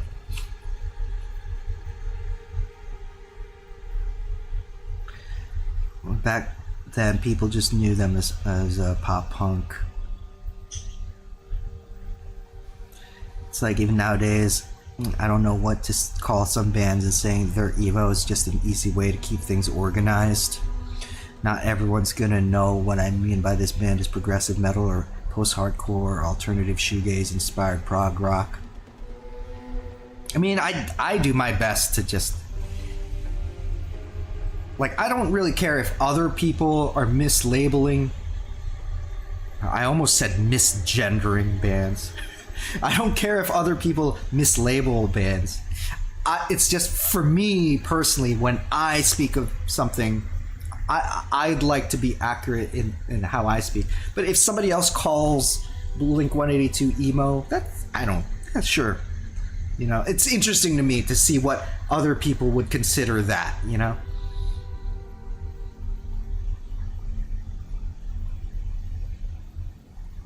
Easier to just be like, yep, this is an emo band. Yeah, exactly. Emo girls were cute. I like eyeliner on a girl or a choker too, little nose ring. Hell yeah. Exactly. Well, emo was called emo because it was emotive hardcore. Those bands are considerably different than MCR, The Used, those types of bands. Old school emo didn't dress in black and wear eyeliner. Yeah. I'm kind of interested to do a reaction to The Used. In my mind, they're gonna sound like AFI, but I don't know if that's accurate or not. And I did that AFI reaction. I think in hindsight, I think in the moment I was doing the reaction, I said they were okay, but now that I think about it, I don't think I liked AFI, to be honest. I can't wait for you to react to One More Time. You should react to the deluxe version, all 27 songs. Antonio, yeah, I think we were talking about that before, weren't we? I was talking about it with someone.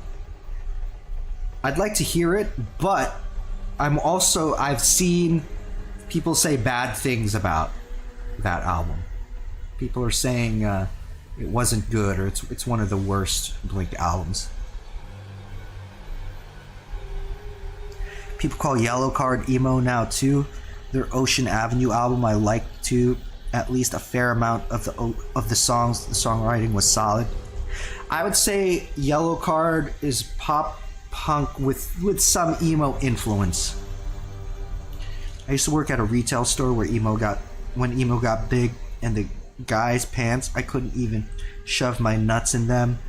They were so tight. The style changed. I was against tight pants for so long. Like, I refused to wear those skinny jeans. Now all I have are skinny jeans, but they look all right to me. I don't wear them the same way. It's weird. But like, yeah, I wear them now.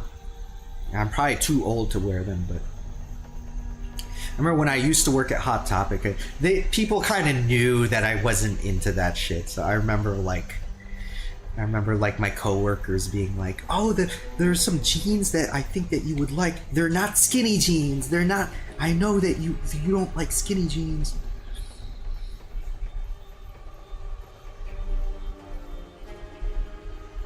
The used is kind of heavy and melodic.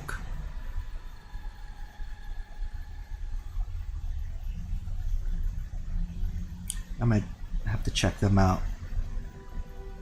I am gonna take a quick break.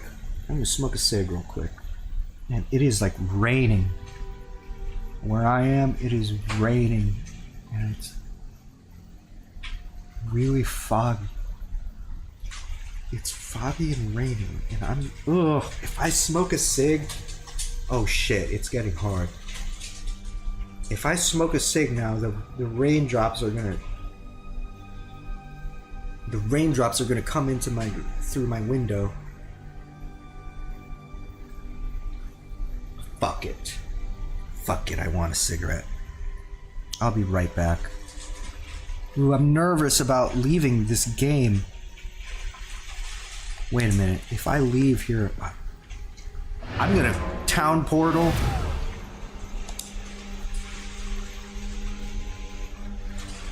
Alright, this is what I'll do. Town portal. I'll just chill in town. And then smoke a cig. Halifax. Damn. I haven't heard that name in a long ass time. That is old school right there. Halifax. Funeral for a friend too. Damn. Alright, y'all. I'll be right back.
Who are y'all talking about? Are you talking about Blink's old drummer?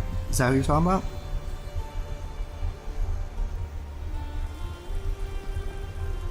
I didn't even like the era during Matt's time, but I felt they were finding their way back to being an inspired punk band. Within San Diego and California were songs I liked. Y'all talking about Blink?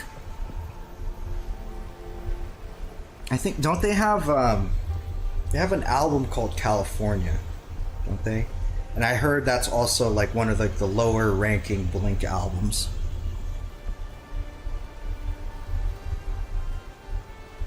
Kind of like Wildfire, but also I think that Tom and Mark's voice chemistry is way better.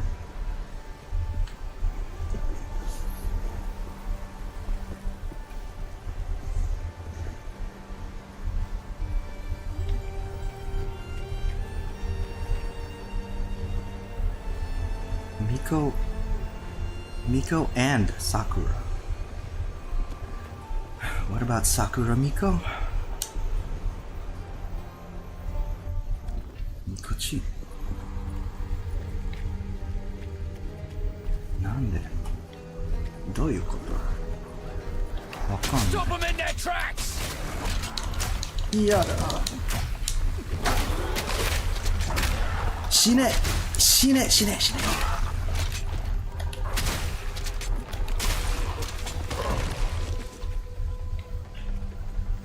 ただの雑魚。ただの雑魚。こいつ。Yeah, 2 scrolls of wisdom. It's huge.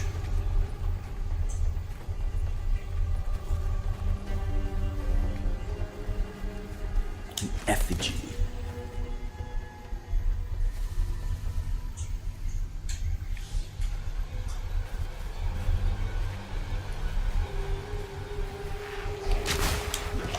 Oh, fucking werewolf motherfucker.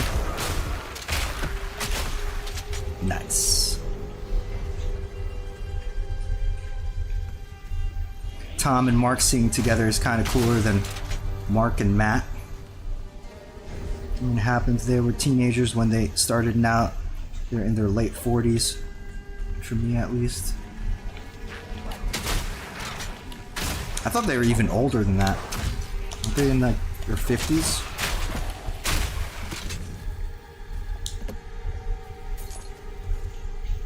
It can't sound the same for 30 plus years.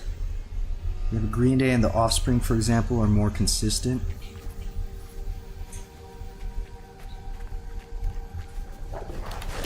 I haven't heard The Offspring in a long time. I didn't even know they were still together.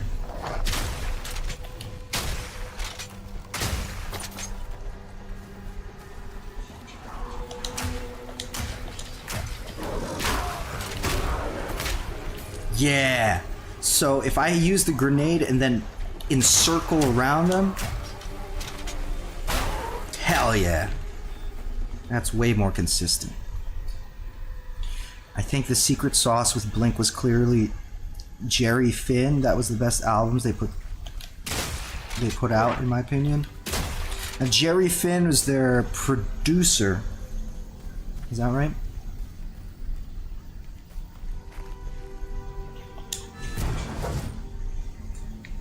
Oh yeah, we talked to her before. Yeah, she was talking about what does she want us to do? Field not far from here that runs red with rust, where the weapons and armor of countless Ezamites still remain.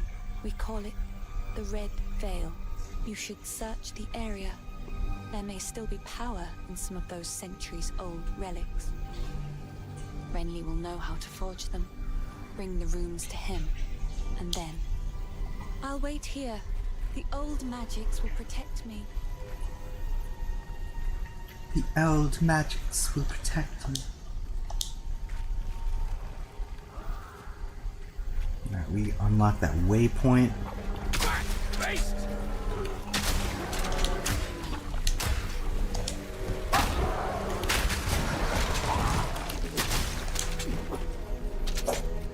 Mark got gloomy, Tom got distracted.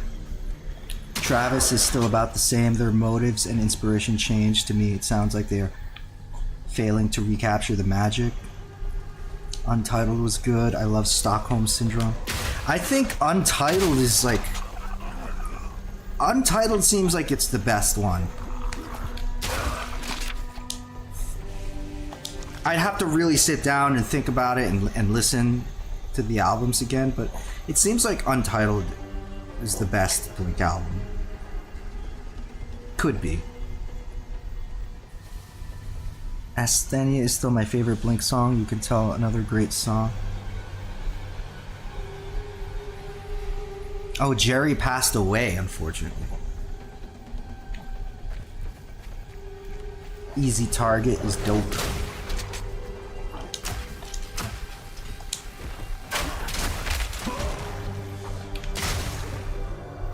Yeah, that wolf just came charging at me. He got murdered.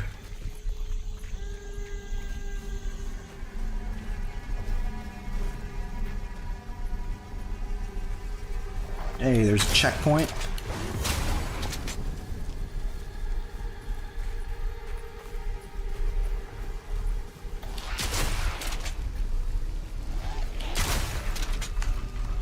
Jesus.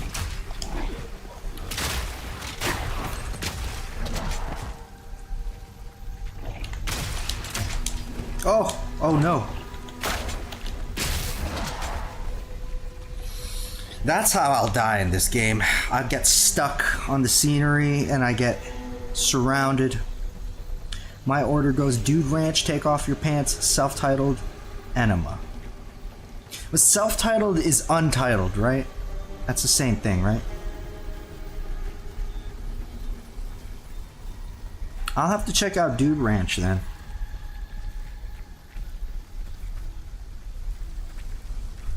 Ah, this is the place that she was talking about. The Red Veil. It doesn't tell me the level. Okay, so the place I'm in now, monster level is 4.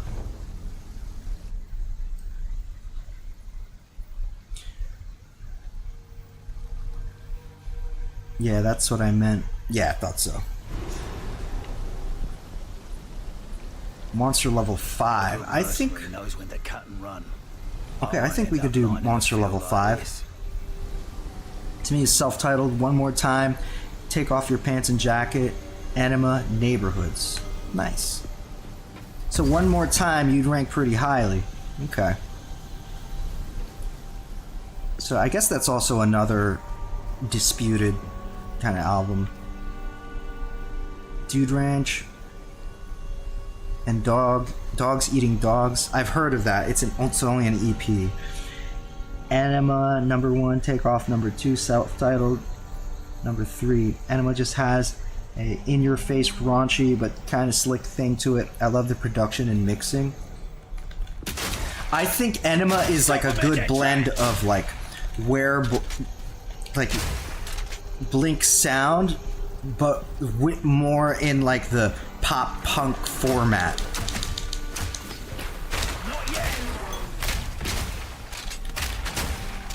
Like it blends like the unique sound of Blink with that pop punk kind of format.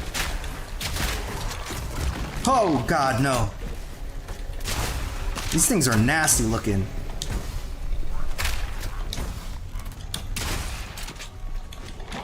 I'm gonna use this crazy hammer that I got. Oh, Scroll of Wisdom. I need that. Yeah, look at my life refill. And I have energy shield. I guess everyone has energy shield by default. I assume. I don't know. I don't know where my energy shield is coming from. I just know I have it.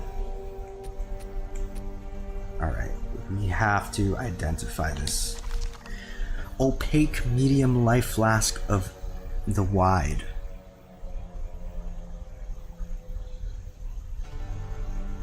Huh, okay. What do I got now? Just a medium flask. Okay, so I'm definitely using that.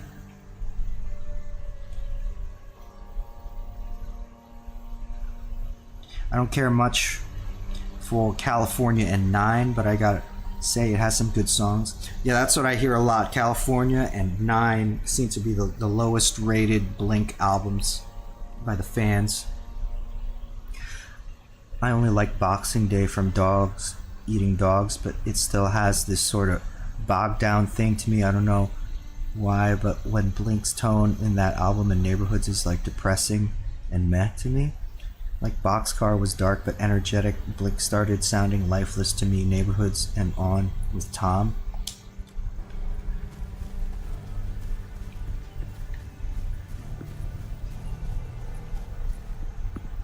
I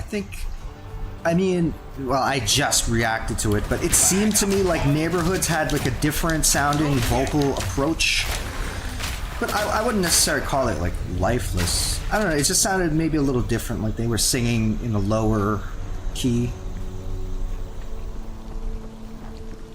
But maybe, if I listened to those albums more and I really like analyzed it. More time.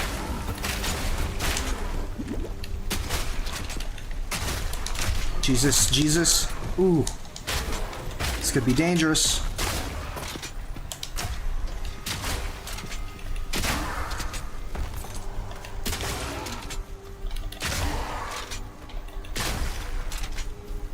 I rolled into the uncharted territory instead of retreating back to where I came from.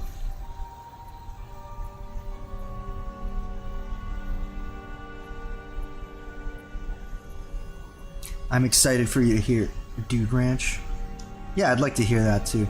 Boxing Day is cool, but my favorite is Disaster, even if it sounds like Angels and Airwaves. Neighborhoods aged very well. I hear that a lot too. Like in hindsight, it's actually like not that bad. It's pretty good. But at the time it came out, it's not what Blink fans wanted to hear.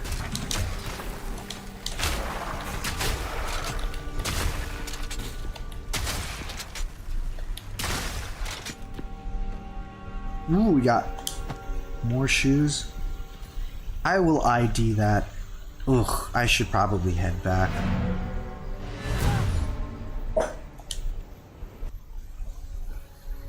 I gotta sell some of this crap.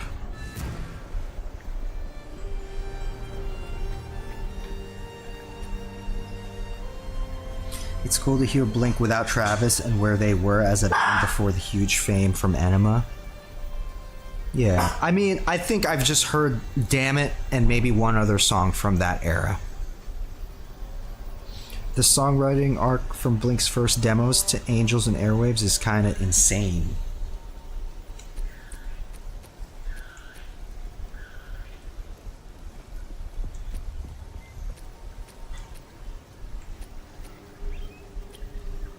Should I ID this? Okay, let's look at my shoes now. My shoes now are okay. Oh, maybe I'm getting energy shield from the boots. Okay. Oh, my boots and my gloves. Okay.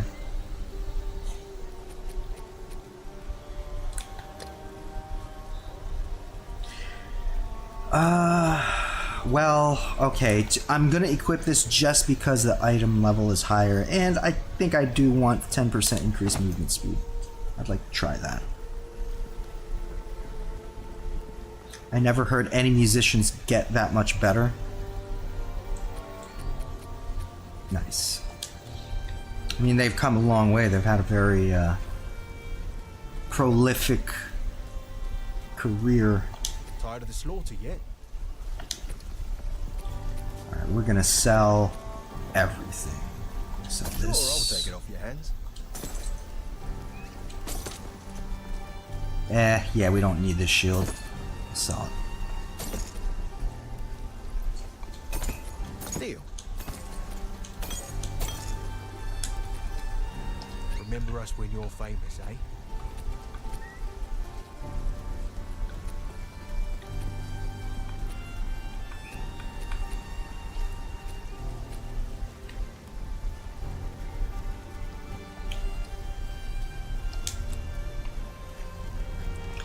don't know how to sort the inventory.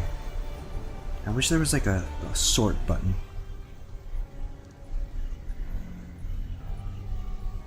It was kind of weird to start listening Angels on Airwaves with The Dreamwalker. Not that is not a good album.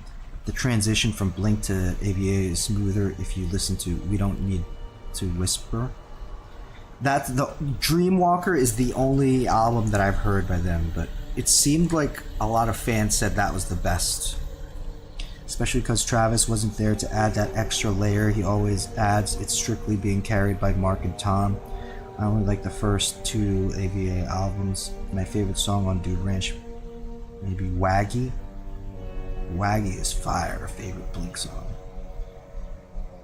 Nice riffs. That's what I always loved about them, the simple, fun riffs. I'll keep an eye out for that song. If and when I do Dude Ranch. Oh my god. It's a lot of dudes.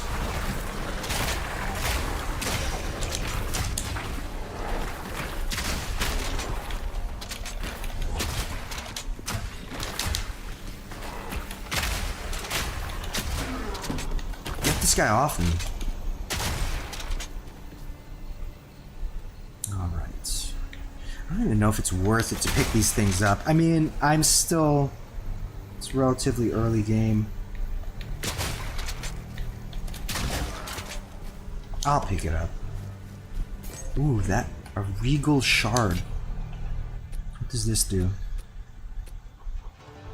A stack of 10 shards becomes a Regal Orb. Okay. I forget what a Regal Orb does, but I think it's pretty good.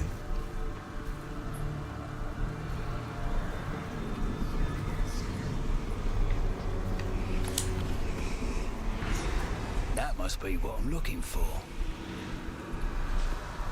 Okay. That's what you say. Oh! Oh no.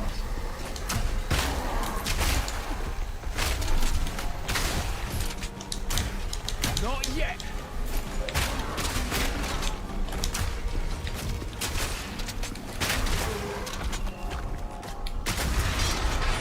Nice. Quest item. Expected a trap.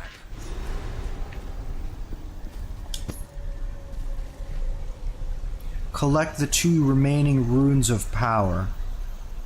Talk to Renly for your reward. Wait a minute. Okay. So I think I completed something. But I still need to get 2 other runes. But let me talk to Renly. Dude Ranch is great, but I feel like with Travis and Jerry Finn is when Tom and Mark got more creative.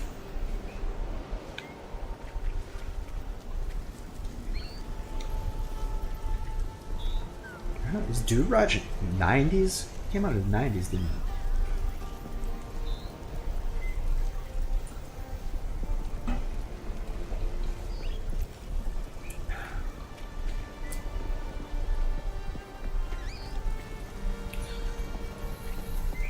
Where's Renly? Renly Baratheon! Oh, finally! Took down the Devourer, did you? Oh, that's incredible! This is the first real success we've had against the darkness. We can breathe a bit easier now. Perhaps even go out and gather food. Now, this won't cover our debt to you, not nearly. But take it as thanks. Uncut support gem. Nice. Till next time.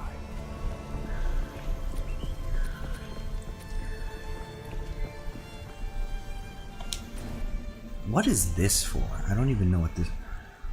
Show the quest. 1997. Jeez. Can't believe... Seriously? 97. Damn. That's a long ass time ago.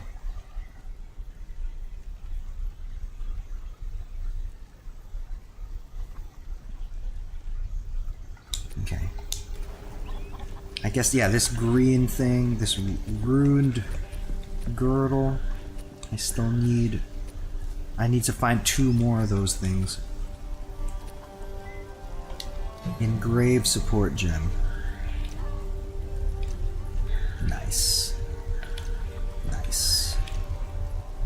Okay, we're gonna... So we got this. This Pierce. Now we're gonna put... Yeah. Let's put Frost Nexus.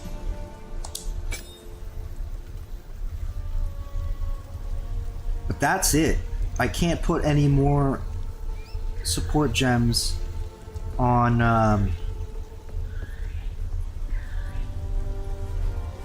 my shot. That's okay.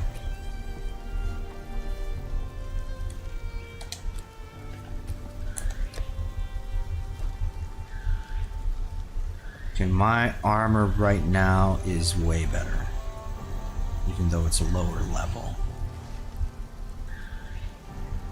I think Buddha was 95 or 94. Oh, gee. They have so many albums. It's crazy. I've heard of that album, Buddha. I was 2 years old back then. Maybe that's why I like self-titled era better.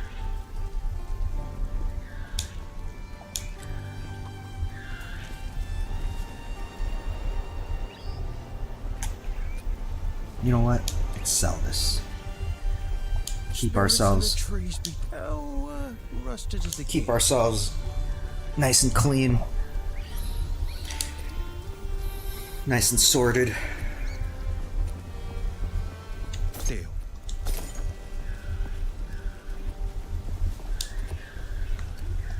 How much gold do I have? Damn! Oh, I have more than I thought I would. 1,010. Okay.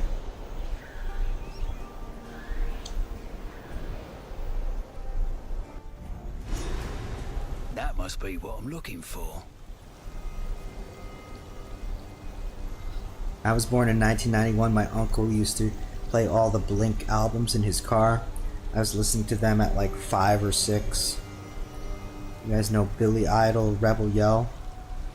I love Billy Idol.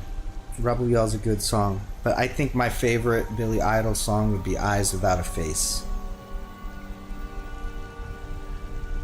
Amakia Robert. Amakia Robert.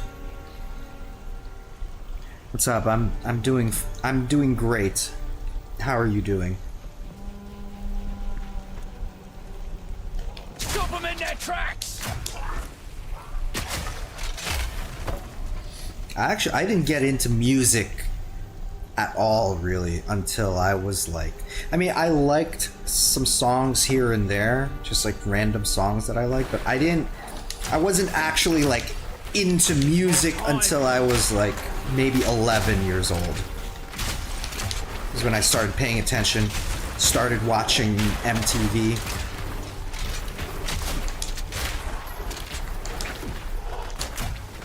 Need more mana. Oh Jesus. He needs more mana, he says. Ah, but look at the frost. That's cool.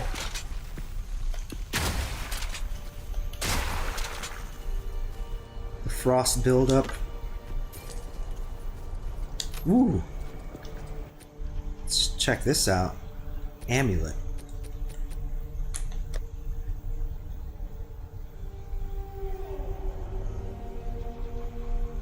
Well, I've got 2 life regens on my amulet now. And it's blue, whereas this one's white, so...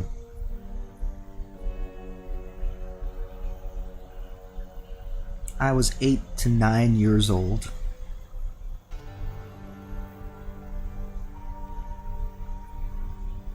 Good times. I used to skateboard with my friends while we listened to self-titled and Take Off Your Pants and Jacket. Nice. It's very, like, skater-friendly music, isn't it?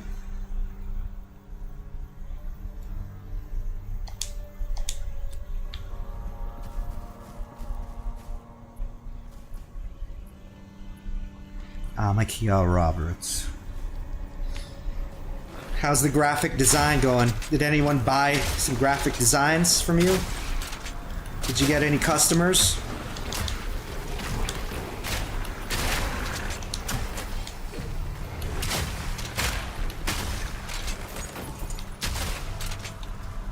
refined arms. For some reason, I looked at it and I thought it said refined anus.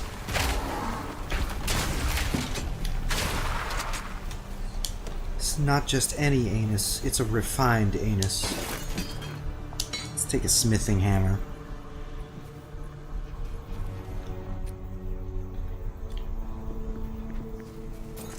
Ooh, this one's blue.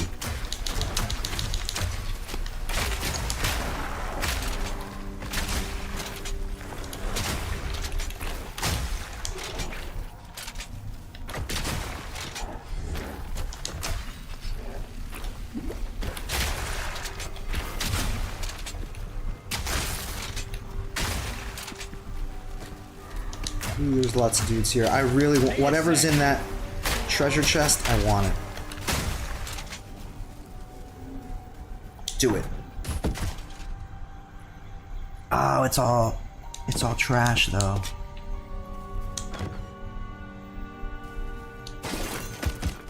My pockets are full. Wait a minute. Get this crap out of here. Drop that. I want this tense crossbow because it's got two slots in it, and I don't even know what you would put in that. I've never even seen that before. Let's go back to town first. We might have to stop picking up the white items at this point. They're starting to stack up. I was listening to Third Eye Blind a bit the past couple days, those big singles they had. Well, have you seen my not reaction video, my top 25 albums of the 90s? Have you seen that video? I put Third Eye Blind on there because I think that album is one of the finest albums ever made. I really do. Yes? Jumper, Semi-Charmed Life, how's it gonna be?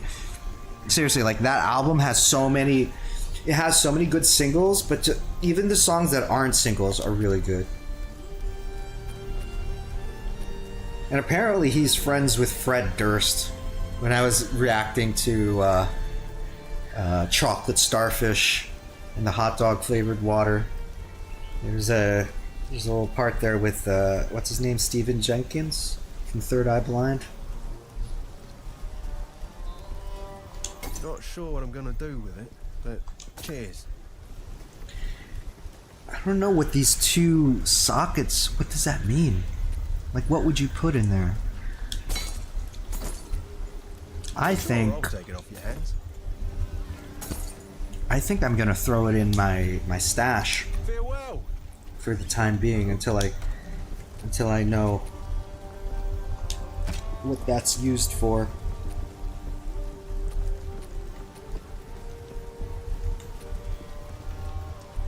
Oh, I should probably sell this too, this amulet. You know what? Let's put all this stuff in here.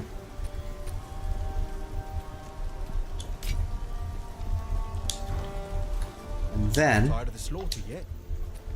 we'll sell this. Deal.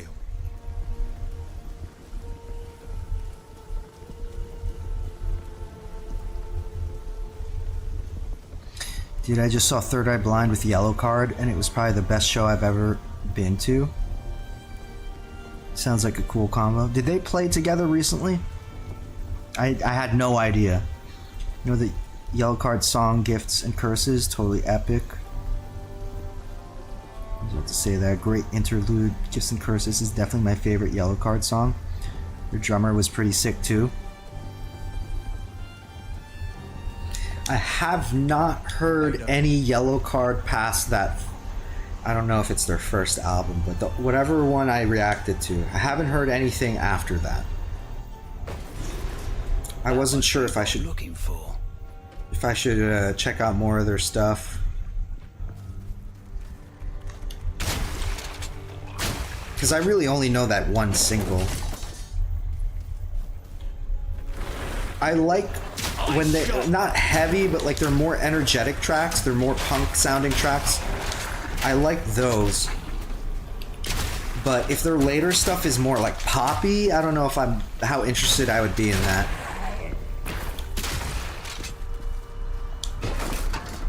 Alright, I'm not gonna pick that up. Actually, it's socketed. Huh. I don't know how much of a difference that really makes.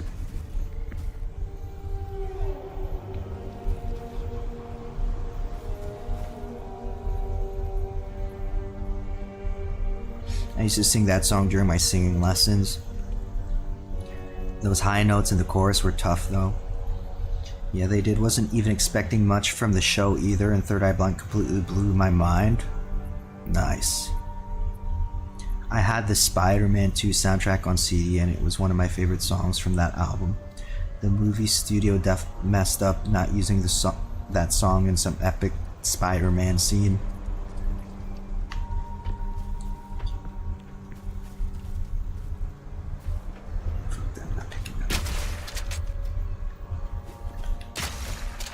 I'm not sure if I have this. No, I got the left speaker right here. I really hope my earphones don't run out of battery, because then I'll have to switch to my headphones. That would be lame.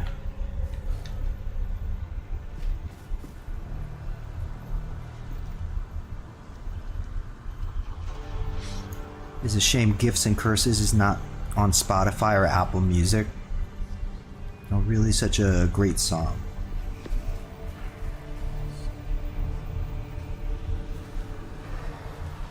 Ah, here it is. Obelisk of Rust. Well, let me kill these guys first, and then we'll check that out.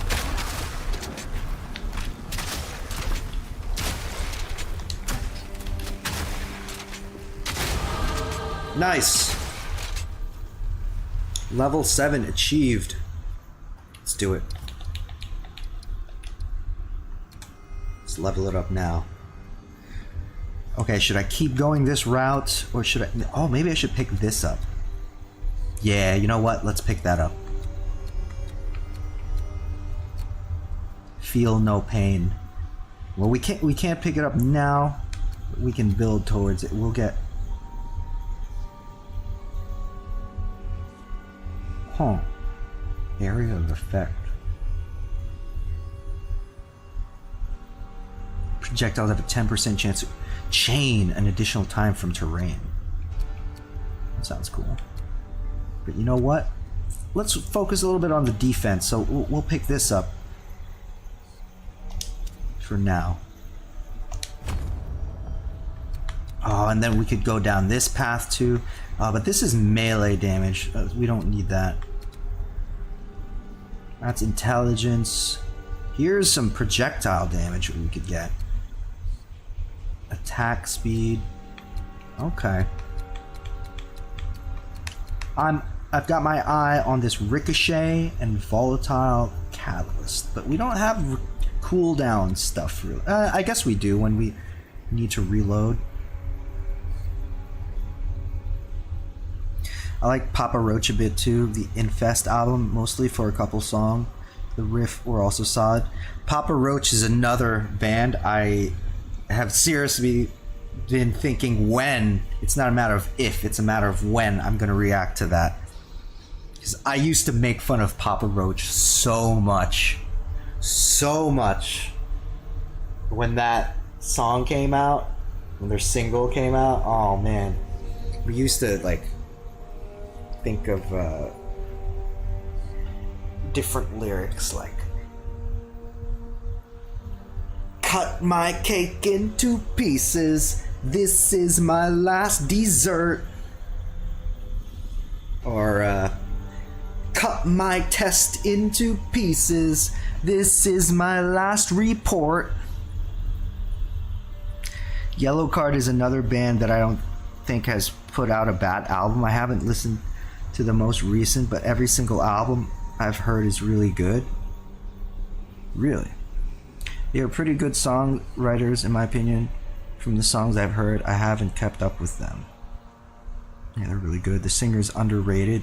He belts a lot, at least back then.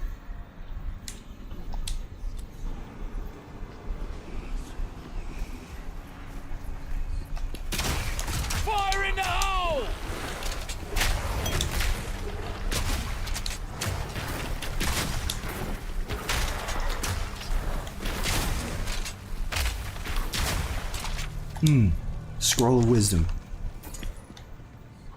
Medium life flask. We don't really need it. Well, it's unidentified. It's possible it's better than what we have, but it's not a priority.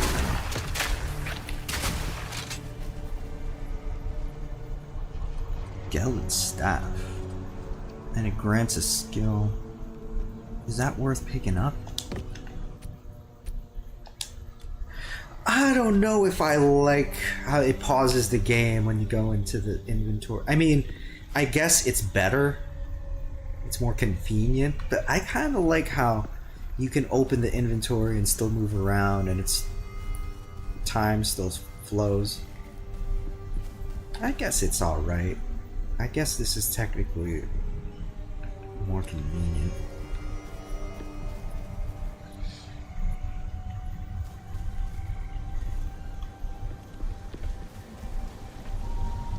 Okay, where are we going? We are heading... Oh wait, did I even get whatever that thing was? The Obelisk of Rust. I can't remember his name right now, but yeah, he's a good singer, very underrated. Did you play Diablo 2 back in the day? Oh shit. Yeah, I didn't even get this. Yeah, hell yeah, I played Diablo 2. Diablo 2 was the first one I got really into. I played Diablo 1 as well, but I never like beat it or anything. But I played Diablo 1 enough to know that Diablo 2 was gonna be crazy before it came out. Like, I was hyped. I remember being hyped for Diablo 2.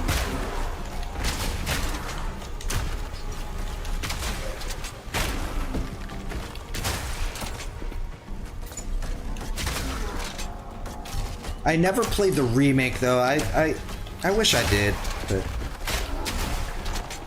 you know, these days there's so many games to play now. Well, that's creepy.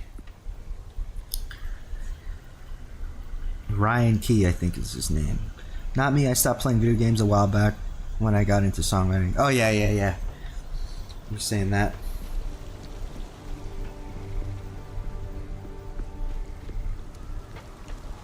But it's too late for Diablo now. I'll never... Well, I don't want to say that, but I will probably not be playing Diablo ever again. Because of this game right here.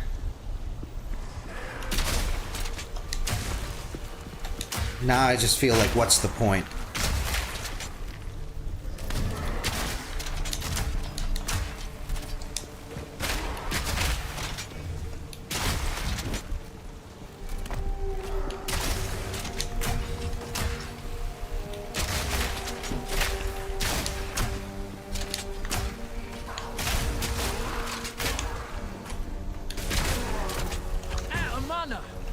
Fuck.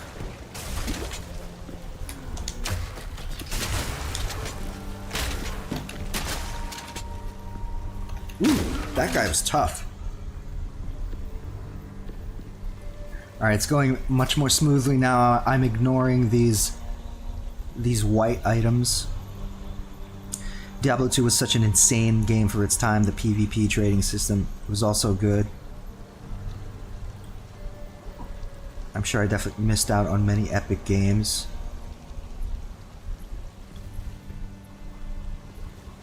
I mean, you can always go back and play... Just play the best of the best, you know? Just play, like, something that's really good and, you know, and you're fine. You don't have to play, like, every game. But yeah, Diablo 2 at that time... I mean, I remember I played with my friends too. My friends were really into it. They'd come over my house and I would watch them play it. I didn't even mind. I enjoyed watching other people play it.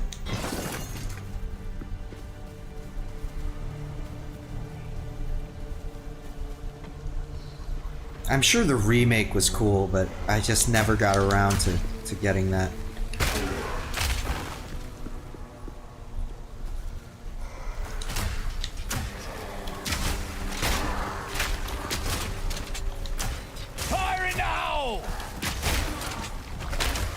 I remember making a build in Diablo 2 that was like the barbarian, but I put everything into strength and just everything into like one skill, and then I tried to like PvP people, and I would like, I didn't do it a lot, but like I could like one shot someone, just like one regular hit, not even like a special skill, just like a, it's like a regular hit from the barbarian could kill someone in one hit. But I was slow as shit too, so if I couldn't hit him, I would get killed.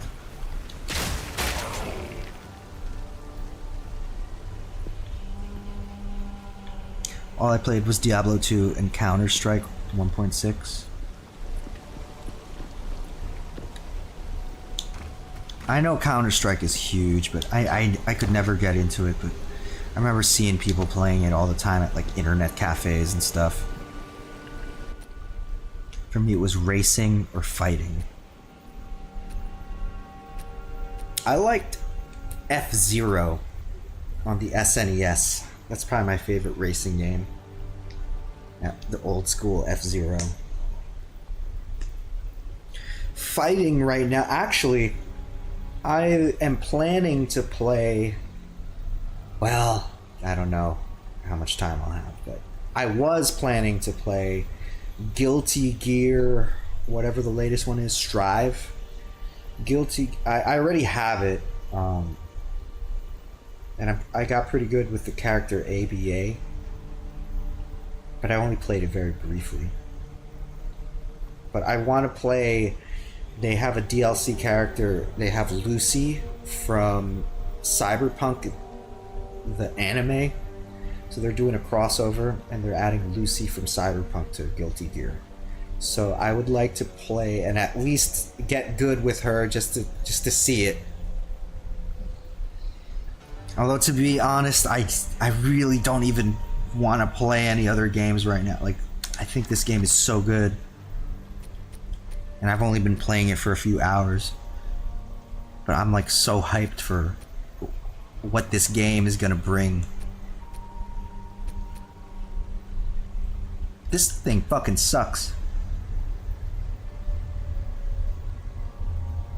I wasted an ID scroll on this crap. I don't even want to ID this thing now. Ah, fuck that. Save my scrolls.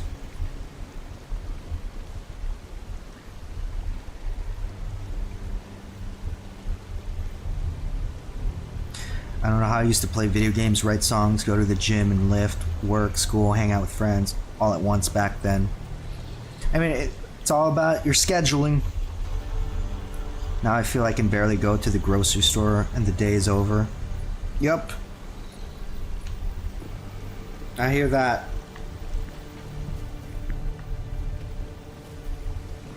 It's true. Also depends on where you are in life, though. I've found the less you do, the less you tend to do. Or like, doing stuff is like momentum, gives you momentum to do more stuff. The busier you are, the busier you get.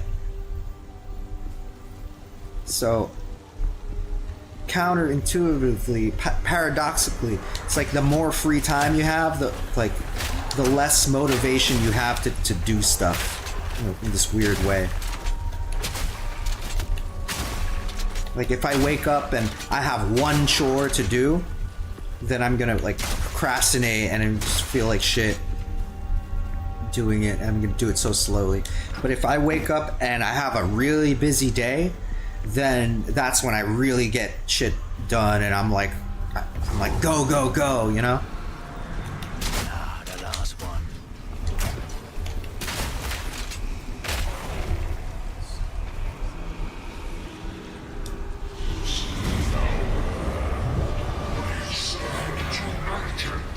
Oh shit. Okay. Ooh, I'm doing some fat damage to him.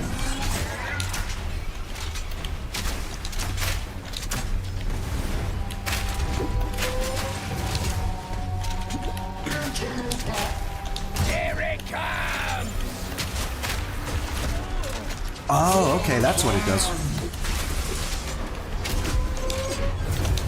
Oh, oh. Oh, oh no. No, no, no. Get out of my way. Oh, God.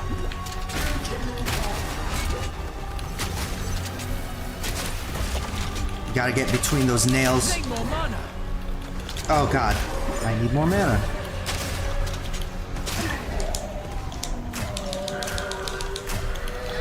What's going on? What's happening with him? Did he transform? No, hit the big guy, not the fucking... Oh. God! Get out of my way, please!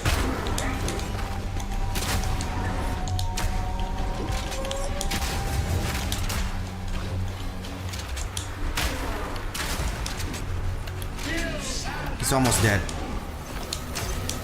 No.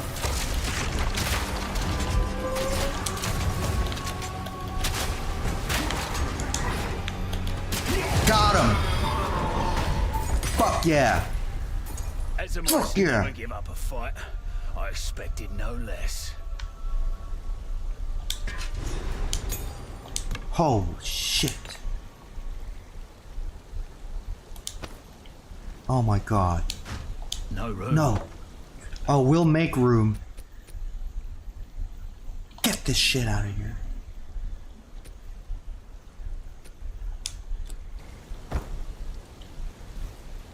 Get that. Well, I kind of want that too. Okay, we gotta make room. Get this shit out of here. Wait a minute. Is it possible?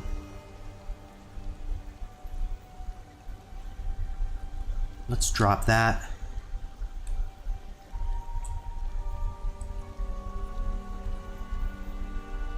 Can we move it? What's up with that?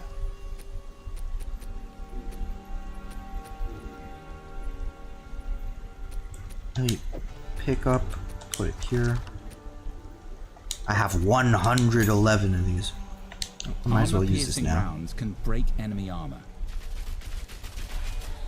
Now, Look out for this symbol that indicates. Oh, take care. Hey there.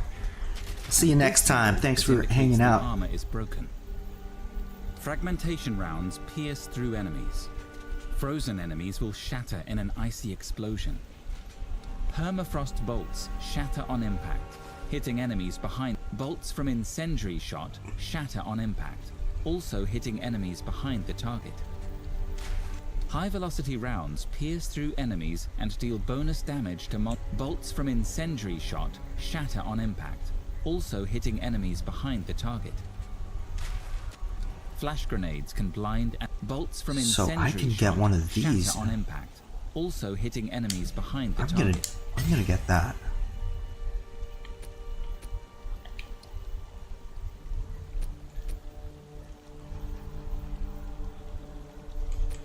Bolts from incendiary. Okay, okay, there it is. No, that's not it. Here it is. Yes. Let's get that.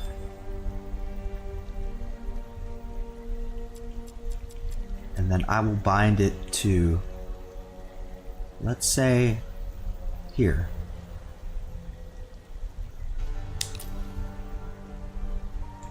Let's try this.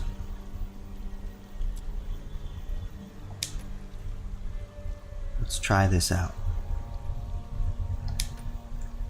Actually, the armor-piercing rounds, let's put that here in L1.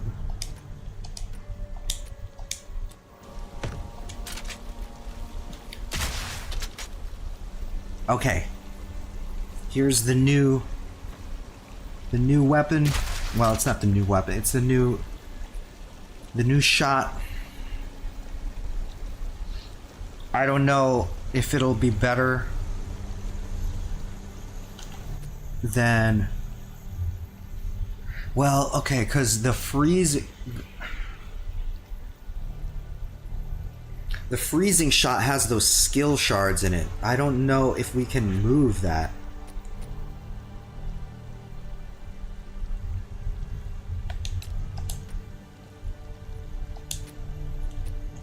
No, we can't move it. Manage sockets.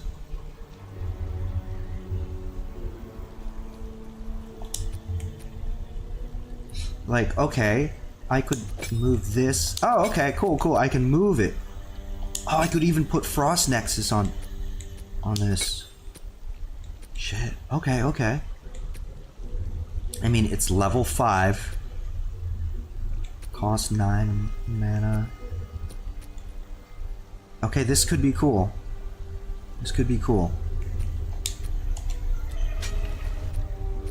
What else?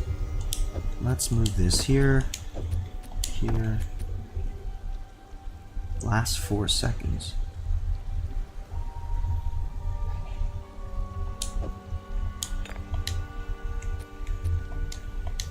Oh, okay. I think these charms work like flasks. I think. But you have to put them on your belt, perhaps?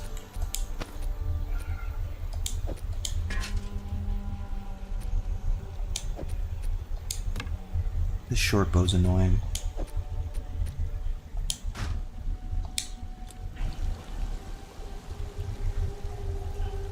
No room.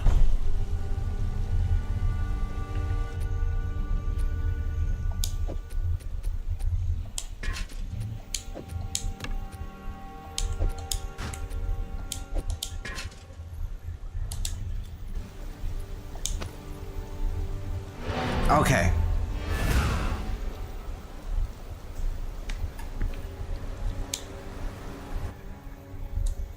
Got it.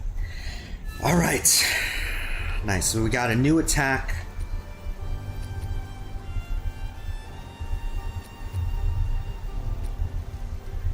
I think we will ID. We'll ID the short bow, even though we're not going to use it, and we'll ID the rattling scepter because it's yellow. 3 skeletal warrior minions. Right. That's cool.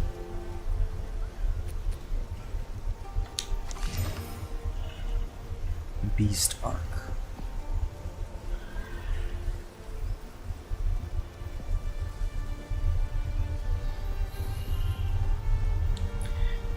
Should I save these? Or should I sell them? I think I should sell them, actually.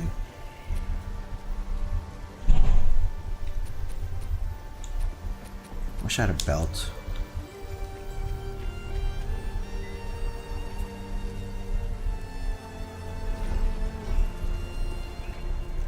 Where is Renly? Wasn't Renly like right over here? Oh, yeah. He's right here. Okay, first, let me clear my inventory.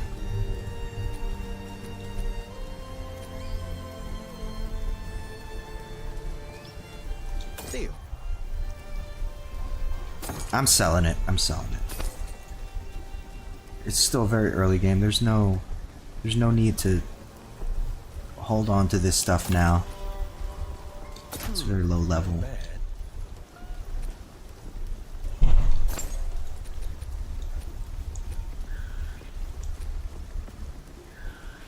Yeah, fuck it. Bye then.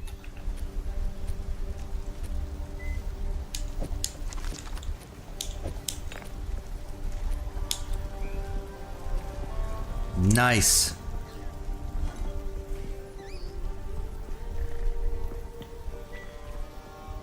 All right. Let me chill here for a bit. I'm gonna take a break. I'll be right back.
Okay, what I've decided, I think I will, for now,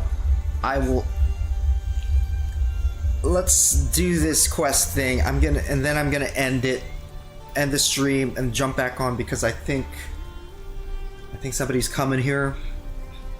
So I'm gonna have to stop streaming just for a little bit and see what happens. But then I'm gonna start streaming again as soon as I can because I want to play more of this game. So it'll just maybe in like 2 hours or so. That's what I'm thinking. You know, I'll start streaming again in like hopefully soon. In a little bit later today, I will start streaming again. But I think, yeah, I'm gonna have to jump off just for the time being. So let's talk to Renly. Let's finish this. But be cautious. They stayed warm after forging, no matter how many times I quenched them. I would have.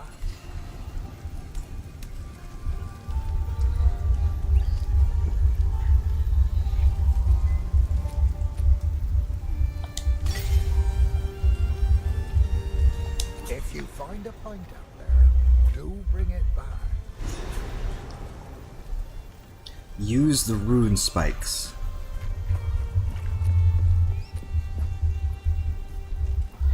Together, the runes are an oath of peaceful passage and a request for freedom, pursuit of an important cause. Stab each rune spike into the ancient runes on the Tree of Souls to ask it to release the Hooded One.